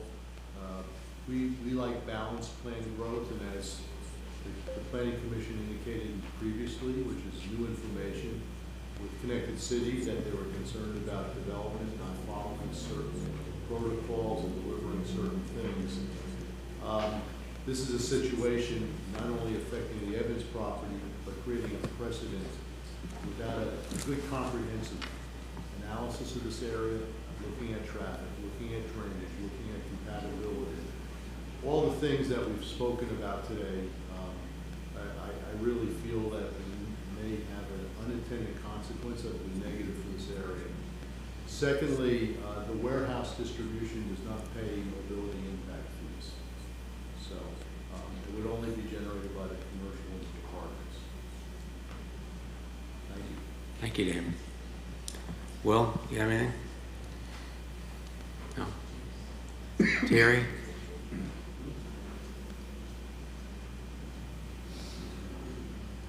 Let me just clarify one point David Engel made. He's correct that warehouse distribution is not currently paying mobility fees. However, we're about to go through a mobility fee update next year, and it's possible that could change. I don't know, but I'm just, his statement is accurate as of today.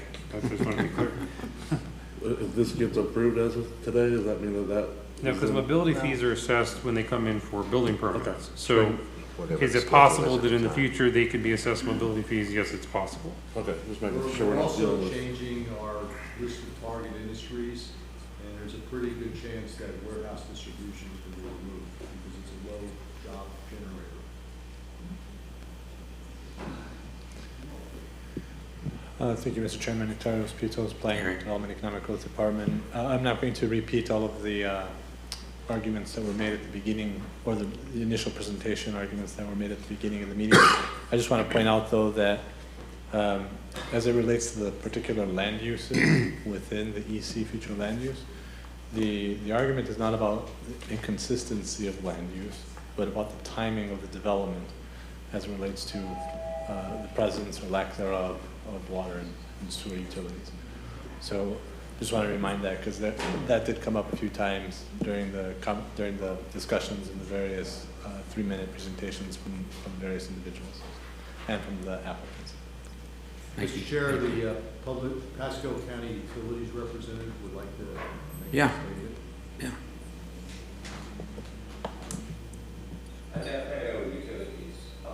I just need to leave a quick note here that the county has been always having trouble with private utilities. If you try to create a private utilities, that you're trying to create a problem on the road, which is really Pasco County doesn't want to tackle that part and try to acquire these utilities. We don't want to create a utility that will create a customer base under a private entity. We've been doing, it has been a policy for Pasco County Utilities throughout the year, starting with when I worked with Bruce Kennedy and down all the way to now. So I just want to leave this note part of the comments here. Thank you. Thank you. In an abundance of caution, Joel, any final comments based on staff's comments? Joel, too, again, only to the utility comment. I mean, we already went through this. We're not creating a private utility that goes out and has a utility customer base. We're doing a centralized private utility system to serve the project or serve the EC area. So I don't think the utilities representative really is comprehending that distinction. So that, I want to clear that up. Thank you. Okay. Mr. Chair, I'm a little confused because last Friday we had a meeting with Mr. Tu. David Goldstein was involved, and he said that he's been talking to the surrounding property owners about putting together some type of utility sewer treatment as well as some water distribution. Well, David, the policy that we've now given you several times makes it clear that a private central system for the EC area is allowed. The EC area is the entire FLU EC area. So if that group, once they get their entitlements, want to share that system for the EC area, that policy allows that. But that's not going out and getting independent homes and service people outside of the EC development area. The policy specifically says a central system for the EC area. And in fact, that's what was contemplated. What was contemplated is the county could write a check for tens of millions of dollars to run the public system out there, or they could allow the EC FLU area as an EC project to figure out how to privately fund that and do it with a central system. So theoretically, you could have one for each property, or those people could jointly within the EC area do one just for the areas. We can't control them. Our initial plan will be to solve our own problem. But that policy clearly would allow that for the EC area. That's what it says on its face. I don't know if that was the intent of the way that policy was written. Because again, county doesn't want to create private utilities, obviously. So again, please remember our condition requires us, with respect, that if a public system gets there, we have to take hours out of service and collect to the public system. So we can't run a private system except for our project. We have to disconnect and connect to the public system, which they're supposed to prioritize after 20 years to get to. We'll be happy if they'll go do that. That'll make us very happy not to have to build a system at all.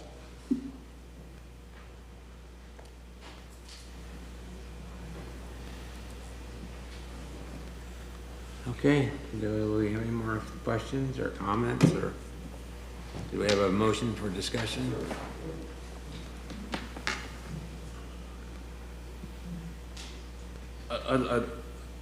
As a point of just comment and discussion, because this is a conflicting issue. I mean, I understand where everybody's coming from. I spent the most probably formative years of my life on Bayhead Road, living out there. And again, I have the benefit of being stuck in the car with somebody who knew the plan and knew that development was coming at some point. At the same time, we've got this economic center that if we had a plan, this would be subject to. We don't have a plan yet.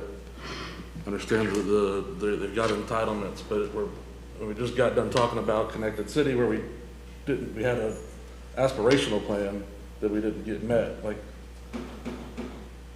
I don't have the solution, kind of bringing it to you guys to think we get creative about how we either grant these entitlements, but then we got to develop a plan for the rest so that we don't end up with a hodgepodge of things that don't make sense within this economic center. Because I think the economic center is important as well because we've always been a bedroom community in Tampa. I drive into Tampa, I get on 75 southbound. It'd be really nice to go 75 northbound and get some other people going 75 northbound to some jobs in this area. That'd be great. And I think that was probably the original intention. It'd be great if we could find a creative way to make the most of this opportunity we've got at the beginning of developing this economic center. I don't know what that is, but it feels like we need to find a way to do that and make the best of it. From what I understood, I think it's some of the reasoning behind staff's recommendation to continue the project again was to evaluate how it fits into the rest of the employment center future land use, so, which they haven't had the chance to do, even though, of course, this is an old application, 22 months in making. Right, and that's the other, maybe the boat has sailed on making this one conform to a plan because the plan wasn't in place when the application was made. But part of the conundrum we have here is I don't think it's unreasonable to think that an interstate interchange is going to be developed at some point in time. The conundrum we have is that in the infinite wisdom of the planners that were at the county back in 2005, that's none of you all, they also made this a rural protection area at the same time. That's a problem.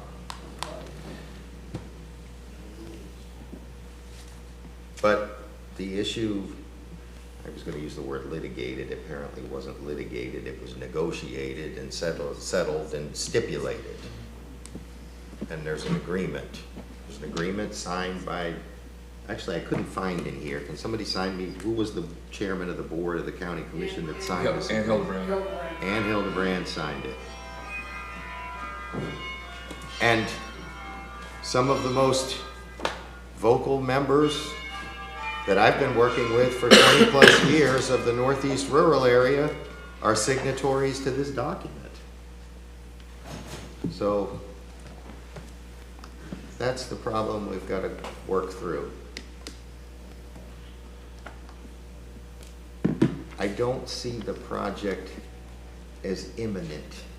I see them asking for an entitlement so they can go out and figure out how they're going to get utilities, like you said, how they can start attracting users. And yes, I think it's the logical progression of things that the other quadrants of this interchange are going to follow suit and the other properties in this EC. We've got to remember, this is an applicant that didn't ask for this EC to be imposed on them. I hear the public and I sympathize with them. I've heard quite a few of the members of the public come up here and say, why can't they sell 5 and 10 acre ranchettes? Well, the answer is because the land use doesn't allow them to do it. Maybe they would, but it doesn't allow them to do it. That's a no-brainer. You can't speak from the audience. We give everybody a chance to speak. Go ahead, John. So that's the conundrum we've got to work through. At least that's from where I see it. I will say, other than Ms. Hazelwood, I had many discussions with people that spoke here today, and only one of you followed my advice. I told you, don't come up here and tell me I don't want it in my backyard. That's not substantial, competent evidence.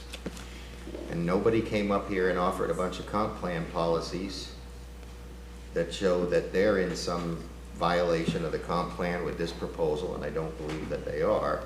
But what I did say was that this is an MPUD zoning, and that in an MPUD zoning, unlike a Euclidean zoning, a multitude of conditions can be applied.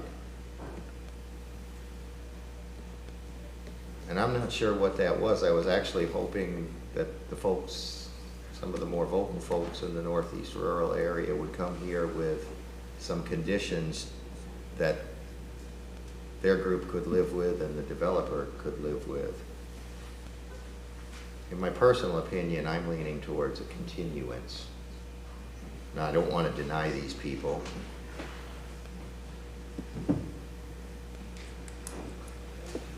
Only for a very short time for them to resolve differences from staff. If the staff thinks they're going to go out and do a study for the next 5 years and delay this applicant, I wouldn't be in support of it. You're going to, now, 20 years later, we're not going to do an area plan. This is not a surprise that this EC is in the comp plan. And then I'm going to say one other thing to the staff. The two gentlemen sitting right in the front row are two of the best attorneys in the land use practice in the Tampa Bay area and in this state. I've worked on cases with them and against them. And if you think you're going to come up here and start grasping at straws in the comp plan, when they haul you into court, you're going to get a lesson you never forget. I can assure you, he will teach you a lesson. You guys are, especially Will, you're young, you're up and coming, you got to do your homework. These guys are the best at what they do. And I see that some of the reasons cited for denial are absolute grasping at straws that you're not going to get anywhere with. And I can't support that. But I might support a continuance for a short time to get this to the board. They want to get to the board. And I think there needs to be a resolution. I don't know what else to tell them. I asked the staff, okay, if you don't want them to do this, what can they do? But you can't give me an answer. What are they supposed to do? You can't tell me what's an acceptable use, what's acceptable buffering, what's acceptable timing. I don't know what they're supposed to do. Yes, it was known in 2005 that there are no utilities out there. And that's exactly why these flu policies were put in, that they could do the utilities, because that's the only way they can ever get that interchange developed. I don't know whether developing the interchange is a good idea or a bad idea, but I know this, in my life, I've driven up a lot of interstates, and every interchange gets developed. So I don't think it's unusual to think an interchange is going to get developed. I'm sorry that this staff got left with a poor planning decision made by a prior staff, and hopefully you'll go to work to try to fix it. And I can tell you that it's going to be a political football based on the discussion in this room. I wish, and I'm sure, well, if I'm still sitting here, I guess I'll be part of that resolution, but we got to find a resolution to this case, and we need to find it soon. I'd support a continuance if staff tells me that they've got a few conditions they need to iron out, and these can be ironed out by the next time we have a meeting here in Dade City. If you can't tell me that you need it in 2 or 3 months, then I'd probably support a recommendation of approval. All that being said, I'll also say this to the applicant. I'm not sure that when you get to the board that you got all the votes you think you got. So everybody here is going to roll the dice, and the chips are going to fall where they may. I'll just make a general comment for the benefit of the audience. A lot of folks talk about government, you know, this is what government does to us, or it's us against the government. It's a quasi-judicial body, so we're weighing rights between the property owner and applicant versus the rights of everyone that lives around it. And we have to be fair and impartial when it comes to those things. You talk about that land use. The land use has been in place or the future land use has been in place for 20 years. And some of you hadn't bought property there yet, and when you bought property there, that future land use was in place. Other folks that did own property before that being in place, you had the opportunity to be part of when that future land use was being changed. I understand where you're coming from and saying, well, if 5-acre lots make a difference, or would be more appropriate, just change it. Well, the problem is in just changing it is what happens to the rights of the person that's owned that property with the possibility of selling it for development in the future. By just changing it, then you devalue their property that's within that area. So it's of course it affects you, but it affects them as well, and that's what we have to weigh. I'm not offering, at least in this statement, I'm not offering an opinion, yes or no. I think I tend to side with Mr. Moody, and I do have some concerns about how where we're at with this, whether or not this is premature. This level of development is premature for the area. That may be true, but that being said, just for the benefit of you all knowing what we have to do, we have to balance those rights between you and between the property owner and the applicant, and we have to abide by that legal standard.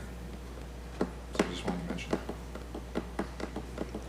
Jamie, you ready? Well, personally, I hate to sit here just like everybody else for 4.5 hours or 5 hours, whatever we've been sitting here, and then kick the can down the road again. Seems like we're getting pretty good at that, unfortunately. I don't know. I agree there's a conflict here, and how do we resolve the conflict? I mean, you got the whole Northeast Pasco Rural Protection versus the EC. Why in the world this area wasn't either excluded from Northeast Rural Protection or made something else? I mean, personally, I've got issues with compatibility of the uses. I've got issues with the traffic. I mean, the thought of, let's wait till a couple people get killed at the interchange before we do anything about it, that's a problem to me. Okay? And I've got a problem with utilities. So I don't know. I'm still wrestling. I don't know whether I'm going to go with a continuance or not, but I can tell you it doesn't excite me. Yeah, I'd say in my time on this commission, I mean, this is the most difficult case that's come in front of us, I think, in that time. It's highly contentious. I hear everything that's being said in the audience. I'm sympathetic to it. I've driven this area numerous times, and it is beautiful. I mean, it's a little slice of heaven up there. That being said, planning perspective, I mean, I'll echo everything Jamie said. I think I share those same concerns with it, and I don't know that John, they're going to be able to get to, staff would be able to get to an answer within a month. So I guess we'll see where it comes. But yeah, this is a very, very difficult case. And to John's question, I think the requested continuance was for a month. Yes, sir. Well, I mean, so I think Mr. Moody's point was, though, is that if there could be additional conditions added in a month to deal with things like buffering and some other issues, I don't get the impression that Mr. Ingles' request for continuance was for that purpose. But I'll let him speak to why he would want a continuance. And Well, it wasn't to come up with an area plan for this project. We just received information on the weekend and then during the week this week. And as you know, Mr. Goldstein, we didn't have the normal time for us to undertake the RLS process and get fully aligned with you. And we just needed some more time. Regarding generating an area plan, I can't make a commitment. We can do that within 1 month. But I think it's warranted at least to look at the area holistically. Now, the preponderance of zoning in the EC area there is AC, it's agriculture, and including this property, so it does have entitlements. They're seeking new entitlements to be consistent with their argument supported by the comp plan. and litigation settlement. But any alternative, there's a conflict between the comp plan and the LDC right now. So, you know, there's another way of looking at it than, you know, looking at the comp plan and making it consistent with the LDC. So there's an open discussion. I'd be willing to do my best to work with the Evans folk and listen, you know, take in what's been said in the community, understanding our concerns, and see if we can find a collaborative consensus. But I can't guarantee it, but we will give it an effort. And, you know, I have no axe to grind with Mr. Tu or the Evans family, and you know, I'll treat them with respect like I do other property owners. Chris? Anything? Well, like you all have said, it's a conundrum. I mean, EC in this northeast rural is a different animal. But it's unfortunate that it's existed for 20 years, and yet we haven't tried to address it and come up with a planning mechanism to. Right. And based on what I've heard, you know, there's, I think John mentioned it, that, you know, there's no resolution as to, okay, well, how do we address the northeast rule and make an EC fit? But at this point, with it this long, as Derek said, they've had these entitlements now for that many years. I mean, we can't just, in my opinion, we can't just keep penalizing them. Again, I live in this area too. I don't like seeing all the growth that's going on, but they're, again, weighing what the property rights are. I don't keep penalizing them, trying to come up with a plan that we should have done a long time ago. So I guess where I was going with the question to Mr. Engel is, and following up on Mr. Moody's comment, is if the purpose of a continuance is to develop additional screening or buffering conditions, that could probably occur in a 30-day period. If the purpose of a continuance is to develop an area plan or that's not going to happen in 30 days. So, Mr. Moody, to your question, I'm just being realistic. If you think staff's going to... What bothered me is that he testified, well, we need to study this. We need to study the traffic. We need to study the roads. That's not going to occur in 30 days either. That's my point. That's why I said I would support a continuance if this thing was going to get resolved and we were going to be done once and for all. And I agree with Jamie. We can't continue to kick the can down the road. And I actually feel bad for the applicant. And I guess the good news for the applicant is if we don't do a continuance, you'll either get a recommendation of approval or a recommendation of either denial, and either way, you'll be on your way to the Board of County Commissioners. We just want to see the end of the line. So Mr. Moody, it depends on what your goal is with the continuance. If you want to see additional screening on Lake Iola Road or additional buffering imposed on Lake Iola Road, could that be drafted between now and 30 days? Yes. It also could be drafted between now and the Board of County Commissioners. My problem with that, David, is that when I asked the staff, what do I do to make it compatible, they couldn't tell me. And so now I'm supposed to do the planning and come up with, what's the... So it depends on what you want to do. If you want, you could approve. I'm not telling you what to do. You could do denial, approval, whatever you decide to do. I'm just saying that if your goal is that you think it's approvable if there was additional screening and buffering on some aspect of the project, you could make a motion that says approve if a condition is added for additional screening or buffering, and then staff would have to figure it out, or the applicant would have to figure it out between now and the board. But I can't tell you what to do. I'm just saying that if that's your purpose of a continuance, it can be accomplished. If your purpose of a continuance is because you want staff to go back and do more traffic analysis or utility analysis, I don't think that's going to happen in 30 days. So it depends on what your goal is. I don't know what your goal is. Well, my concern is that Joel, I know you all have been at this for a while. This is really the first time it's come to us, though. And, since we just got it last night, I don't think anybody's had a chance to come up with a solution to it. We were just thrown into this I think everybody's calling a conundrum, of how do we treat both parties in a fair way, an equitable way. And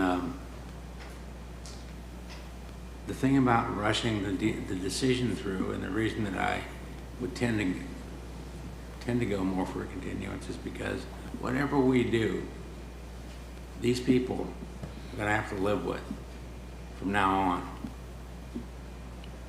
You know, the Evans family, they're a great family, they've contributed a lot. They've got great representation, high integrity.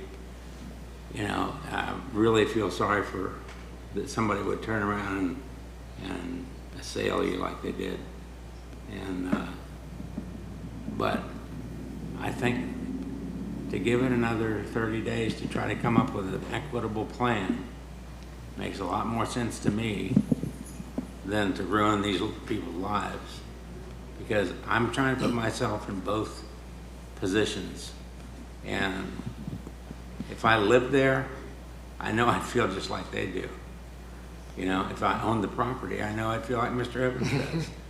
And so we gotta try to come up with an equitable plan, one that we were stuck with. We had nothing to do with this. One of my thoughts, and I hope you, one of my thoughts about this, and I apologize, Cliff, if you take this as an insult,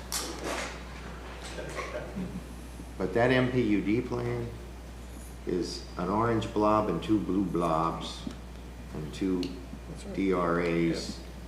And it was funny because when we were here hearing the tall timbers, we had a massive debate about, you know, binding concept plans. Now I got a blob. But there's a reason for that. I understand. I understand. And Mr. in Engel some of the doesn't apply discussions I've had, those to employment centers. They apply those as residential, but they're not applying those to commercial and industrial. So So in it's some not applicable. In some of the discussions I've had with staff We're about trying to apply. binding concept plans, they agreed they would be applicable to residential at first and not non-residential. But it has a residential component. And I'm not suggesting you come on here and give me a layout of a townhouse or a condo complex. What I'm more concerned with is the one thing in the EC description in the flu appendix in the comp plan is that it specifically talks about this employment center and that there needs to be a step down, a transition of uses. I would feel more comfortable if the MPUD plan made some attempt to illustrate how you would achieve that step-down transition of uses. I think that was, I know a lot of the audience is probably going to disagree with me for saying that, but that was one of the protections for the Northeast rural area that was put into the comp plan when this EC was created. I would feel more confident if there were a little more detail as to how we might do that. Joel, I understand the conundrum of trying to get a development. You don't know who your users are. You don't know. We have zero idea. I mean, we can pay somebody to draw you basically any picture you want because we have no users. And that's why I asked the staff the question, but I'm disappointed that the staff could not provide that. I can make a proposal that I've been authorized by Evans Properties to make that I think is consistent with what I'm hearing from the Planning Commission and can get us all to dinner at a reasonable hour. But it's contingent on Mr. Engel making a commitment to you that you've asked him for about 3 times. I want to be sure that it's clear. Evans will agree to an extension to your next Planning Commission hearing here in Dade City, provided that what I don't hear back is what I heard on January 2nd and what I've basically been ghosted on since then. The message that Mr. Engel delivered to me clearly was they were going to oppose the project. If I'm coming back here in 30 days for him to oppose the project, then I need a vote up or down tonight because I've already heard that argument. And I'm not going to waste 30 days We go up or down, we go to the board in March, they do whatever they do. We either have 3 or more votes or we don't. And win or lose, no harm, no foul. Evans can assert its legal rights if necessary. But I'm not going to waste 30 days and get stonewalled and a shell game played because they made no serious effort to do what you're asking them to do. They dumped that on me yesterday at 2:30 in the afternoon after telling me on January 2nd that they were going to change their position. That is disrespectful, it's discourteous. I told David that, that's why I got mad and hung up on him. I actually had worse than that to say before I hung up, for good reason. Because he and I have done a lot of work together, and to get treated that way is disrespectful and unprofessional, and I'm not the kind of guy to put up with it. So I'm not going to play the game 30 more days with David unless he tells you that they will in good faith sit down and he'll authorize the planners to do it, and we will work on conditions. But if they come back here and say deny and throw that crap against the wall, the other thing too, they can't come back and make more arguments on consistent. They've made their arguments. I'm not going to continue a hearing till now that they've heard our position to go try to gin up their defense, because they got no defense. So I need to know clearly what it is staff intends to achieve in 30 days. If it's in good faith to work on buffering and a better, more detailed plan, we're happy to work on that. But I'm not going to play the game anymore. And if that's the game, please vote us up. But if you can't do that, vote us down. But don't continue us unless they agree to that. And that's our offer. All right, thank you. So, Guess the ball's in their court. We all have conundrums. My conundrum is the definition of an employment center. 2 distribution warehouses and 300 apartments is not an employment center. The comp plan is very clear that the priority is creating high-paying, good jobs. I didn't offer more of his substantive argument. It's an easy question. Are you going to work on conditions? Or are you going to oppose? It's funny, that picture and those entitlements he signed in writing were consistent, and he supported their approval. So he liked them until he didn't like them. So he's now arguing against himself in his own September. This is what I'm not wasting time on. If he's going to say another word like that, just vote it up or down. Joe, let him answer the question. Let him answer the question. But he's not answering it. We'll give him time, okay? We're giving you lots of time. I've given him a lifetime. I won't respond to that. That sounds like a marriage. What I can say is, typically, it's not our job to tell the applicant what to do on the property, but I understand in this situation, the planning commission, some of the members are looking for some direction. I have to weigh the overall good of the community and the area with the property owner rights. I will tell you I'll do everything that I can ethically and professionally to meet with the applicant and try to come up to some resolution. Again, I can't promise anything, but I'll make a good faith effort. Just a reminder, according to the 2006 settlement stipulation, it's got those minimum percentages for those things. It's a 20% minimum of multifamily, so they're complying with that minimum. I still don't take that as a commitment that he's not going to simply oppose, but can we at least have an agreement that the argument, pros or con, are closed? We either come back here in 30 days with a set of conditions he decides he can support, or a set of conditions that you vote up or down. But I am not going to open this up and give him a chance to go back now and do the homework that they clearly didn't do before today and change our position on that. They've had their chance to argue the substance, and we're not going to continue. Let me just ask the question in a different way, and maybe this will answer it. If the applicant proposed a different plan that had the step down in intensity or density that Mr. Moody asked for, and additional buffering, are you still going to recommend denial 30 days from now? I can't answer that. There you go. That's my point. Move to recommend approval.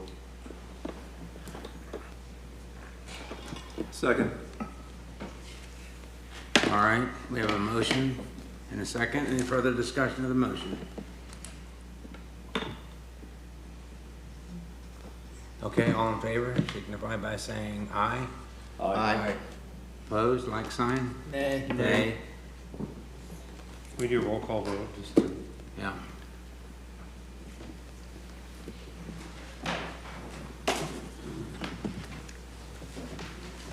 Mr. David Girardi? Nay. Mr. Christopher Poole? Nay. Mr. John Moody? Aye. Mr. Matthew Muntz? Nay. Mr. Derek Potlitz? Aye. Mr. Chris Williams? Aye. Chairman Charles Gray? Nay. 4 nays, 3 ayes.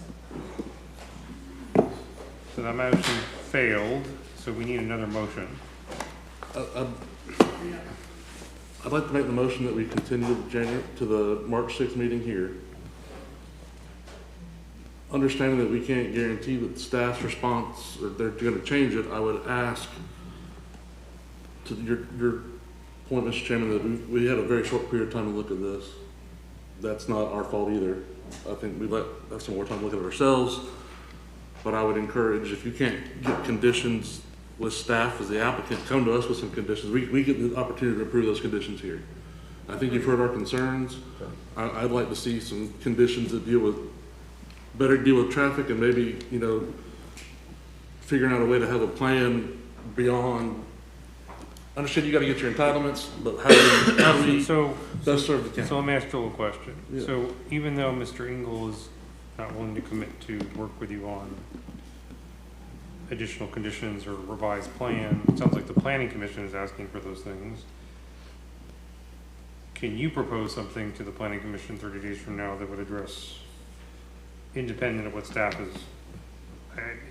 Yeah, yes, we will. As I said before, I'm happy to do that if Planning Commission is willing to keep an open mind, which clearly you are, or you wouldn't have the very close split vote you have. So I'm happy to do that, and I will vet the technical side of that with Mr. Goldstein so that we have CAO sign off on whatever I can work out with the planners. But I'll get with the planners and we'll try to work on the plan and the conditions, because obviously I've heard a lot today, and there are a lot of things we can distill from it. I'm happy to do that. But like I said, I'm not going to get in a procedural position at the next meeting that they get to come up here and argue more on the consistency and all that stuff. That's when it's going to be Mr. McLaren at the podium with his court reporter, and he's going to stop that. And there's going to be some cross-examination of people under oath as to who told them to do what. So we're not having any more of that type of hearing. But I'm happy to try to work on conditions that hopefully a majority of you can support, because we would like your support. Well, the only way to accomplish what Joel just asked for would be if you basically close the public hearing. That's what I would like to do. And the only purpose of the continuance would be to determine whether whatever conditions are offered up or whatever revised site plan is offered up is acceptable or not to the planning commission. What's the But procedural mechanism to do that? You would make a motion to close the public hearing so that there would be no more there would be no more testimony from anybody other than whatever they're going to produce to you in terms of conditions and revised site plan. That would be the limit of what you would discuss but if you're closing the public hearing, that means nobody's commenting on these revised conditions or revised site plan other than you. There's no, You could ask, for example, you could ask question and answers about those. You could flesh them out, and if you wanted to, you can even negotiate to finalize them. I mean, Would that also allow staff to bring forth additional conditions? So I don't want to commit Mr. Engel, but I don't know that staff, it sounds like Mr. Engel tends to recommend denial 30 days, whether it's 30 days from now or 60 days from now. So I don't think you're going to get staff to weigh in or buy in on whatever these new conditions are that you're going to consider, or do whatever site plan you're considering. Staff's pretty clear they would think this should be denied. Okay, so I don't know that they're going to change that position. And I'm just asking because Mr. Engel said they've got new information. And I want to also say, I'm not sure it's fair to ask staff to say, hey, okay, you want this denied, but then we want, here are some conditions that you think are acceptable. Well, then, at this point, the applicant just wants to move on. If a motion for denial gets him to move on to the county commission, then I'll make a motion for denial. All right.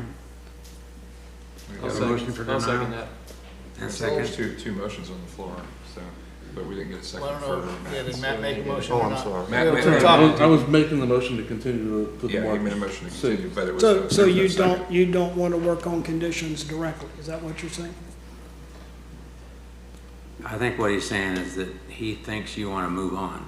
No, I just said that I was happy to do 30 days, as David suggested, and us work on Yeah, conditions in I the want to be plan. clear. I wasn't suggesting. I'm that- not comfortable, Joel, with closing the public hearing if we come back with new conditions. However, the public does have a chance with whatever conditions you may come up with, whatever new MPUD plans you may come up with, they'll have their chance to speak at the public hearing before the Board of Commissioners. Yeah, and I don't know if, I don't know that we're gonna hear anything new. I mean, we heard 3 hours of public comment today. I mean, I think everybody understands what the public concern is. Matt, did you add that to your motion? To close the public comment, or what's the motion on the floor? Well, I may have spoken out of turn, I'm Yeah. sorry if I cut you off. So if, Can't imagine. so, the motion was for continuance, but if you want to add to the motion that you would close the public hearing as well, that you could do that. Yeah, I would add that to the motion. I'll second. So just point of order, do you want to withdraw your motion? Because that one Yes, had a motion and a yes, second. I withdraw that. Okay, now we're back to Matt's. So, yeah, I'll move that Okay. we close the public hearing and continue to March 6th to reopen the hearing. Is that what we're doing? Well, no, you're not reopening the hearing. You're continuing to March 6th to receive additional conditions and a revised site plan from the applicant for your Okay. consideration. Yes, that's my motion. To see if that changes your vote or not. It may not, but we don't know. Good. That's my motion. Okay, That's it. and we have a second? Yes. Any further Get that. discussion? Mr. Chair, can I just have a little bit of clarification? Yeah. So, when the planning commission would receive an amended site plan, Mr. Tews indicated that we have to stand down and not provide any other further comment? I don't think so. I think he'd like you to come up with your own ideas if you can. What, I expected we were gonna get your conditions, David, you can correct me if I'm wrong, but I expected we were gonna get your conditions, and Joel was gonna bring conditions to the meeting if he didn't like any of the ones you came up with. Is that not the case? Well, I think there's, Mr. Moody's asked us to come up with ideas as to what the county professional staff would find acceptable. And it's very unusual that we would do so, but Right. we would try to work with Mr. Tu and Mr. Linton and his team to come up to some consensus. I guess, David, so to get to the point, staff did work with the applicant to come up with what I'll call They agreed on these the conditions. in-case conditions, if this gets approved. Are you saying you would do the same for these additional buffering and revised site plan? Yes, sir. Okay, well then, there you go. Okay. But with clarity, we're still recommending denial for the project. That you've made clear, and your memo today makes that clear, so. But you do have an alternate possibility of I have some approval with alternate those thoughts, conditions, yes. Okay, and we can add conditions from up here. Correct. If you don't think the conditions that are offered up by the applicant are sufficient to get you to a yes vote, you could impose your own conditions, yes. Okay. Well, and will this be closed to public comment on those conditions? Based on the motion that was made, yes, you're closing the public hearing. If you don't want to close the public hearing and you want to open this back up to public testimony again to discuss the conditions or revised site plan, that's within your purview. But as Mr. Moody stated, they also could comment on them. It's not like you're denying them due process because they had the ability to comment on them at the board level too, if approved. We don't even know if you all are going to approve these revised conditions or revised site plan. Okay, there's a motion and a second. Any further discussion on the motion? All in favor, signify by saying aye. Aye. Opposed, like sign? Nay. Who's the nay? I am. Chris. The other Chris. The other- Yeah. Chris and Chris. Do we need a roll call on that, or is it pretty obvious too? I think it's obvious. He admitted it. He admitted it. You gonna send Richard to the next meeting? That's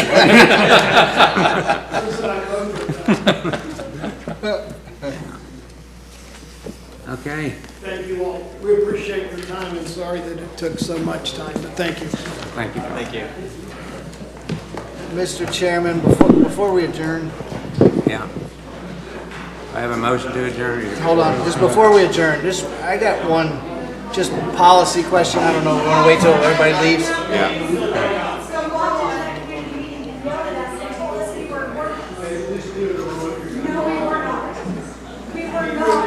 Excuse me.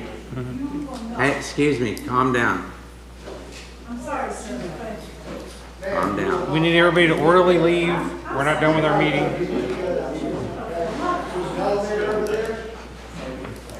Okay. We're still talking up here, But so. planning staff, please do not leave, because I don't know if Mr. Drury. Yeah, if the planning staff can stay, just real quick. Really, my only question is a procedural issue, and I know there was some people here in the audience today, and I don't know what happened with the agenda item yesterday, and it was so late that we got everything, but, I mean, it really seems unfair to the public and to us to get something, especially like this, at 2:30 in the afternoon. Yes, Jamie. I mean, I understand and I know that the notice went out, that there was gonna be an addendum coming, but I mean, again, as Chris said, this was one of the more contentious things we've had here in probably 8 or 10 years. And I didn't even see again, it. I was at no the problem, yesterday. just, I mean, I don't know what the answer is, and I'm not trying to throw any staff under the bus, but I think we've got to come up with some kind of criteria, some kind of protocol, because this is crazy and not fair to us or the public. It is not fair to the public to hit the planning commission with 127 pages of documents related to this case, which don't even include all the documents related to this case. And then a 1,500-page land development code, and I don't know how many pages our comp plan is, but it's just as much. And expect us to come in here and make an intelligent decision. It's disrespectful to the public, it's disrespectful to the planning commission, and it's disrespectful to the applicants. I don't know where the breakdown is, whether it's at the staff or the county attorney's office or how this process works, but that's got to get fixed. Well, Mr. Chair, I want to make a point. Yes. That we did ask the applicant to continue, and they said no. And we came in here today to ask for a continuance as well, because we wanted to avoid this situation. Yeah, we were told that they said. The question is, why couldn't the continuance have been asked for last week? Okay? At some point, there has to be a deadline to publish the agenda, and this isn't an isolated incident. The last 3 meetings, this has happened to us. Well, I'm just telling you, we did ask the applicant for. Yeah, but that doesn't explain the last 2 meetings too. It's the same thing. And the business of the addendum agenda is over the top. We're here. These people expect us to make decisions which affect their lives. It is not reasonable to ask us to review that volume of information in that short amount of time. That's a disservice to the people we're here to serve. So if the planning commission would just let me know how many days you want to have this information, and if we don't meet that deadline, we'll just automatically continue. Well, I'm told that Well, the county David, commissioners what get is it the 2 process weeks. with the board? They've given you a timeline that they want to have it by a certain day, or? Yeah, we do have a specific schedule and deadlines Right. that we meet for the Board of County Commissioners. They don't see their packet until probably the Thursday, Friday before the Tuesday meeting. Yeah, I mean, I guess I don't know, I mean, maybe they have, but I mean, has there been an instance where the boards had an agenda item come to them at 3 o'clock in the afternoon before their meeting? No, sir, we don't Okay. do walk-ons by Well, policy. okay, to be clear, Unless it's an from a emergency. land use perspective, no, probably not, but there are other items that get added to the board consent, Well, but they that's tend to be fair. like It could be a contracts. proclamation or something. Well, they tend to be like contracts that have like time sensitive that have to be, but it's unlikely you would see that on a land use public hearing. Yeah, well, I mean, clearly, I know the applicant, and there was disagreement with staff, and I understand there was some back and forth, so, I mean, I just think that has to be something. I mean, I think we've got to get something, I would say at least by Tuesday. We'll do it. I think we got to have something by Tuesday. Tuesday. Tuesday. We have to give tradition- Monday night or. The tradition has been that we get it on the Friday Friday evening before the hearing, and that Yeah. that seems to be slipping. I understand when it happens once in a while, but this has become If an Friday habit. evening is still only 3 business days before the meeting, and we have to give the public a chance to be able to clear their schedules if they want to come and comment on it. And they don't have that time. When we if heard it's on tall Wednesday. timbers, I was getting calls from the public. They understand that the zoning hearing is quasi-judicial and they need to provide substantial competent evidence. So they went out and they retained engineers and land use counsel and couldn't tell them till it was 36 hours before the meeting whether or not their retained experts needed to show up. What do you think the bill was that those citizens got? That's not fair. It's hard to pay an attorney to sit around and wait. So I'm hearing the Friday before may not be enough time. You want us to generate a proposal and come back when we... I think the I Friday think the before is Friday fine. before is fine. Friday night. I can do it. Is that Friday night? Close I the can do it. I business on schedule, Friday. I know we're gonna have a planning commission meeting. I'm gonna spend part of Saturday or Sunday reading the agenda and doing the necessary research. But I can't do it with less than 24, I run a business. Yep. I can't do that. All right, And, well, you know, we will make sure that whatever's on the agenda. If the we have applicant to changes release the something after applicant that case. Friday, that's on them. Yeah. They know what their deadline is. All right, David, thank you. Thank you. All right, Move to adjourn? yeah, Second. all in favor? Aye. Thank you.